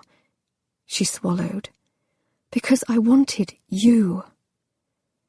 His hands snaked out once more, this time grabbing her wrists. That is certainly highly agreeable of you, he growled. Claire found herself pulled toward him, off the chair and onto the bed. And then his lips met hers. Chapter 28. Until now, Daniel's recovery after each experimental bout of anesthesia had gone something like this: a slow, rising awareness, a regained capacity for movement, and finally, least predictable in terms of timing, a return to full sensation. The final piece of the sequence had sometimes taken a quarter-hour or more. Tonight, he accomplished those steps in record time. Perhaps it was the whiskey he'd consumed first, that grand remover of inhibitions and good sense. Indeed, it seemed as though some of those milestones might even have been reversed, because his body was already stirring to life. Of course, the part of his anatomy in question depended on blood flow more than muscle strength, but how, then, to describe the sensation arcing through him? Was this a biologic response to the feel of this woman in his arms, warm and eager beneath his lips? Or was it her confession, the hope of what this might yet lead to, that banished the last dregs of sluggishness from his veins? The scientist in him wanted to take a moment, write the observation down. The beast in him firmly objected to that plan. And so, instead, he kissed her the way he'd wanted to for 2 long weeks. He cupped her head in his hands and pulled her into him, invading her whiskey-sweet mouth with a single purpose in mind. Not seduction. That was too delicate a term to define what he wished to do to this woman. He wanted to consume her. The sounds she made deep in her throat told him she did not object, and so he gathered his muscles and shifted their bodies until she was lying beneath him on his bed. He pressed his length down over the top of her as they kissed, marvelling at how perfect, how right she felt there. It seemed his body had known she would be a perfect fit from the start, and he was beginning to realize that fighting the objections of his conscience had always been an exercise in futility.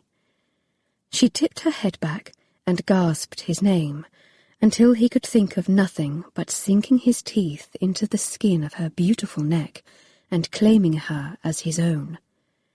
But he needed to know. Know she understood who she kissed, and what this meant. That there was no going back from the precipice over which they dangled.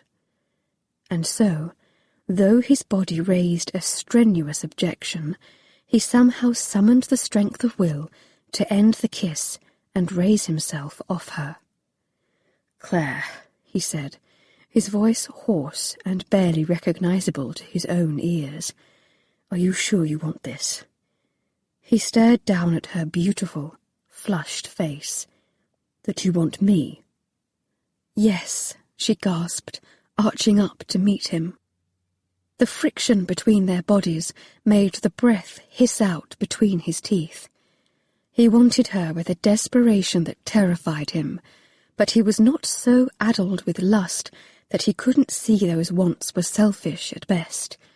She was poised to relinquish £5,000 when all he could promise her in return was a modest future. His body might try to convince him otherwise, but his heart knew it needed to be said. "I am not a man of whom your father would ever approve, Claire," he warned. "I am only the son of a gypsy horse trader."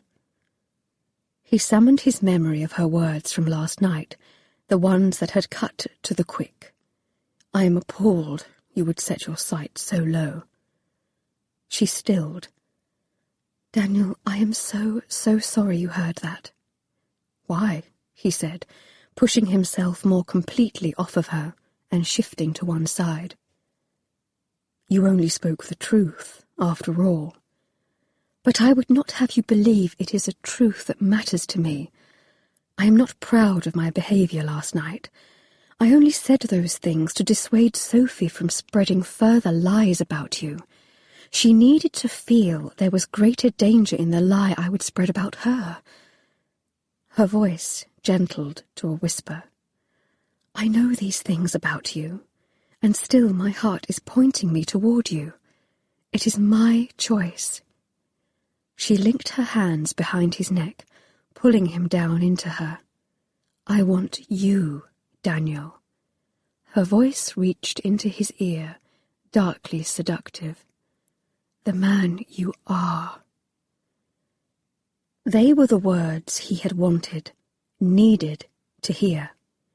And yet he pulled at this thread, determined to unravel her resolve before they did something she would wake up to regret.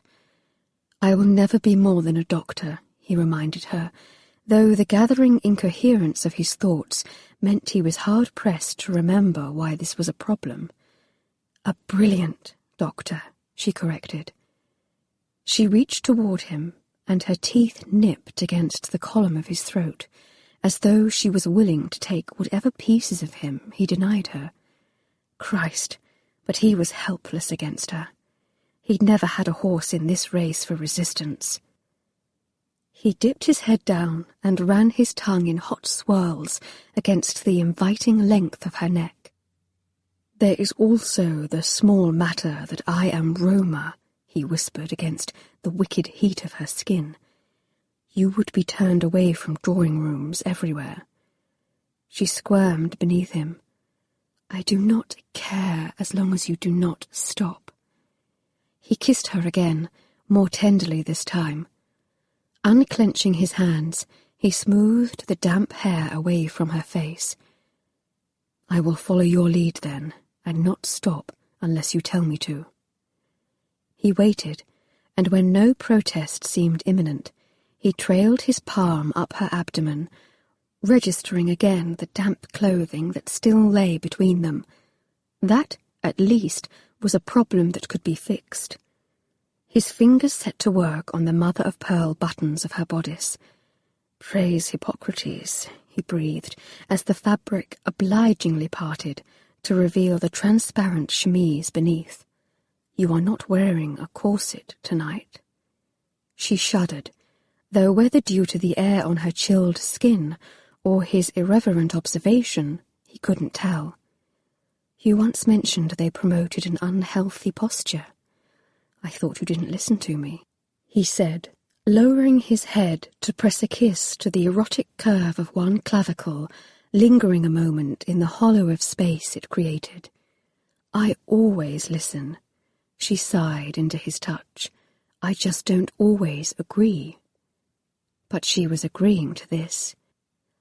He could feel her skin warming beneath his lips, knew she felt the tug of attraction every bit as much as he did.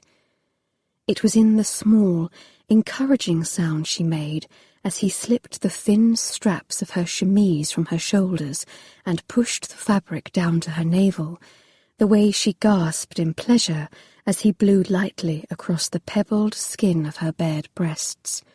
And good Lord, her breasts. Hadn't he known she was an anatomist's dream? They rounded enthusiastically in his palms, and the nipples peaked against his thumbs as they brushed across them. She felt alive in his hands, and he marvelled that a woman so finely made might entrust him with her keeping. "God, Claire, do you know what you do to me?" "No," came her choked whisper. "Well, from the start, you've rendered me far more insensible than chloroform." There was a beat of silence, of held breath, and then an easy breath of laughter escaped her lips, as if she didn't quite believe him, but had no choice but to take him at his word. "I am less easy to regulate, I imagine." He chuckled in return. The sound of her laughter was like a beautiful drug, and he was firmly in its thrall. With his fingers, he traced the delicate pattern of veins visible just below the skin on her breasts, marvelling with the knowledge that each one carried blood now heated by his touch. "Ah, but didn't you know? I am willing to experiment until I achieve success." He leaned over to blow a trail of warm air across one pert nipple, and as her head thrashed from side to side, he bent lower, drawing her into his mouth. A cry wrenched from her throat, but he refused to be diverted from this path. He was more than willing to use his mouth as an implement of torture in pursuit of this pleasure. Not his own pleasure, hers. He wanted her to realize there was far more here to discover, and damn any regrets she might have on the morrow, he wanted to be the one to show her. He gathered her wet skirts in his fist and dragged the fabric slowly, slowly upward. "What are you doing?" she gasped, causing him to still. "I will stop whenever you want," came his clenched reply. He forced his hands to still, waited for her to catch up, to decide. He would wait forever if he had to, because her trust in this, in him, was too precious to squander, no matter the insistent drum of desire in his veins. "I don't want you to stop."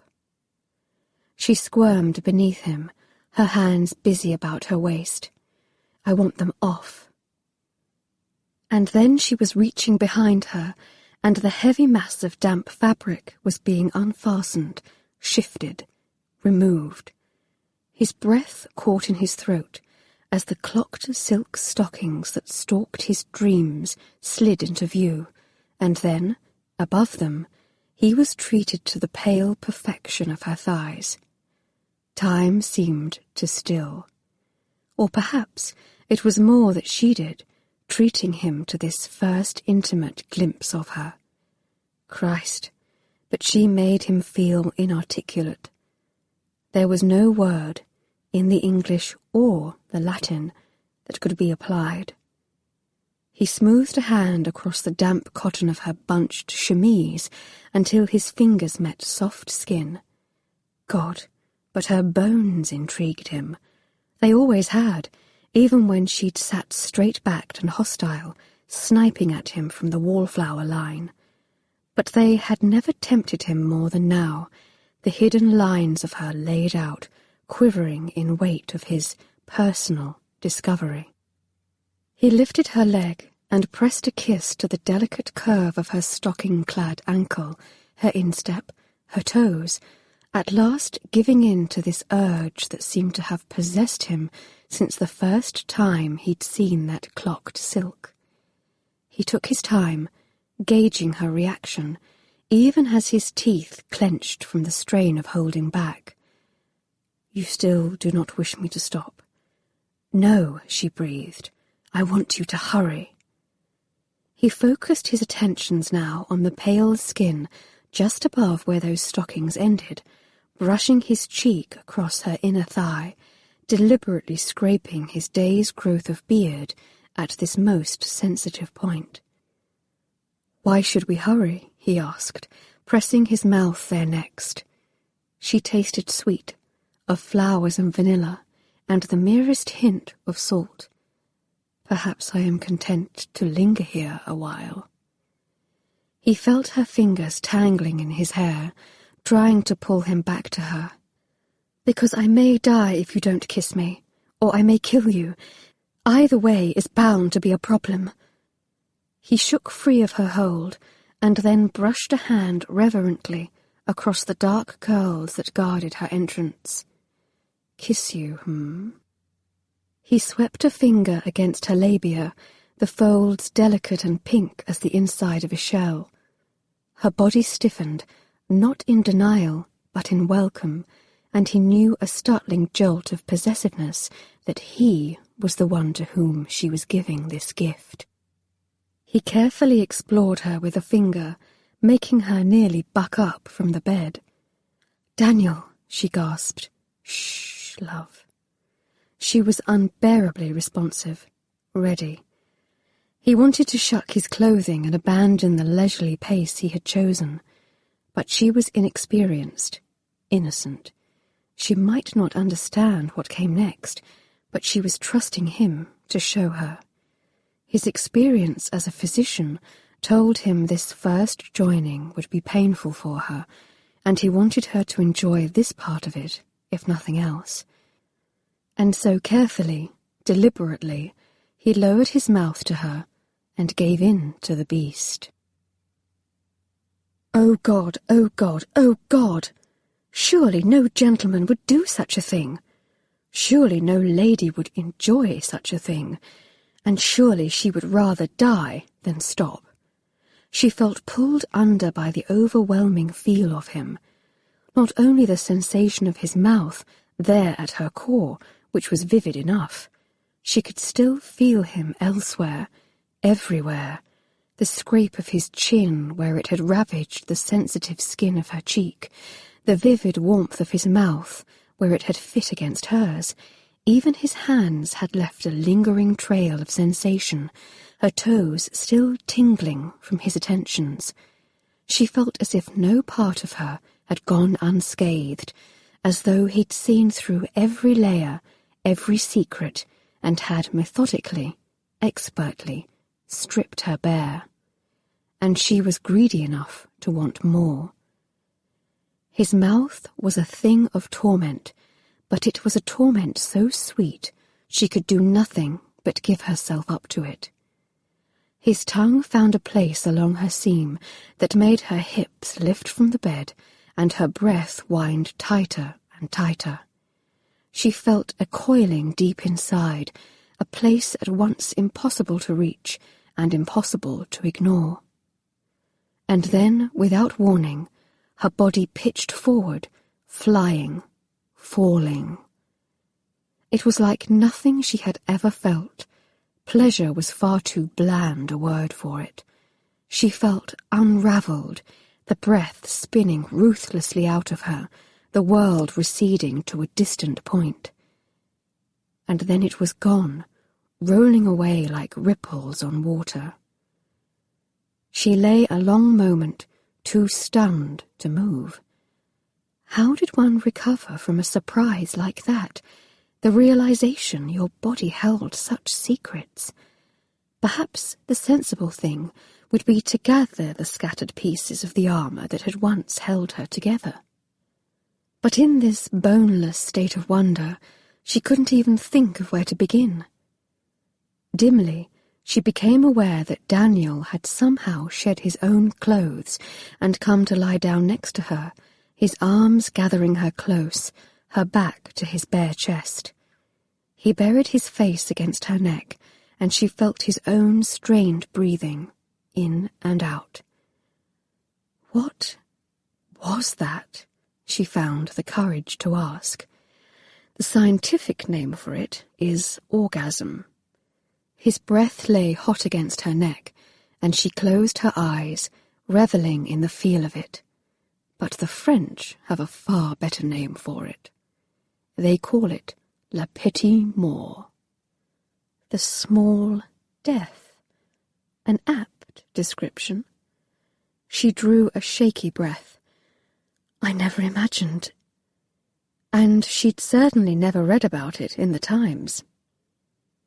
His chin tickled the sensitive skin of her ear. Your body is fashioned for this, Claire. He demonstrated with a hard slide of his body against her vulnerable core. The motion sent heat jumping again in that hidden, mysterious place. Fashioned for me. His mouth blazed a trail of promise down the side of her neck, and though she might have liked to close her eyes and lean into the weight of it, she turned and wriggled in his arms until she was facing him. The crisp hair on his chest chafed against her breasts, but it was a sensation she welcomed, craved. She might have liked to take a moment to look, to savour this first glimpse of his nude body. But they were far past such easy perusals now, and so she lifted a hand to his chin, revelling in the masculine texture and shape of his features. Only you, she whispered. No one else. She knew it beyond any shadowed doubt. The words had begun to assemble in her mind, even before he'd given her this gift. This was the elusive emotion he'd spoken of in the library, the hurtful, terrible thrill of it. Love. No title, no grand mansion could compare with this, and she'd been a fool to fight it so long. She tipped her forehead against his, welcoming the thin sheen of sweat she could feel there, soaking into her own skin. To her mind, the discovery was as significant as the knowledge that his mouth had just wreaked havoc on the most intimate parts of her body. It was evidence of his struggle, his care with her, his own denied release. Show me, she whispered. She could feel him shudder. He was contemplating retreat, though she could see it was something his body fought. Claire, we do not have to do this. He shook his head. I am content to have shown you this small piece of it. Well, I am not content. She reached down and touched him, running her fingers along the heated, velvet length of him. This time he did not pull away. Indeed, he pressed his body more firmly into her palm. I want to know the rest of it, she whispered. All of it. For a moment, she thought he would deny her. But no. He was moving, kissing her again. His stubble scraped the vulnerable skin of her jaw, but she welcomed the discomfort of it, proof of his intent. He tasted of whiskey and sweet, dark heat, and she wanted more of both. She could feel his hands shake as he dragged the damp, clinging chemise toward her head. It surprised her to realize it was still on, bunched as it had been about her waist. She lifted her arms, willingly casting any last shreds of modesty to the winds. His hands skimmed her shoulders, her ribs, her belly, raising gooseflesh in anticipation of what he might touch next. He uttered a soft groan as his hands came up to brush against her bare breasts. God, Claire, you are so finely made. Impossibly, she believed him, believed that someone could find her beautiful, desirable, just the way she was. There was no pretense left, no fashionable clothing to hide her flaws. It was in the heat of his gaze, the visible pulse at the base of his throat. She believed him. She believed in herself.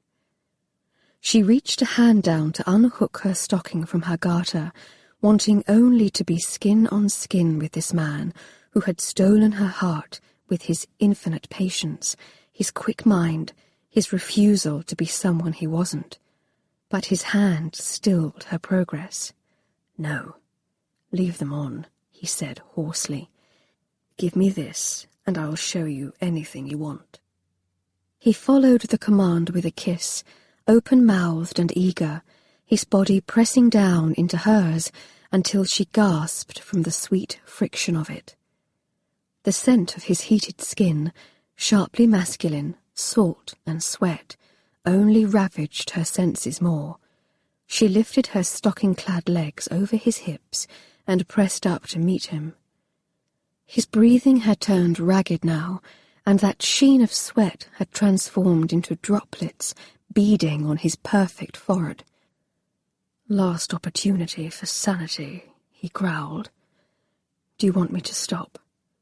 She shook her head, and miraculously he obliged.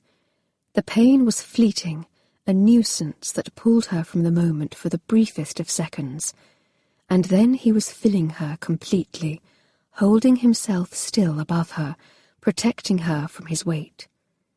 That place inside, the place that had so surprised her before, clenched in approval. She exhaled and shifted her hips experimentally beneath him. Don't stop here either, she warned. I wouldn't dream of it. He tipped his mouth to hers, cupped her face in his hands, and began to move against her. His motions were slow and controlled at first, though she could feel the leashed passion beneath his skin. She could feel herself rolling toward it again, that place where she would be undone, but his pace was not enough to tip her over the edge. I will not break, Daniel, she whispered, arching up against him. The last dregs of his restraint vanished, and he swept her arms over her head, pinning her wrists to the mattress. His breath was a storm in her ear, and he moved as a man possessed, his rhythm primal. She turned herself over to it, trusting him to know what she needed, and to be willing to take her there. As her world exploded in a muffled cry of relief, he found his own release, her name an anguished groan on his lips. Though the room was still spinning, she kept her eyes open, watching him fall apart with her. There was no perfect man to be seen, his features contorted in a mask of animal pleasure, sweat dripping from his body. But he had never looked more perfect to her. She floated back slowly, lost in the remnants of her own pleasure, floating on an insensate cloud. Dimly, though he must be every bit as tired as she realized he somehow still possessed the presence of mind to reach out a hand and extinguish the lamp. He pulled the still damp blanket over them, and Claire felt herself shifted, gathered against him. Are you content now? He whispered, against the curve of her ear. She nodded. And then she slept like the dead. Chapter 29. Daniel came awake with a jolt. For a moment he lay still, unsure where he was or what had wakened him. He blearily sorted through the habitual sounds of the crickets skittering about their pail, and the clock tower striking some early morning hour in the distance. The sun had found its way through the room's single window and was poking at him with its usual insistence. But that was where the familiarity ended. For one thing, he was lying in his bed, not hunched over his notes at the table. And for another, rather than a pounding head, this morning it was his muscles that ached like the very devil, a side effect, no doubt, of last night's exertions and sleeping with a warm, restless body curled around his own. He turned his head and caught his breath.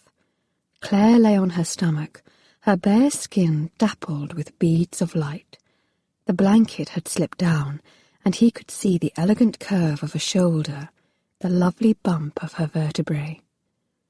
His attentions wanted to focus lower on her body, to areas that had brought them both such pleasure last night. It would be the work of a moment to kiss her into wakefulness, but he paused, arrested by the sight of her face as she lay sleeping. Her lashes were a sooty smudge against the pale arc of her cheek, and he could see the faint flutter of movement beneath her lids. If he was not mistaken, there was a new bruise on her throat, in the perfect shape of his teeth.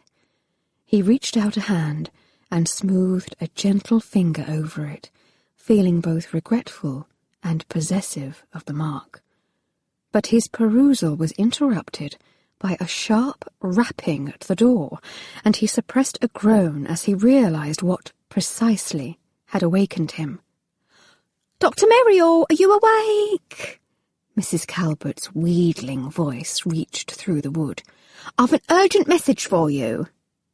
He cursed low beneath his breath as Claire began to stir. "I'll just bet you do," he muttered to his intrusive landlady. And it probably involved a request to help her remove her clothing.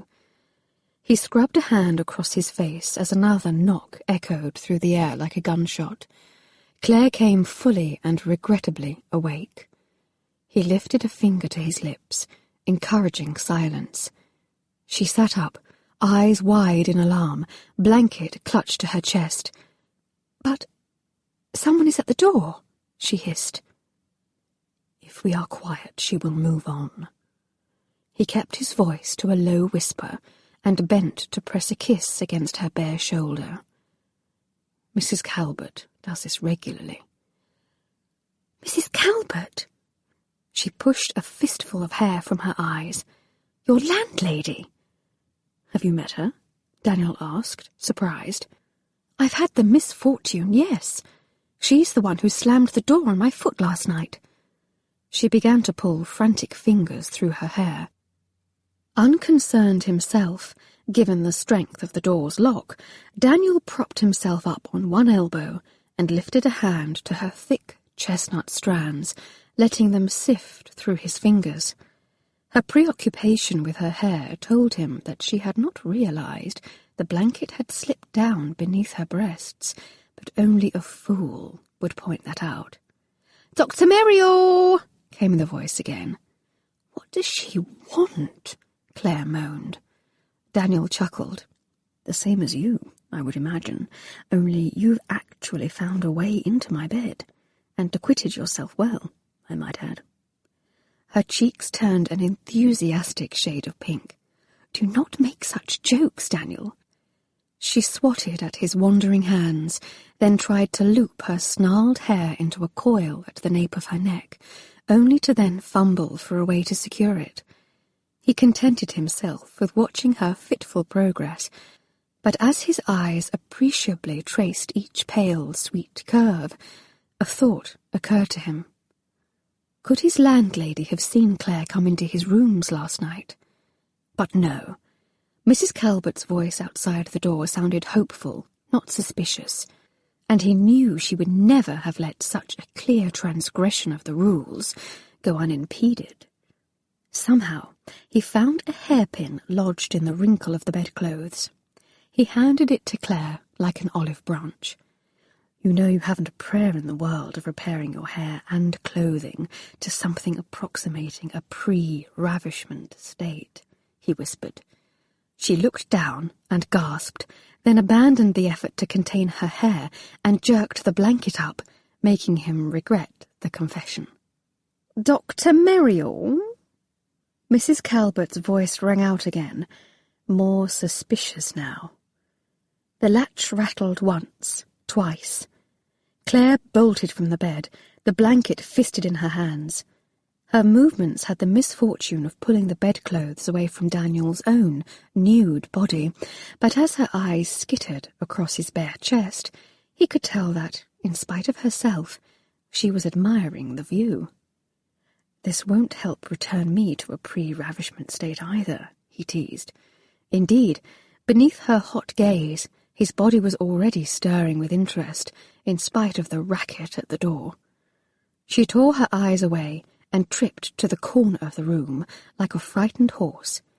"If you don't help set me to rights," she hissed, bending down to scoop her dress from its damp heap on the floor, "everyone will guess the moment I step from this room." "Guess what, precisely?" Daniel asked softly. "That I love you." She whirled around to face him, the dress clasped tight in her fists. He shrugged. "I think it's likely, yes, and I would have them know." He chased the confession with a smile. She cared for him. She must. Last night she had eagerly turned herself over to intimacy. Indeed, she had been the one to pursue it. But even in the heat of the moment, she'd still not said the words he wanted to hear. The hue of her cheeks deepened. "Daniel," she began. But the sound of the door scraping open pulled his attention away from the frightening flare of uncertainty he'd seen in her eyes. Oh, bloody fecking hell! His thoughts raced back on his actions last night when he'd shut the door. Locking the door was an ingrained habit, but he had been so stunned to see Claire standing in his flat, removing her wet things, that he'd been close to paralyzed. He might trust the lock to hold when properly engaged. It hadn't occurred to him to question his ability to remember to turn the key. Mrs. Calvert stepped inside, clad in a flimsy wrapper and night rail. She gave the air a suspicious sniff, but then her eyes fell across his nude body, and her mouth fell open. "Oh, Dr. Merrill," she breathed. Are you waiting for me?" Daniel narrowly resisted covering himself. He could think of far more pleasant things than being laid out for Mrs. Calvert's unwholesome perusal, but he knew Claire could use any bit of diversion he could provide at the moment. For now, his landlady's attention was focused squarely on his, greeting. And for a change, the frogs were the least of his concerns. "Mrs. Calvert," he coughed, I believe our original agreement stipulated that your tenants could expect some measure of privacy." "It wasn't locked." Mrs. Calvert licked her lips, her gaze still focused too low for comfort. "And I did knock first." In the shadowed corner of the room, he could see Claire jerk her dress over her head, and he breathed a sigh of relief she would at least be spared that indignity. Swinging his legs over the side of the bed, Daniel reached for his trousers. He shoved one leg in, then the other, fighting the urge to hop in the opposite direction as his landlady took a step toward him. "I've brought you a letter." She held out an envelope. The courier tried to sneak in without announcing himself. She frowned as he found his shirt, though whether her disapproval was due more to the courier's infraction or his disappearing nudity, it was difficult to say. "That is against the house rules, you know." Daniel stifled a snarl. "Yes, Mrs. Calvert, I am well aware of the rules." He took the letter from her hand and tried to guide the persistent woman back toward the door. If he could just keep Claire shielded from view, they might yet escape this mess. I shall endeavour to make sure it does not happen again. Now, if that is all... But Mrs. Calvert was twisting in his grasp. Her eyes narrowed on something just beyond his shoulder.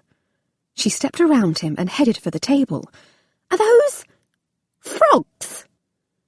She tapped a finger against the glass bowl, and the amphibians exploded to life, splashing their objections. She shrieked and jumped back a foot. "Dr. Merrill!" Her voice ascended a hysterical notch. "There is a firm policy against pets!" Daniel's hand tightened against the edge of the door. "They are not pets, Mrs. Calvert. They are part of an important scientific experiment." "Experiment?" She whirled to face him, one stern finger already wagging in the air. "Has this anything to do with the opium?" "There is no opium, Mrs. Calvert, as I have already—" "Dr. Merrill!" Her voice raised in a screech. "I have overlooked a good deal these past 6 months, distracted as I have been with poor Mr. Calvert's passing. You've a fine face to recommend you, and I'd hoped your character followed suit. But you cannot just—" Her objections choked off as her eyes darted somewhere to Daniel's left. Her cheeks, always ruddy, even under the best of circumstances, turned scarlet. "You've brought in a girl?" Daniel felt a bolt of protective anger.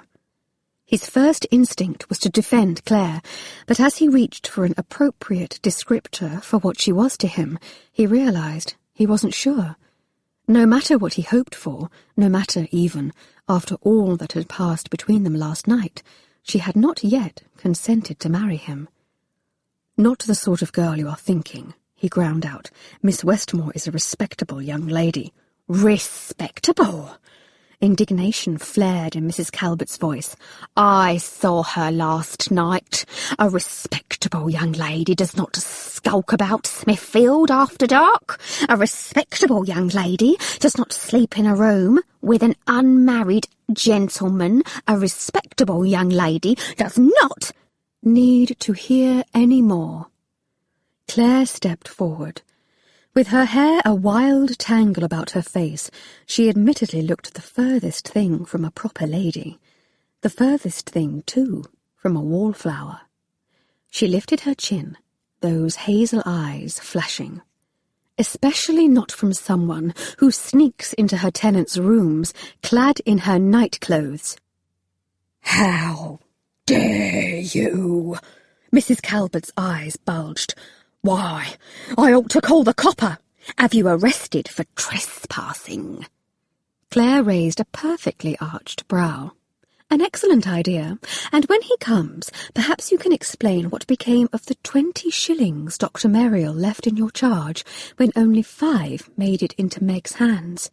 "That's ridiculous," Mrs. Calvert spluttered, though she looked less sure of herself. "Any reasonable body would have considered that payment for taking such a terrible woman in. Why, it's a wonder I'm not in the poorhouse, the piddling income I get for my trouble." She began to edge toward the door. "But I am done with your sort of trouble, Dr. Merrill. Frogs and whores and God knows what else going on behind locked doors. I won't have it in my house. I expect you to be gone by noon." The door slammed shut behind her. Bloody hell. Daniel rubbed a hand across his temple. "God, I am sorry, Claire. She should not have said those things about you." "There is no need to be sorry." She released a shaky breath. "Truly, I have suffered far worse at the hands of friends this week." She bit her lip. "I am sorry for what I have done to you, though. I have gotten you tossed out of your rooms. Where will you go?" Daniel hesitated. "I am sure Lady Osterley will put me up for a night or 2. Though the thought of accepting such charity made his throat tighten. "And there is nothing to apologize for. You were correct to point out the hypocrisy. Mrs. Calvert has 15 extra shillings lining her pockets, a week's rent paid in advance, and she'll probably have a new tenant installed here by dinner." He looked down at the letter in his hand. As its significance began to register in his addled brain, It occurred to him that only one client ever sent messages directly to him here, at his Smithfield address. Urgent, Mrs. Calvert had said. He tore open the envelope, and as he skimmed the hastily penned note, the floor seemed to tilt out from beneath him. It took a tentative touch on his arm to jerk him back to reality. "Daniel, is something wrong?" "Lady Osterley." He held the letter out. "She's gone." Chapter 30. Of all the ways Claire had imagined returning home, being left alone on the front steps of Cardwell House might have once required the furthest stretch of her imagination. But now that it was real, it seemed her imagination had left out a few additional important facts, such as how bruised she felt by the notion of this hurried goodbye, and how on earth she was going to explain the bowl of frogs in her arms. Daniel pressed a quick kiss to her forehead. "I could spare a few minutes if you want. Come in and speak to your father." But in the gruff tenor of his voice, it was clear his mind was focused on other things. Not that she blamed him. She had been nearly as shaken by the letter bearing news of Lady Osterley's passing as he, and she'd spent the long bus ride to Mayfair immersed in her own thoughts, contemplating life and death, and everything in between. "We already discussed this." She hugged the bowl tighter against her chest. "You are needed at Berkeley Square, and I would prefer to speak to my family alone." "Shall I come later then? Perhaps for dinner? There is still much we need to discuss." Claire nodded, feeling a bit dizzy as she stared up at this man she'd chosen to entrust with her heart. After the violence of last night's storm, the morning had dawned clear, and the sun was bright and unforgiving against his unshaven face. He'd not put on a hat during their hasty departure, and in this moment, his face drawn in lines of grief, he looked much as he had that day in Chelsea, frowning down at her, but so impossibly handsome, her eyes hurt at the sight of him. But today his anguish had not been caused by her. His pain was for another kind of loss, and she felt helpless to comfort him. He told her he loved her, just before it all began to unravel. She felt needy, wanting to hear it again, wanting to whisper it back in his ear. But he was clearly hurting, and she would not be an added burden to him now. She kissed his cheek, then turned and began to walk slowly up the gleaming white steps of Cardwell House, the bowl of frogs wobbling in her arms. On the top step, she paused and pulled in a lungful of fresh air, imagining it was courage. She needed a bit at the moment, her slippers hesitating to take the last step. She'd made her choice last night with eyes wide open, and she did not regret a moment she'd spent in Daniel's arms. But there was more to discuss this morning with her family than her feelings on the matter. Claire stood on the top step and stared at the door she had known her entire life, as though seeing it for the first time. She dreaded the thought of the coming conversation. She could accept these circumstances in her own life. Indeed, she even knew a welcome twinge of relief.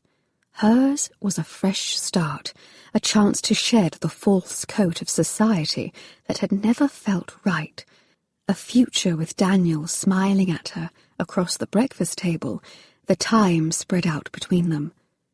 But she hated to think of what this could mean for Lucy and her debut next year. Was she being too selfish to want a chance for her own happiness when it meant someone else must sacrifice theirs? It seemed patently unfair that Lucy should suffer a fate not of her own making, merely on account of a sister's ruin.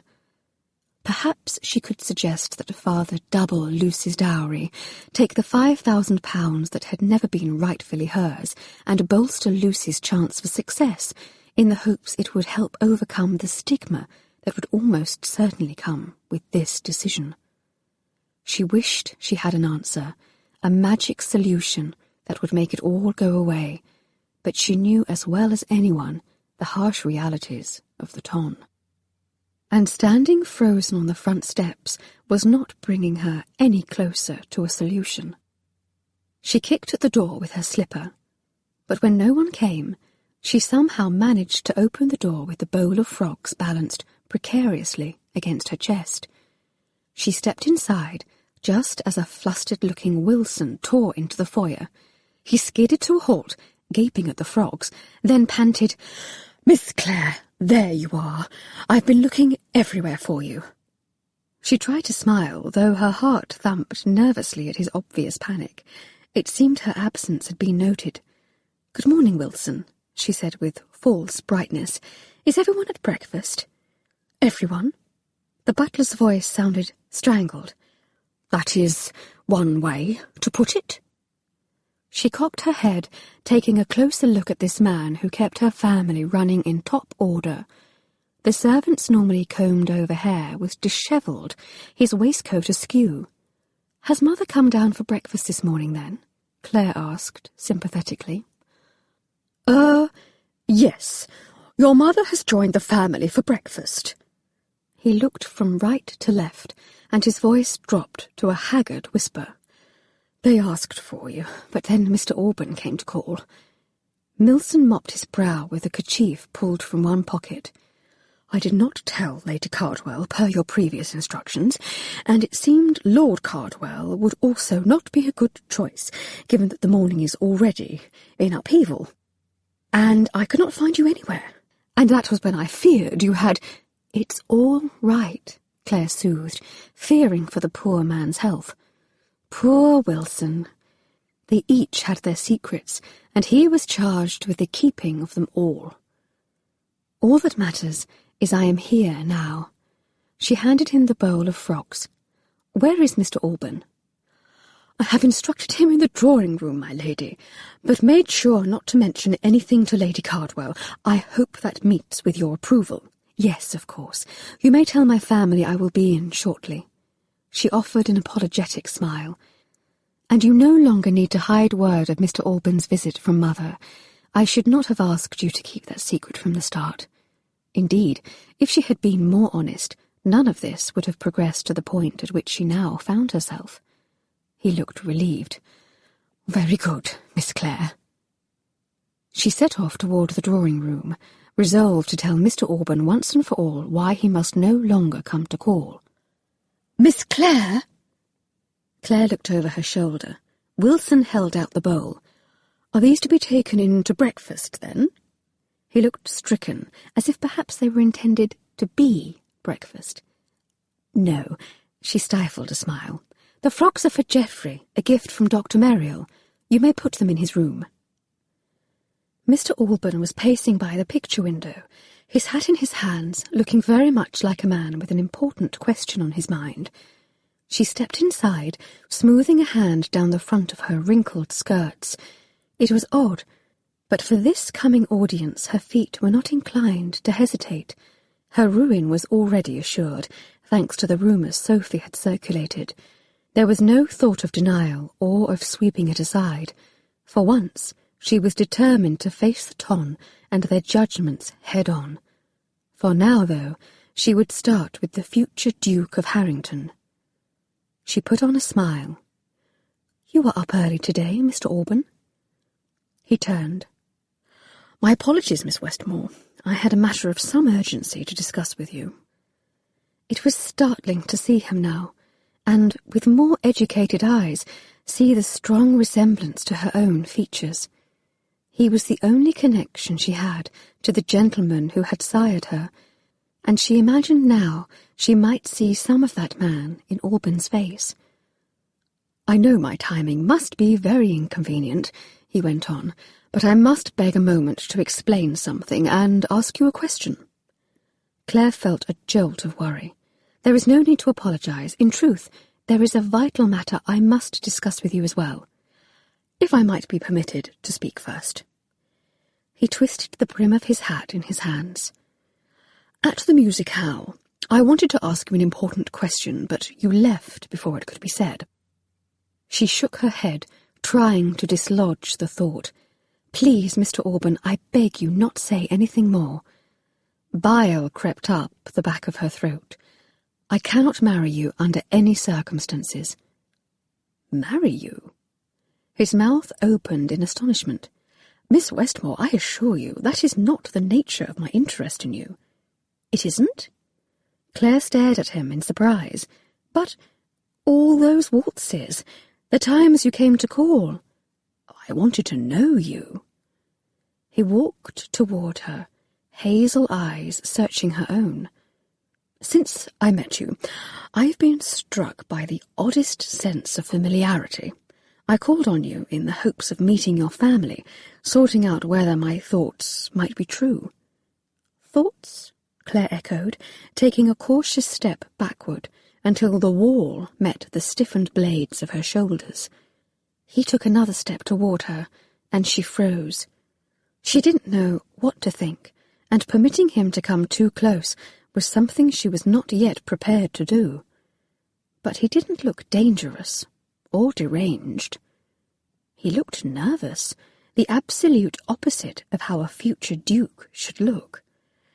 "Miss Westmore, I must beg that you forgive this presumptive question. I assure you, I mean no harm." He spread his hands, his hat loosely clutched between his left fingers. "But is it possible, is it conceivable, that you might be my niece?" Claire gasped in surprise. "You know?" "I suspected." His gaze softened. "Hoped, I suppose." Her mind raced backward over all the conversations they had shared. She could see it now, of course. During his visits he dwelled upon the weather, her lack of resemblance to her family, painful, ordinary things. She had naively presumed his strong interest lay in a particular direction, namely whether she would make an appropriate duchess. But with the veil of self-absorption finally lifted, she could envision a different interpretation. He'd suspected their family connection. He pulled a miniature from his pocket, and this time Claire let him approach. She was tempted to close her eyes, but then she looked down and caught her breath. A young man was painted on the small canvas. Her greedy gaze fell upon starkly familiar features: the pert chin, brown hair, hazel eyes. Her father. "You look just like him, you see." Alban held it out, and after a moment Claire dared to pick it up, though her fingers shook with the effort. "I worshipped him when I was a child. I was still a small boy when he died, and I was devastated by his death, as were my parents. But in you, a piece of him clearly lives on." He smiled gently. "I am so glad to have uncovered the truth." Claire's palm curled possessively around the miniature. "But why?" she somehow managed to say. "My illegitimacy hardly does either of us credit." "Illegitimate?" He sounded shocked. "Why would you presume that? Benjamin had married your mother before he died."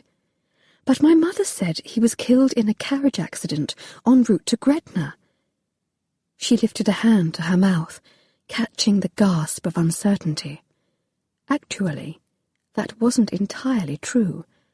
Her mother had not actually specified on which side of the journey the accident had occurred.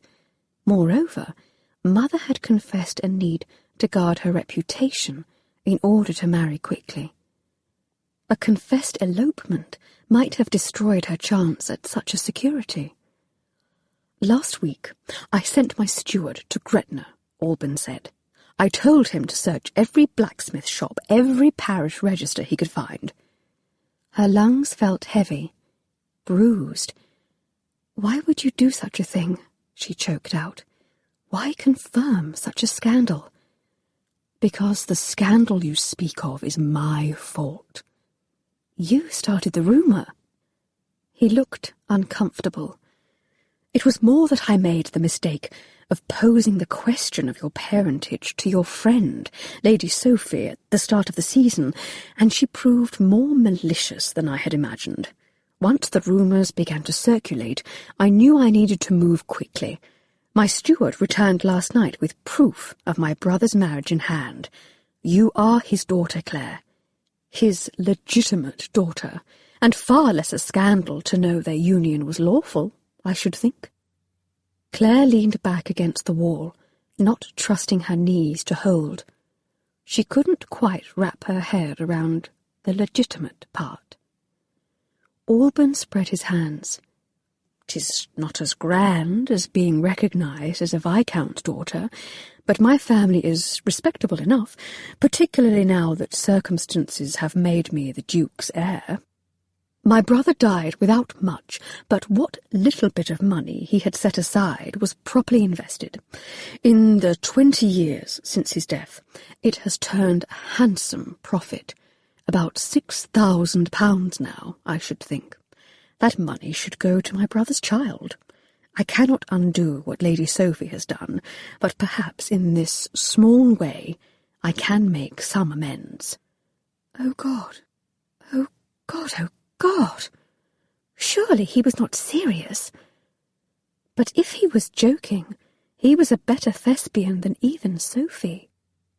A clatter of shoes and voices at the drawing-room door pulled Claire's attention beyond the immediate conundrum of her birth and the money she was apparently to inherit.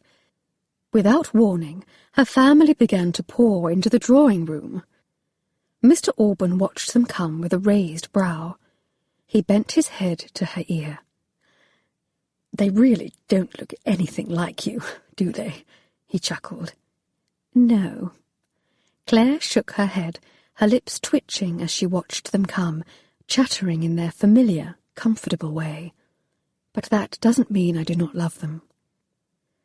It would have once been her worst nightmare, Alban's exposure to her family's boisterous and eccentric nature, but in this moment she wanted only to introduce them all.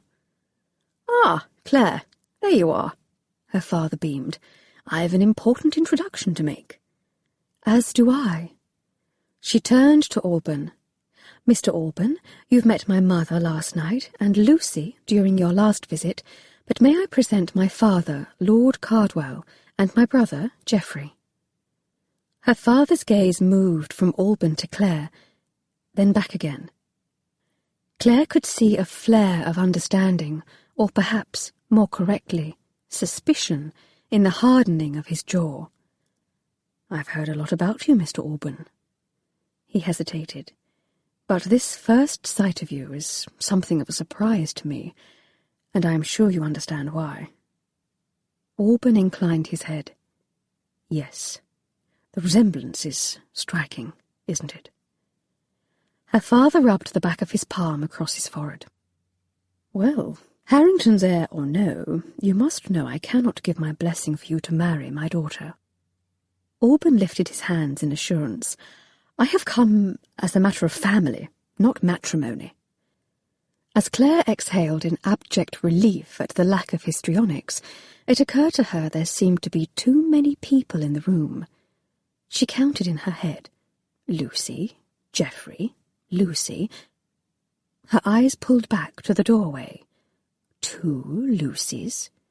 But no, there was a stranger who looked like Lucy, hesitating just outside the door, and perhaps not a stranger either, because the young woman had flyaway blonde hair, Westmore blue eyes, and, as she finally tripped forward, a tendency to fall over her feet.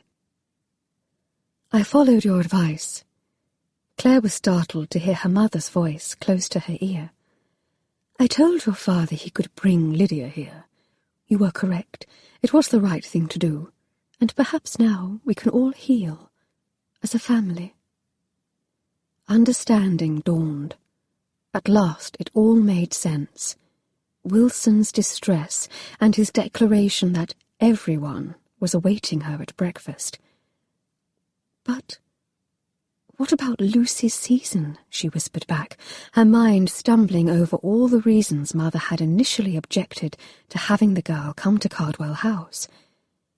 We may need to postpone Lucy's debut for a few years, Mother confirmed in a low voice, but then we'll just have to make it so grand she rises above the gossip.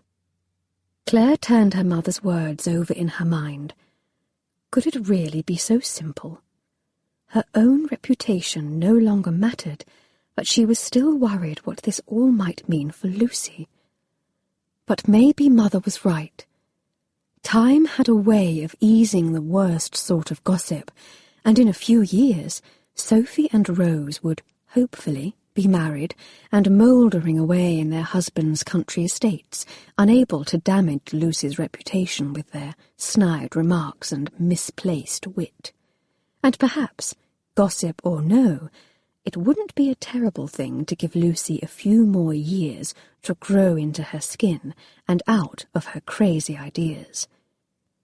Claire pressed the miniature she still held into her mother's hand, then stepped toward the young woman who was looking shyly in her direction. As she contemplated what the future might hold for all of them, her heart felt a stone lighter, or perhaps that it was finally full. She smiled. "And Mr. Alban, may I also present my sister, Miss Lydia Westmore," she said, and then folded her newest sibling in her arms. Chapter 31. Sighing in pleasure, Claire set down her fork on top of her empty plate. Her corset was now groaning against its seams, but tonight the discomfort was easy to overlook. Far from being a formal affair, the meal carried the ring of laughter and the hum of enthusiastic conversation. She'd finished her entire plate before she realized it, and her heart was every bit as full as her stomach. Lydia and Lucy were seated side by side, blonde heads bent close, giggling over the plans they were making to feed the ducks in Hyde Park tomorrow. Geoffrey was explaining the principles of electrifying a doorknob to a much bemused Mr. Alban, demonstrating the manner of twisting the wires around the knob by wrapping his napkin around his fork.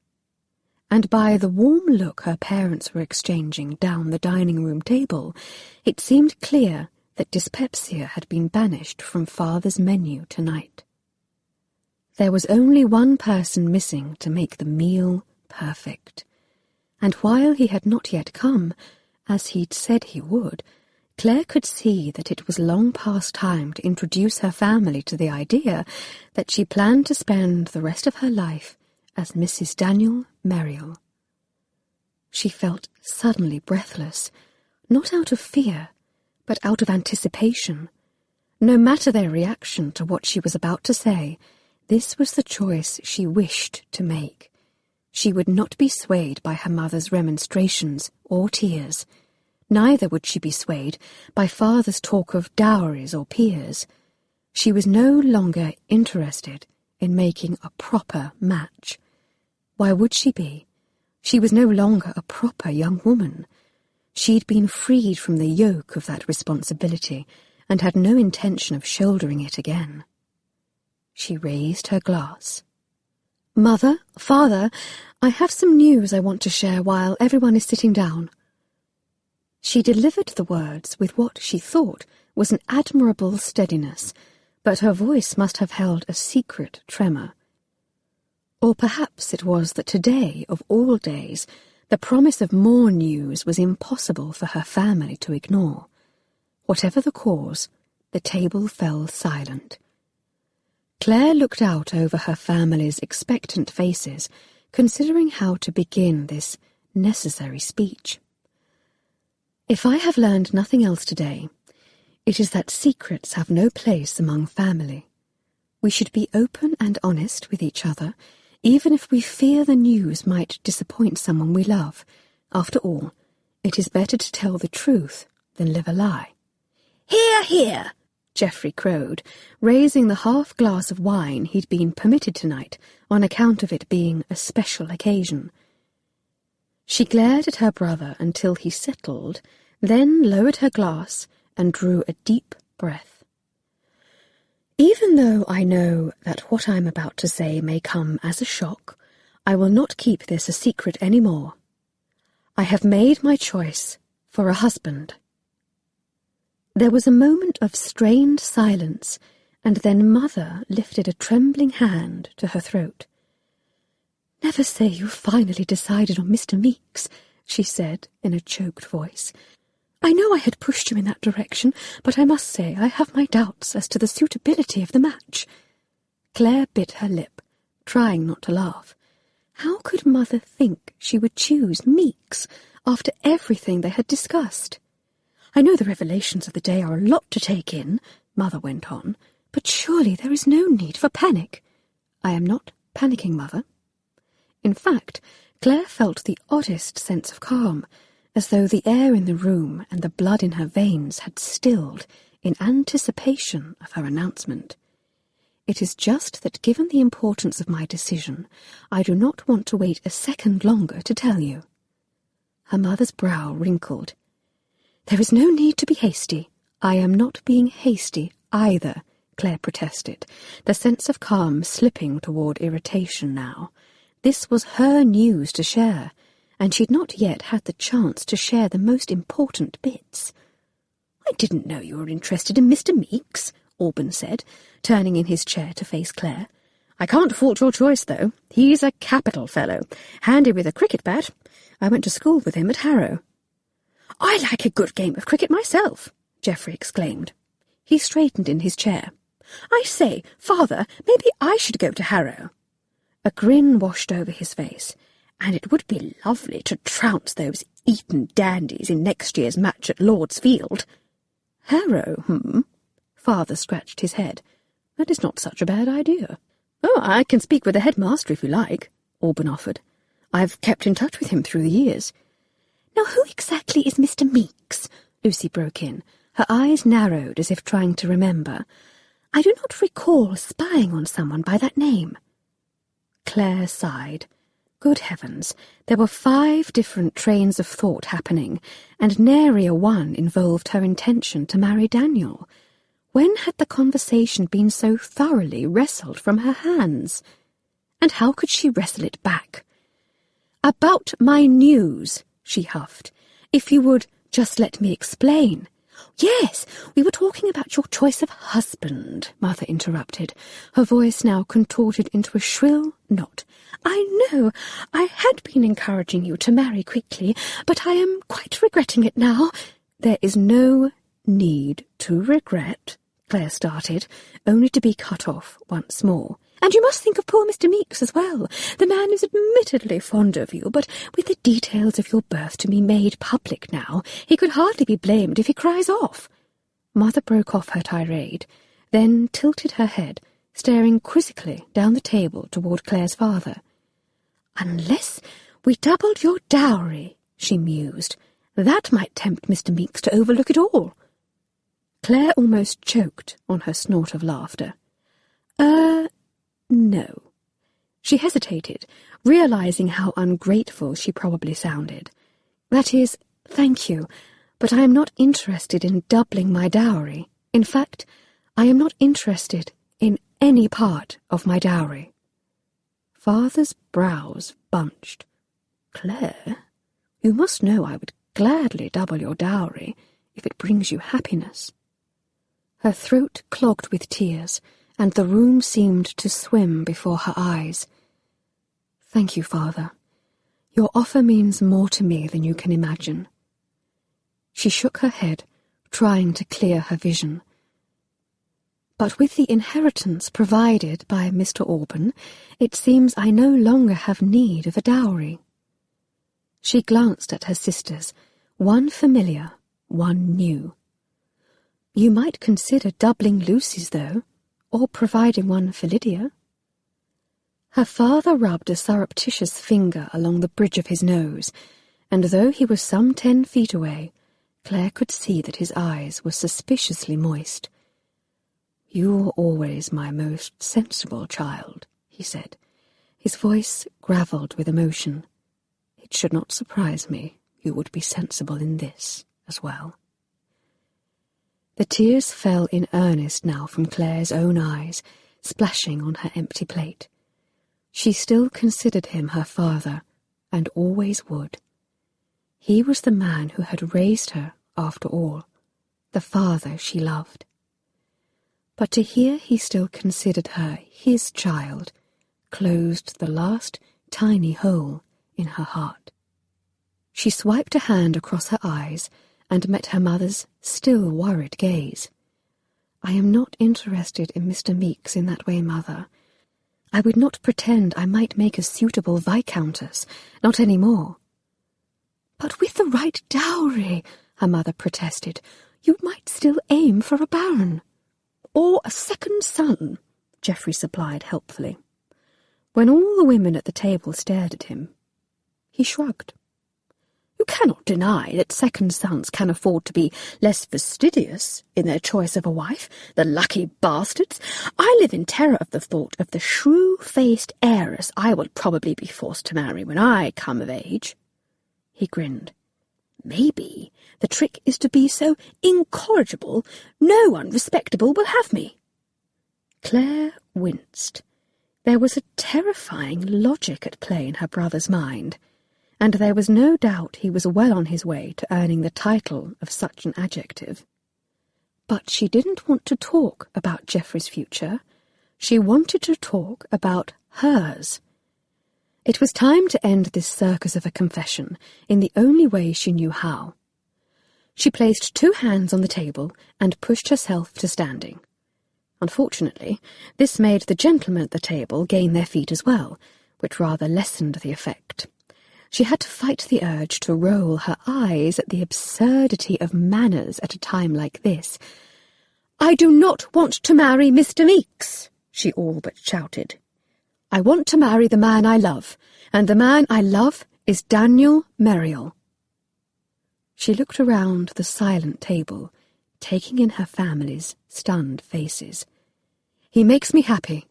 He makes me beyond happy. He challenges me, even as he accepts my flaws. And it really doesn't matter if you object or not.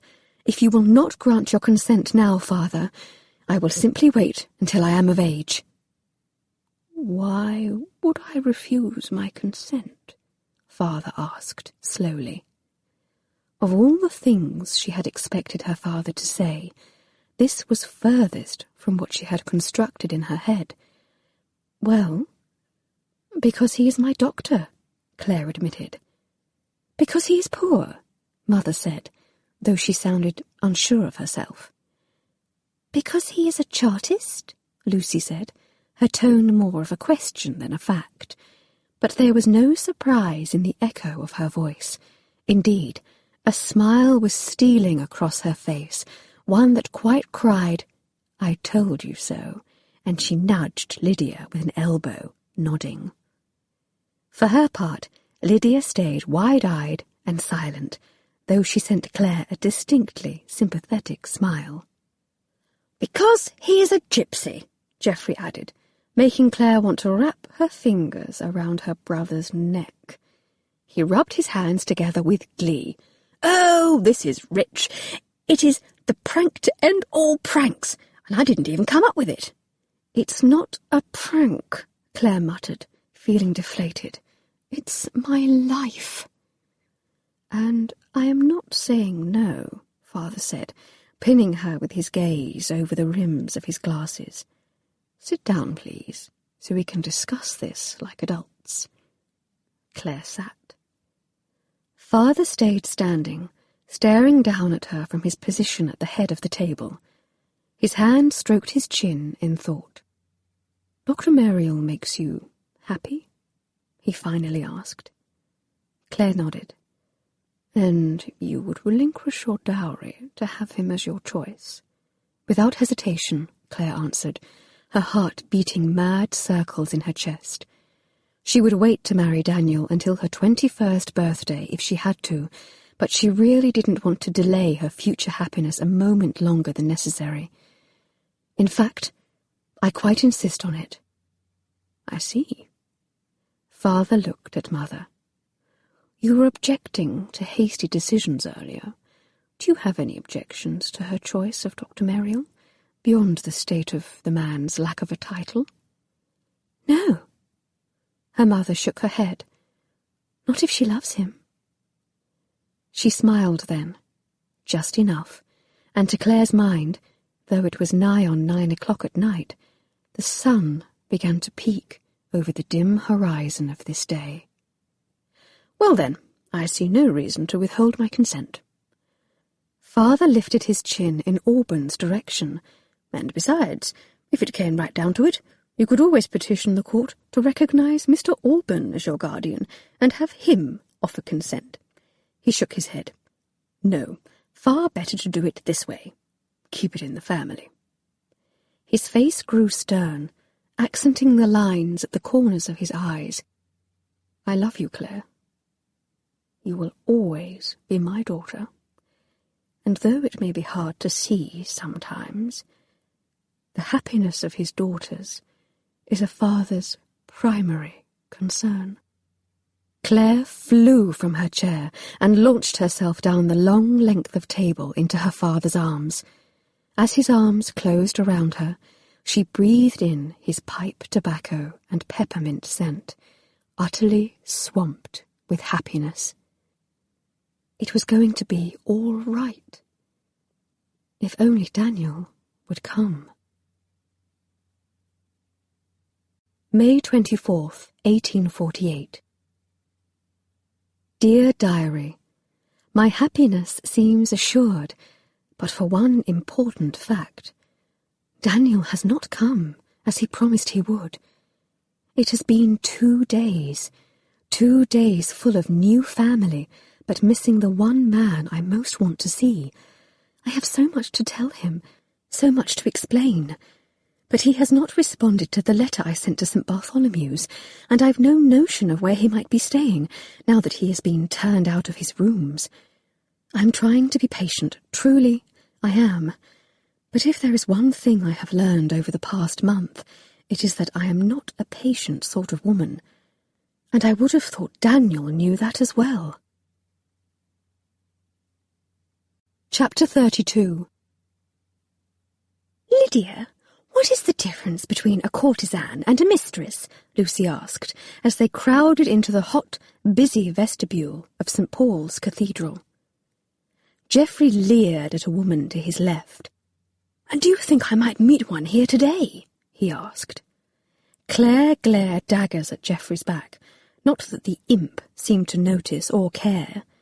Dressed as he was in respectable black, he gave an initial impression of maturity, but he had quite ruined the gentlemanly effort by tugging at his necktie until it tilted in a raffish fashion. For heaven's sake, she warned, show a little respect. We are in a church. And by the looks of things, they were not the only ones. It felt as though the entire city had turned out for the Dowager Countess's funeral. Everywhere Claire looked, she saw sombre black crepe and grey wool, despite the swelter of May. Perhaps, she thought peevishly, if a few more of these souls had turned out during the woman's life, without a lavish ball or musicale to draw them to her side, Lady Austerley might have kept her health a bit longer. Presumably courtesans go to church as well. Geoffrey shrugged, glancing back over one shoulder with a devilish grin. They've more sins to atone, and it seems like it's time for me to begin thinking about these things if I'm to begin cultivating a reputation as a proper rake. Oh, stuff it, Geoffrey, Lucy interrupted. I was asking because I intend to help save them from scoundrels like you. She arched a fair brow in Claire's direction. And you needn't look as though I've said something blasphemous. I am only asking about them because of your suggestion. My suggestion? Claire echoed, thoroughly confused. You told me to properly research my topics after the disaster with the horses. Claire closed her eyes and prayed she might find a modicum of patience. Did Geoffrey really think there was such a thing as a proper rake, and leave it to Lucy to decide fallen women were her latest obsession, with Lydia so recently joined the family. Given that mother and father had gone on ahead and were already waiting in the family box, it was her responsibility to keep them all in line. She tried to bolster the energy to deliver a lecture worthy of an older sister, but when she opened her eyes, instead of landing on her siblings, her gaze insisted on scanning the milling crowd instead.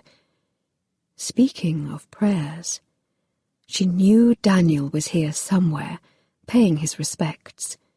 Her pulse kicked up a notch. "It is all right." Lydia's quiet response pulled Claire's attention reluctantly back to the conversation. "I don't mind the questions. The truth is, I don't know much about the subject." She shrugged her thin shoulders. "My mother was simply my mother." Lucy looked momentarily chagrined. "Oh, I am so sorry, Lydia. You mustn't take offence to my rambling. I do not mean any disrespect, you know. It is just that I had hoped you might know more of these things than I do." Lydia shook her head. "I never even realised my mother had been your father's mistress until I found her letters after she died.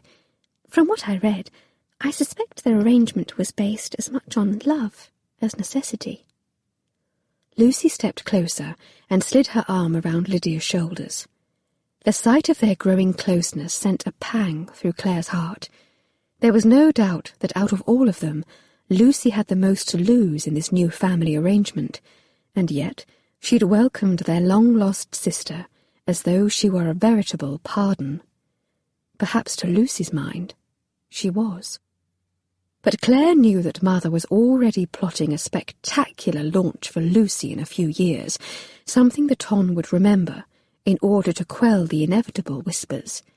Perhaps, when enough time had passed, they might even eventually give Lydia a season of her own. She only hoped both her sisters were prepared for Mother's meddling. Despite the assurance being offered by Lucy's arm, Lydia's feet seemed to hesitate. She looked miserably over at the rows of pews marching to either side of the cathedral, where those without the money to rent a box sat. "You've all been so kind to me, but are you sure you wouldn't rather I sit back there? I don't mind, truly, I don't. I do not want to do anything that might cause people to whisper." "They will find out eventually," Claire said firmly, "and as Mother said, it can only help matters to have your first appearance with our family be in church." She intended her words to soothe, but by the stiffening of Lydia's posture, she could tell the girl was not convinced. "Well, I, for one, cannot wait to see the expression on people's faces when you sit down in the Cardwell box," Geoffrey said, a tad too gleefully. It was clear he was every bit as excited by the stir they were about to cause as the new sister he had to torment. "It's housed 5 generations of Cardwell arses, you know." "As apt a description for our brother as there ever was." Lucy squeezed Lydia's shoulder encouragingly. "But don't worry. I promise I shall sit between you and the monster. He pinches, you know. Besides, if the service goes long, I'll need you to keep me awake." As they continued their good-natured banter, Claire slowed her feet until the milling bodies quite obliterated her family from view. She might be the oldest sister, but she could see they didn't need her to hover beside them. Not any more. She drew a deep breath, seeking courage. Because Lydia wasn't the only one about to cause a stir. She craned her neck, searching again for a handsome, dark head. It had been 4 days since Daniel had left her on the Cardwell house steps. 4 days since she told her family of her intentions, their acceptance making it easier to manage than she had feared. But despite the remarkable and unanticipated support of her family, Daniel was proving the biggest uncertainty of all, and every minute without word from him seemed to stretch to 5. Whatever the cause for his absence, it felt suspiciously like a rejection. He'd said he would come, but he hadn't. Worse, the letters she had sent to St. Bartholomew's had gone unanswered. She knew of no other way to reach out to him, given that he'd been turned out of his flat. Had he changed his mind? Begun to regret his choice? Or was he simply lost, mourning the death of his friend? She finally caught sight of him, sitting alone in a common pew on the left side of the cathedral. With a jolt of awareness, she realized he was watching her. Everything about him, from his hair to the hands shoved in his jacket pockets, gave the impression of a dark scowl. Clearly, he had noticed her arrival, but he was neither standing up nor lifting a hand in greeting. And so Claire gathered her skirts and wits in hand and started toward him. He was avoiding her, though she didn't know why. But she refused to relinquish the future she'd chosen without a fight.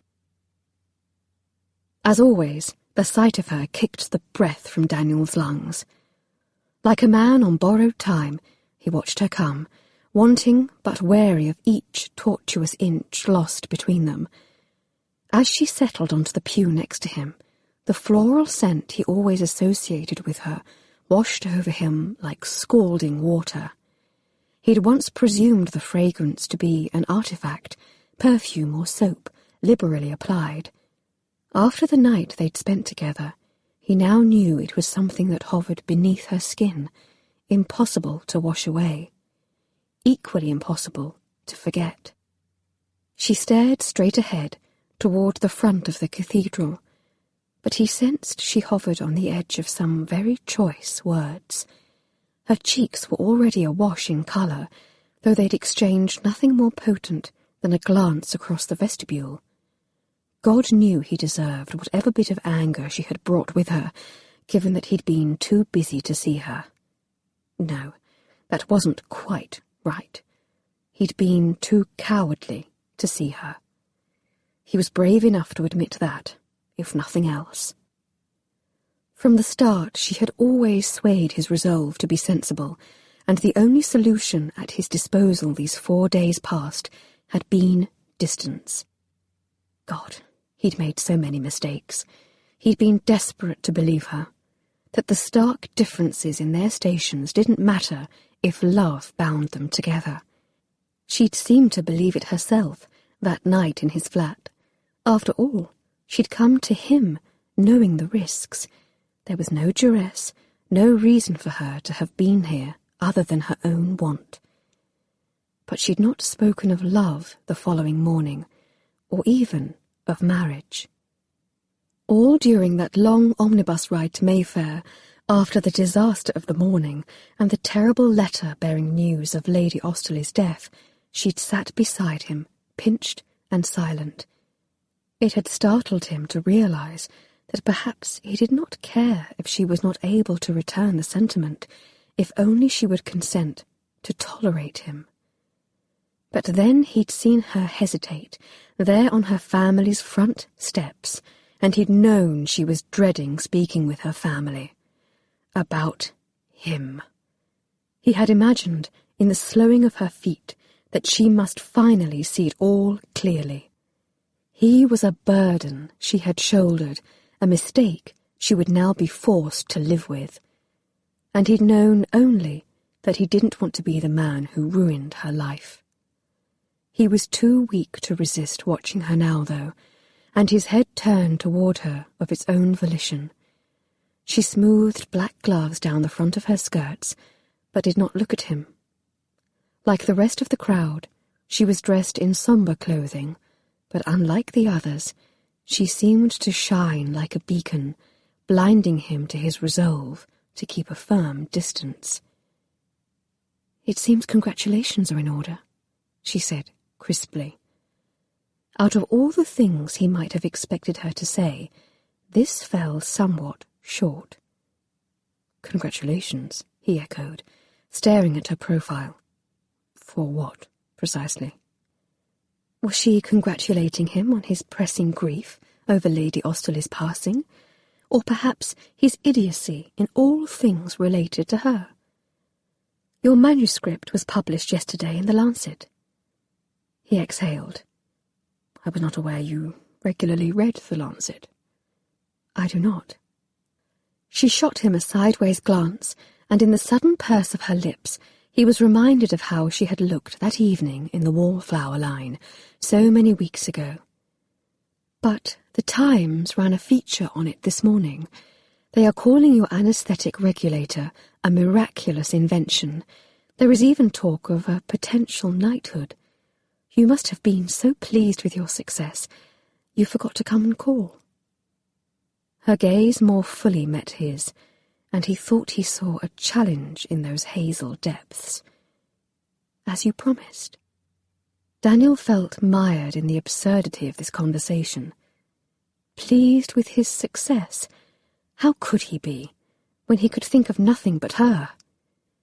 Once upon a time he had dreamed of the very sort of success that had been delivered into his hands these past few days, the acknowledgment from the editors who had once given him naught but scathing rejections, the admiration and respect of his peers at St. Bartholomew's. But now that his grand idea had been published, it was painfully clear that without someone to share it with, those accolades, those triumphs, were hollow at best. He settled on a response that held echoes of the truth, but avoided the more pertinent part of her question. I am pleased it will benefit those who need it, yes. He could see the clench of her jaw. Why didn't you come? Her voice dropped to a whisper, and this, finally, snapped him out of his daze. Whispers implied secrets, and secrets implied shame. In the end, this was why he'd stayed away, despite the almost overwhelming need he'd felt to see her. Why? He laughed, and it was a harsh, regrettable sound. Because you deserve better, Claire. Better than me, and better than the life I can give you. And if she refused to see it herself, he would make this sacrifice to protect her. She stiffened. Are you telling me you regret that night? No, but you should. He tugged a hand through his hair. I've not a spare farthing to my name, nor a home to offer you. I've spent every shred of my savings designing and testing the regulator. Now, with Lady Austerley's passing, I've lost one of my primary sources of income. He closed his eyes, as if that could somehow extinguish the fact that Lady Austerley's coffin waited at the front of the cathedral. Knowing the old dragon as he did, she had probably arranged to be buried in a corset and ball gown.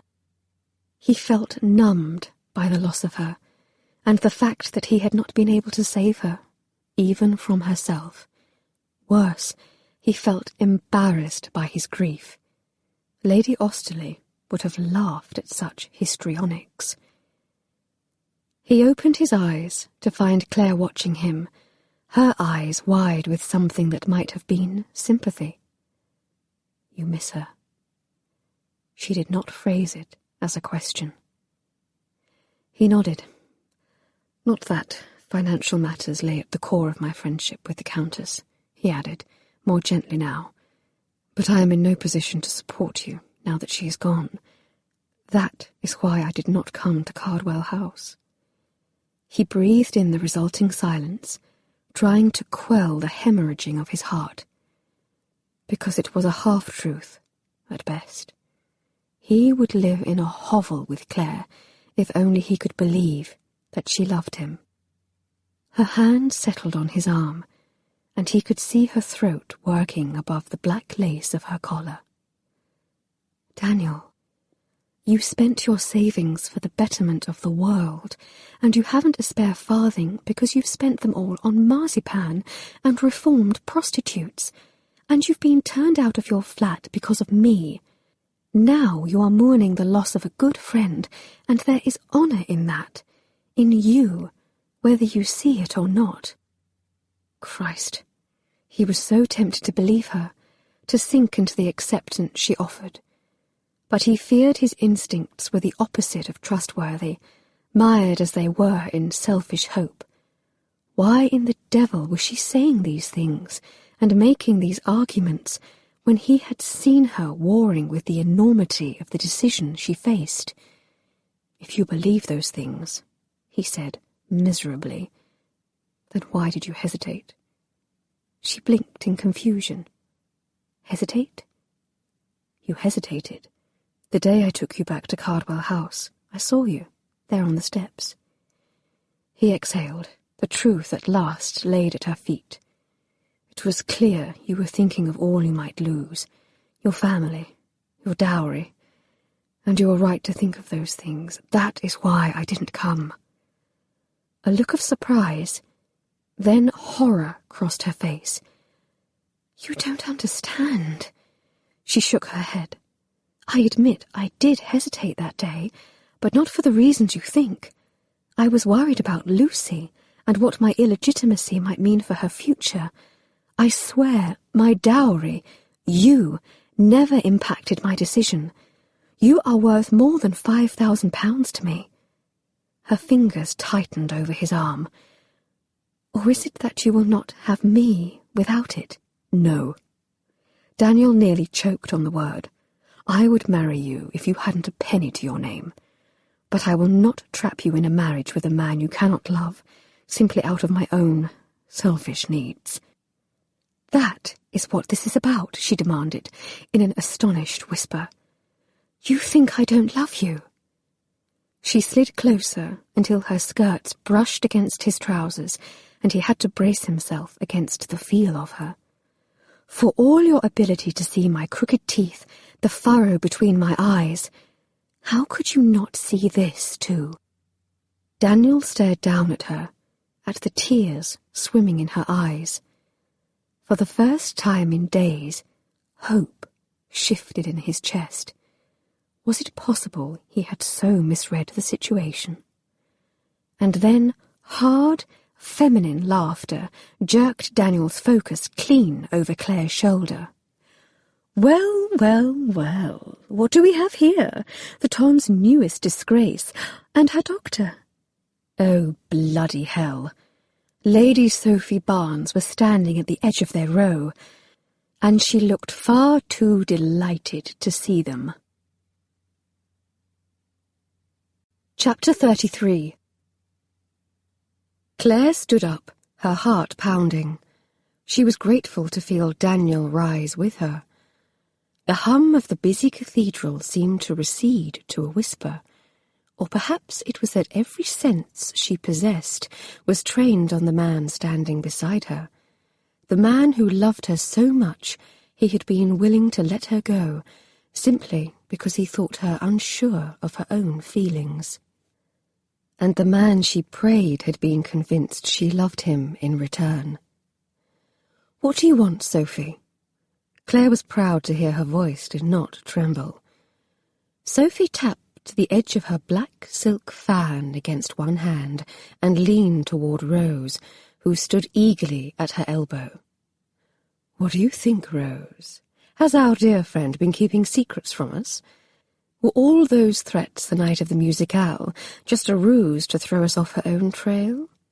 "Indeed," Rose giggled. "It appears she suffers a sordid curiosity in the doctor herself. Perhaps we should tell someone." Sophie smiled unkindly. "Perhaps we should tell everyone." Her smile shifted into more of a sneer. Then again, given her origins, perhaps such low standards make perfect sense. Claire breathed in deeply, anchoring herself in the dry, dusty air of the cathedral and the faint scent of chloroform that still hung to Daniel's coat. She met the gaze of her former friend head-on. "I am as legitimate as you, Sophie. My mother and my real father were married, and if you don't believe me, you can ask Mr. Alban, my uncle." There was a moment of dumbstruck silence before a mean, ugly smile claimed Sophie's face. "You can't be Alban's niece," she sneered. "Surely I would have heard such a thing. Can't I?" Claire lifted her chin. You don't know everything, Sophie. For example, I would wager you have no idea I am something of an heiress as well." Sophie's sneer faltered, ever so slightly. A less caring soul would take pride in such an impossible feat, tuck it away to savour later, or else plot how to twist it to her advantage. That was, in fact, what Sophie herself would have done. But Claire was a changed person, and besting Sophie and Rose was not her primary goal. It cannot be true. Sophie's cheeks washed with unbecoming colour.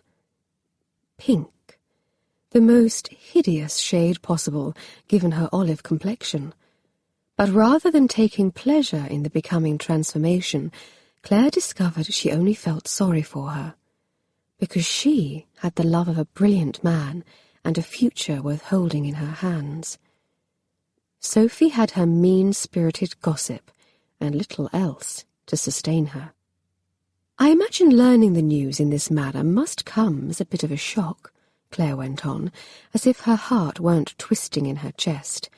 "But I'm not surprised you haven't heard of it, given that Mr. Alban no longer trusts your judgment. So do your best, Sophie. Gossip to your heart's content. Tell whoever you want, whatever you want. I am not ashamed of my past or who I am, and I refuse to let your vain and empty threats hurt me any more." Sophie's green-eyed gaze raised to Daniel. "Oh, really?" Her lips curved upward once more. "And how does Dr. Merrill fit into this charming little picture? I've asked my father about him, you know. It seems he is known to be something of a Chartist sympathizer." Her eyes narrowed back toward Claire. "And if you are the future Duke's niece, surely you realize an association with someone of that reputation is ruinous." Claire tensed. She didn't mind so much when Sophie was spewing her venom toward her, but now she was shifting her sights to Daniel. It was difficult to believe she had once lived and breathed for this girl's approval. What a fool she had been to believe her life rested so precariously on the opinions of Lady Sophie Barnes and the upper 10,000. "According to whose definition of ruin?" Claire demanded. "Unlike you, my future is no longer dependent on marriage to a proper peer. My life is my own, to do as I please, and I'll have you know I sympathize with the Chartists as well. If either of you ever took the time to read a newspaper, you might discover there's a revolution occurring that is far bigger than Mayfair, and certainly bigger than the likes of you." Claire took a determined step backward, not in retreat, toward the man she loved. "So I will gladly tell you how Daniel fits into my life," she went on, her voice raised so high it turned heads several pews over, "because I am not ashamed for you to know." Her hand fumbled behind her, and she breathed a sigh of relief as she felt his fingers curve over hers. Sophie's lip curled. "Daniel, is it?" "Yes." Claire drew a deep breath. "Daniel Merrill, the son of a gypsy horse trader and the most brilliant man I know." She turned and looked up at his darkly handsome face, knowing she would never hesitate again where this man was concerned. "The man I love." It occurred to Daniel that in this moment, with her hand squeezed tight in his and her heart so publicly bared, she was neither a lady nor a wallflower. She was simply Claire, a woman who had just told half of London she loved him. "You love me?" he asked, hoarsely. "Yes." Her eyes met his, so achingly beautiful he had to think to breathe. "I love you," she said again, her fingers curling into his. and I would marry you tomorrow if you would but ask me properly." Daniel studied the features he knew as well as his own, cataloguing the signs. Her colour was excellent, her respirations even. Even more telling, her brow was smooth, no furrow to speak of. She had not had to think overly hard on this decision, and with that knowledge, his past 4 days of uncertainty and the eyes of the crowd fell away. "Miss Claire Westmore," he said, lifting her gloved hand to his lips, "it would be my greatest pleasure if you would do me the honour of becoming my wife." "That isn't exactly framed as a question," she said, her voice thick with emotion. He chuckled. "That is because I no longer harbour any doubts as to your intentions, my love." He whispered the endearment, and as a tear spilled down her cheek, he brushed it away with the pad of his thumb. "Will you marry me, Claire?" "Yes," she whispered, and then she was in his arms. He caught her cry of gladness against his lips, and as his arms closed around her, he knew a moment's astonishment that she had done such a thing, in such a place. It was nothing like that day in Chelsea. For one thing, he could tell she kissed him out of love, not out of curiosity. He could tell this kiss was different too, by the way she trembled against him, and by the way his own heart shifted in his chest, leaning toward her. And for another, everyone was watching. From the frankly disapproving faces 5 pews over to the red-faced Lady Sophie, still glaring at them from the end of the pew. He had no doubt that even Lady Osterley was watching and smiling from somewhere beyond the grave. They broke off, gasping for air, and that was when Lady Sophie's outraged hiss reached them. "Have you no shame, kissing someone in public?" "And worse, marrying someone like him," Rose echoed, though she looked green with envy. Daniel was sure he had never wanted to strangle 2 people so much. It occurred to him that Lady Sophie and Miss Evans would make 2 striking additions to St. Bartholomew's morgue, and not only because female cadavers were few and far between.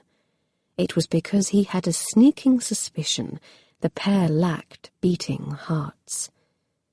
But Claire only smiled up at him, and he felt his future unfurl beneath his feet. "On the contrary, I will be proud to be Mrs. Daniel Merrill," she said, and then she kissed him again. Chapter 34. As transcribed by brothers William and Thompson of London, this 19th day of May, 1848. I, Lady Eugenia Osterley, being of sound mind and enduring memory, make this my last will and testament. First, I revoke and make void all former wills and testaments. Lord Harold, the 8th Earl of Osterley, may have inherited my husband's title, but as he could not be bestirred to come and visit a lonely old woman in her final weeks, he deserves little more than my contempt. Enjoy the poorhouse, Harry. You have earned it. To each of my loyal household staff I leave a sum of £1,000 in the hopes they might find themselves well settled. They have always done their best to ensure my comfort, and there is no doubt their efforts extended my final days. While I have considered bequeathing the remainder of my estate, encompassing some £300,000, a town-house at 36 Berkeley Square, and various and sundry household artefacts, to Dr. Daniel Merrill, who, in my final months, showed me not only the compassion of a knowledgeable doctor, but the tolerance of a faithful friend, I know Dr. Mariel would not appreciate the gesture. Truly, I have never seen a man so averse to accepting a bit of well-meant charity. And so I hereby bequeath these items to St. Bartholomew's Teaching Hospital to be sold or managed for the purposes of establishing a new surgery wing. Said wing will be named in Dr. Mariel's honour and dedicated to the betterment of all who pass through its walls. I further declare that from this sum an annual salary of £500 be provided to the hospital's newly established Chair of the Board of Surgery and Anesthesiology, and further that this entire bequest be honoured only under the stipulation that Dr. Mariel be named to and accept the position in permanence. On this I set my hand and seal on the day and year first written above. Daniel sat back in his hard-backed chair in the office of brothers William and Thompson, glaring at the dour-faced lawyer sitting on the other side of the desk. "The old dragon," he muttered. "She always did insist on having her own way." Beside him, her hand tightly clasped in his, Claire shook with suppressed laughter. "I will just give you a moment to absorb the news," said the lawyer, standing up and straightening his waistcoat. As he made his retreat, Claire devolved into an audible snicker. "I suppose you think this amusing?" Daniel scowled down at his wife of 2 weeks, but there was no heat in his words. He could not, however, say the same for his gaze, and he could see she noticed by the way her own eyes darkened. A marvellous flush spread across her cheeks, as though anticipating what he might do to her later for her insolence when they found a private moment.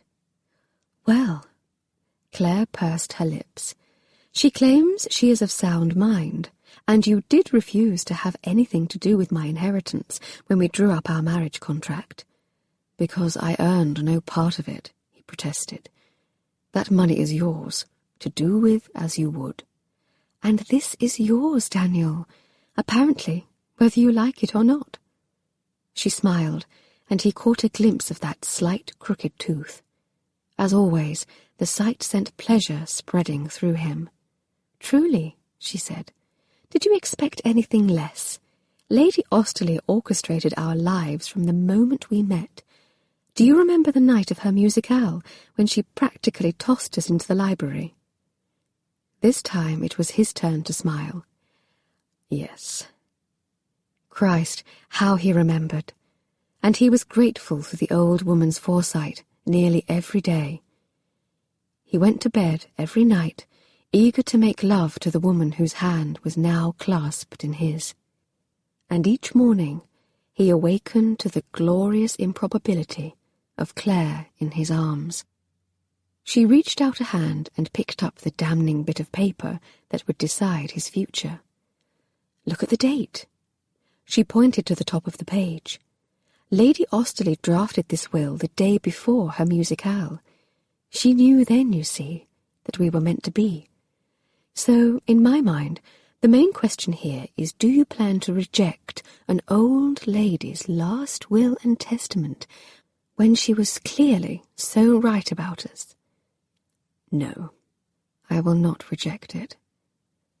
Daniel exhaled, already thinking of the possibilities. Damn Lady Austerley's sweet, meddling heart. In truth, it was a position he would be quite honoured to have, under less questionable circumstances. "But I do object to being manipulated from the grave." She understood what drove you, and she found a way to make not only our dreams come true, but the dreams of thousands. Think of how many people you could help with this bequest, how many surgeries your anesthetic regulator could assist, how many lives might be saved. People like Handsome Meg would have a place to be healed, with no regard to income or class. Think on it a moment. Think of what she's done. The The smile spread more widely across her face. Why, if I didn't know better, I'd be tempted to suspect Lady Austerley was a chartist. In spite of himself, Daniel laughed. I would not be surprised. He sobered. She always did choose the most cantankerous path possible. He still missed the Dowager Countess, but more and more he found himself remembering her spirit with a smile rather than with sorrow. You are right, he admitted, and although it pains me to say it, it seems Lady Austerley is right as well. It is a perfect opportunity, and I will not squander it for pride. He frowned. But I can't quite wrap my head around the sum. Will 300,000 be enough to establish the sort of ward that could help thousands of people? Perhaps. Claire's hand squeezed his. But if it isn't, then we will have to seek additional donors. Her hazel eyes sparkled. Now, who do you know, with poise and grace, someone who was once widely acknowledged to be one of the most sought-after women in London? He grinned. Lady Austerley? The grip of her hand turned to more of a warning pinch. Someone who is still with us and who is still accepted in at least some drawing-rooms across London, thanks to her familial connection to a future duke. Daniel's lips quirked upward. You, of course. He leaned over to press a kiss to the top of her head. My wife. He breathed in the floral scent of her, so grateful for her quiet strength. My love. Well then, Dr. Merrill, best get started. She beamed up at him. We shall do this together, whether Lady Austerley approves or not.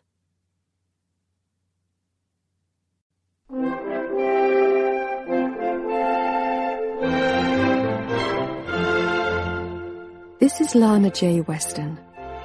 We hope you have enjoyed this unabridged production of Diary of an Accidental Wallflower, The Seduction Diaries, by Jennifer McQuiston.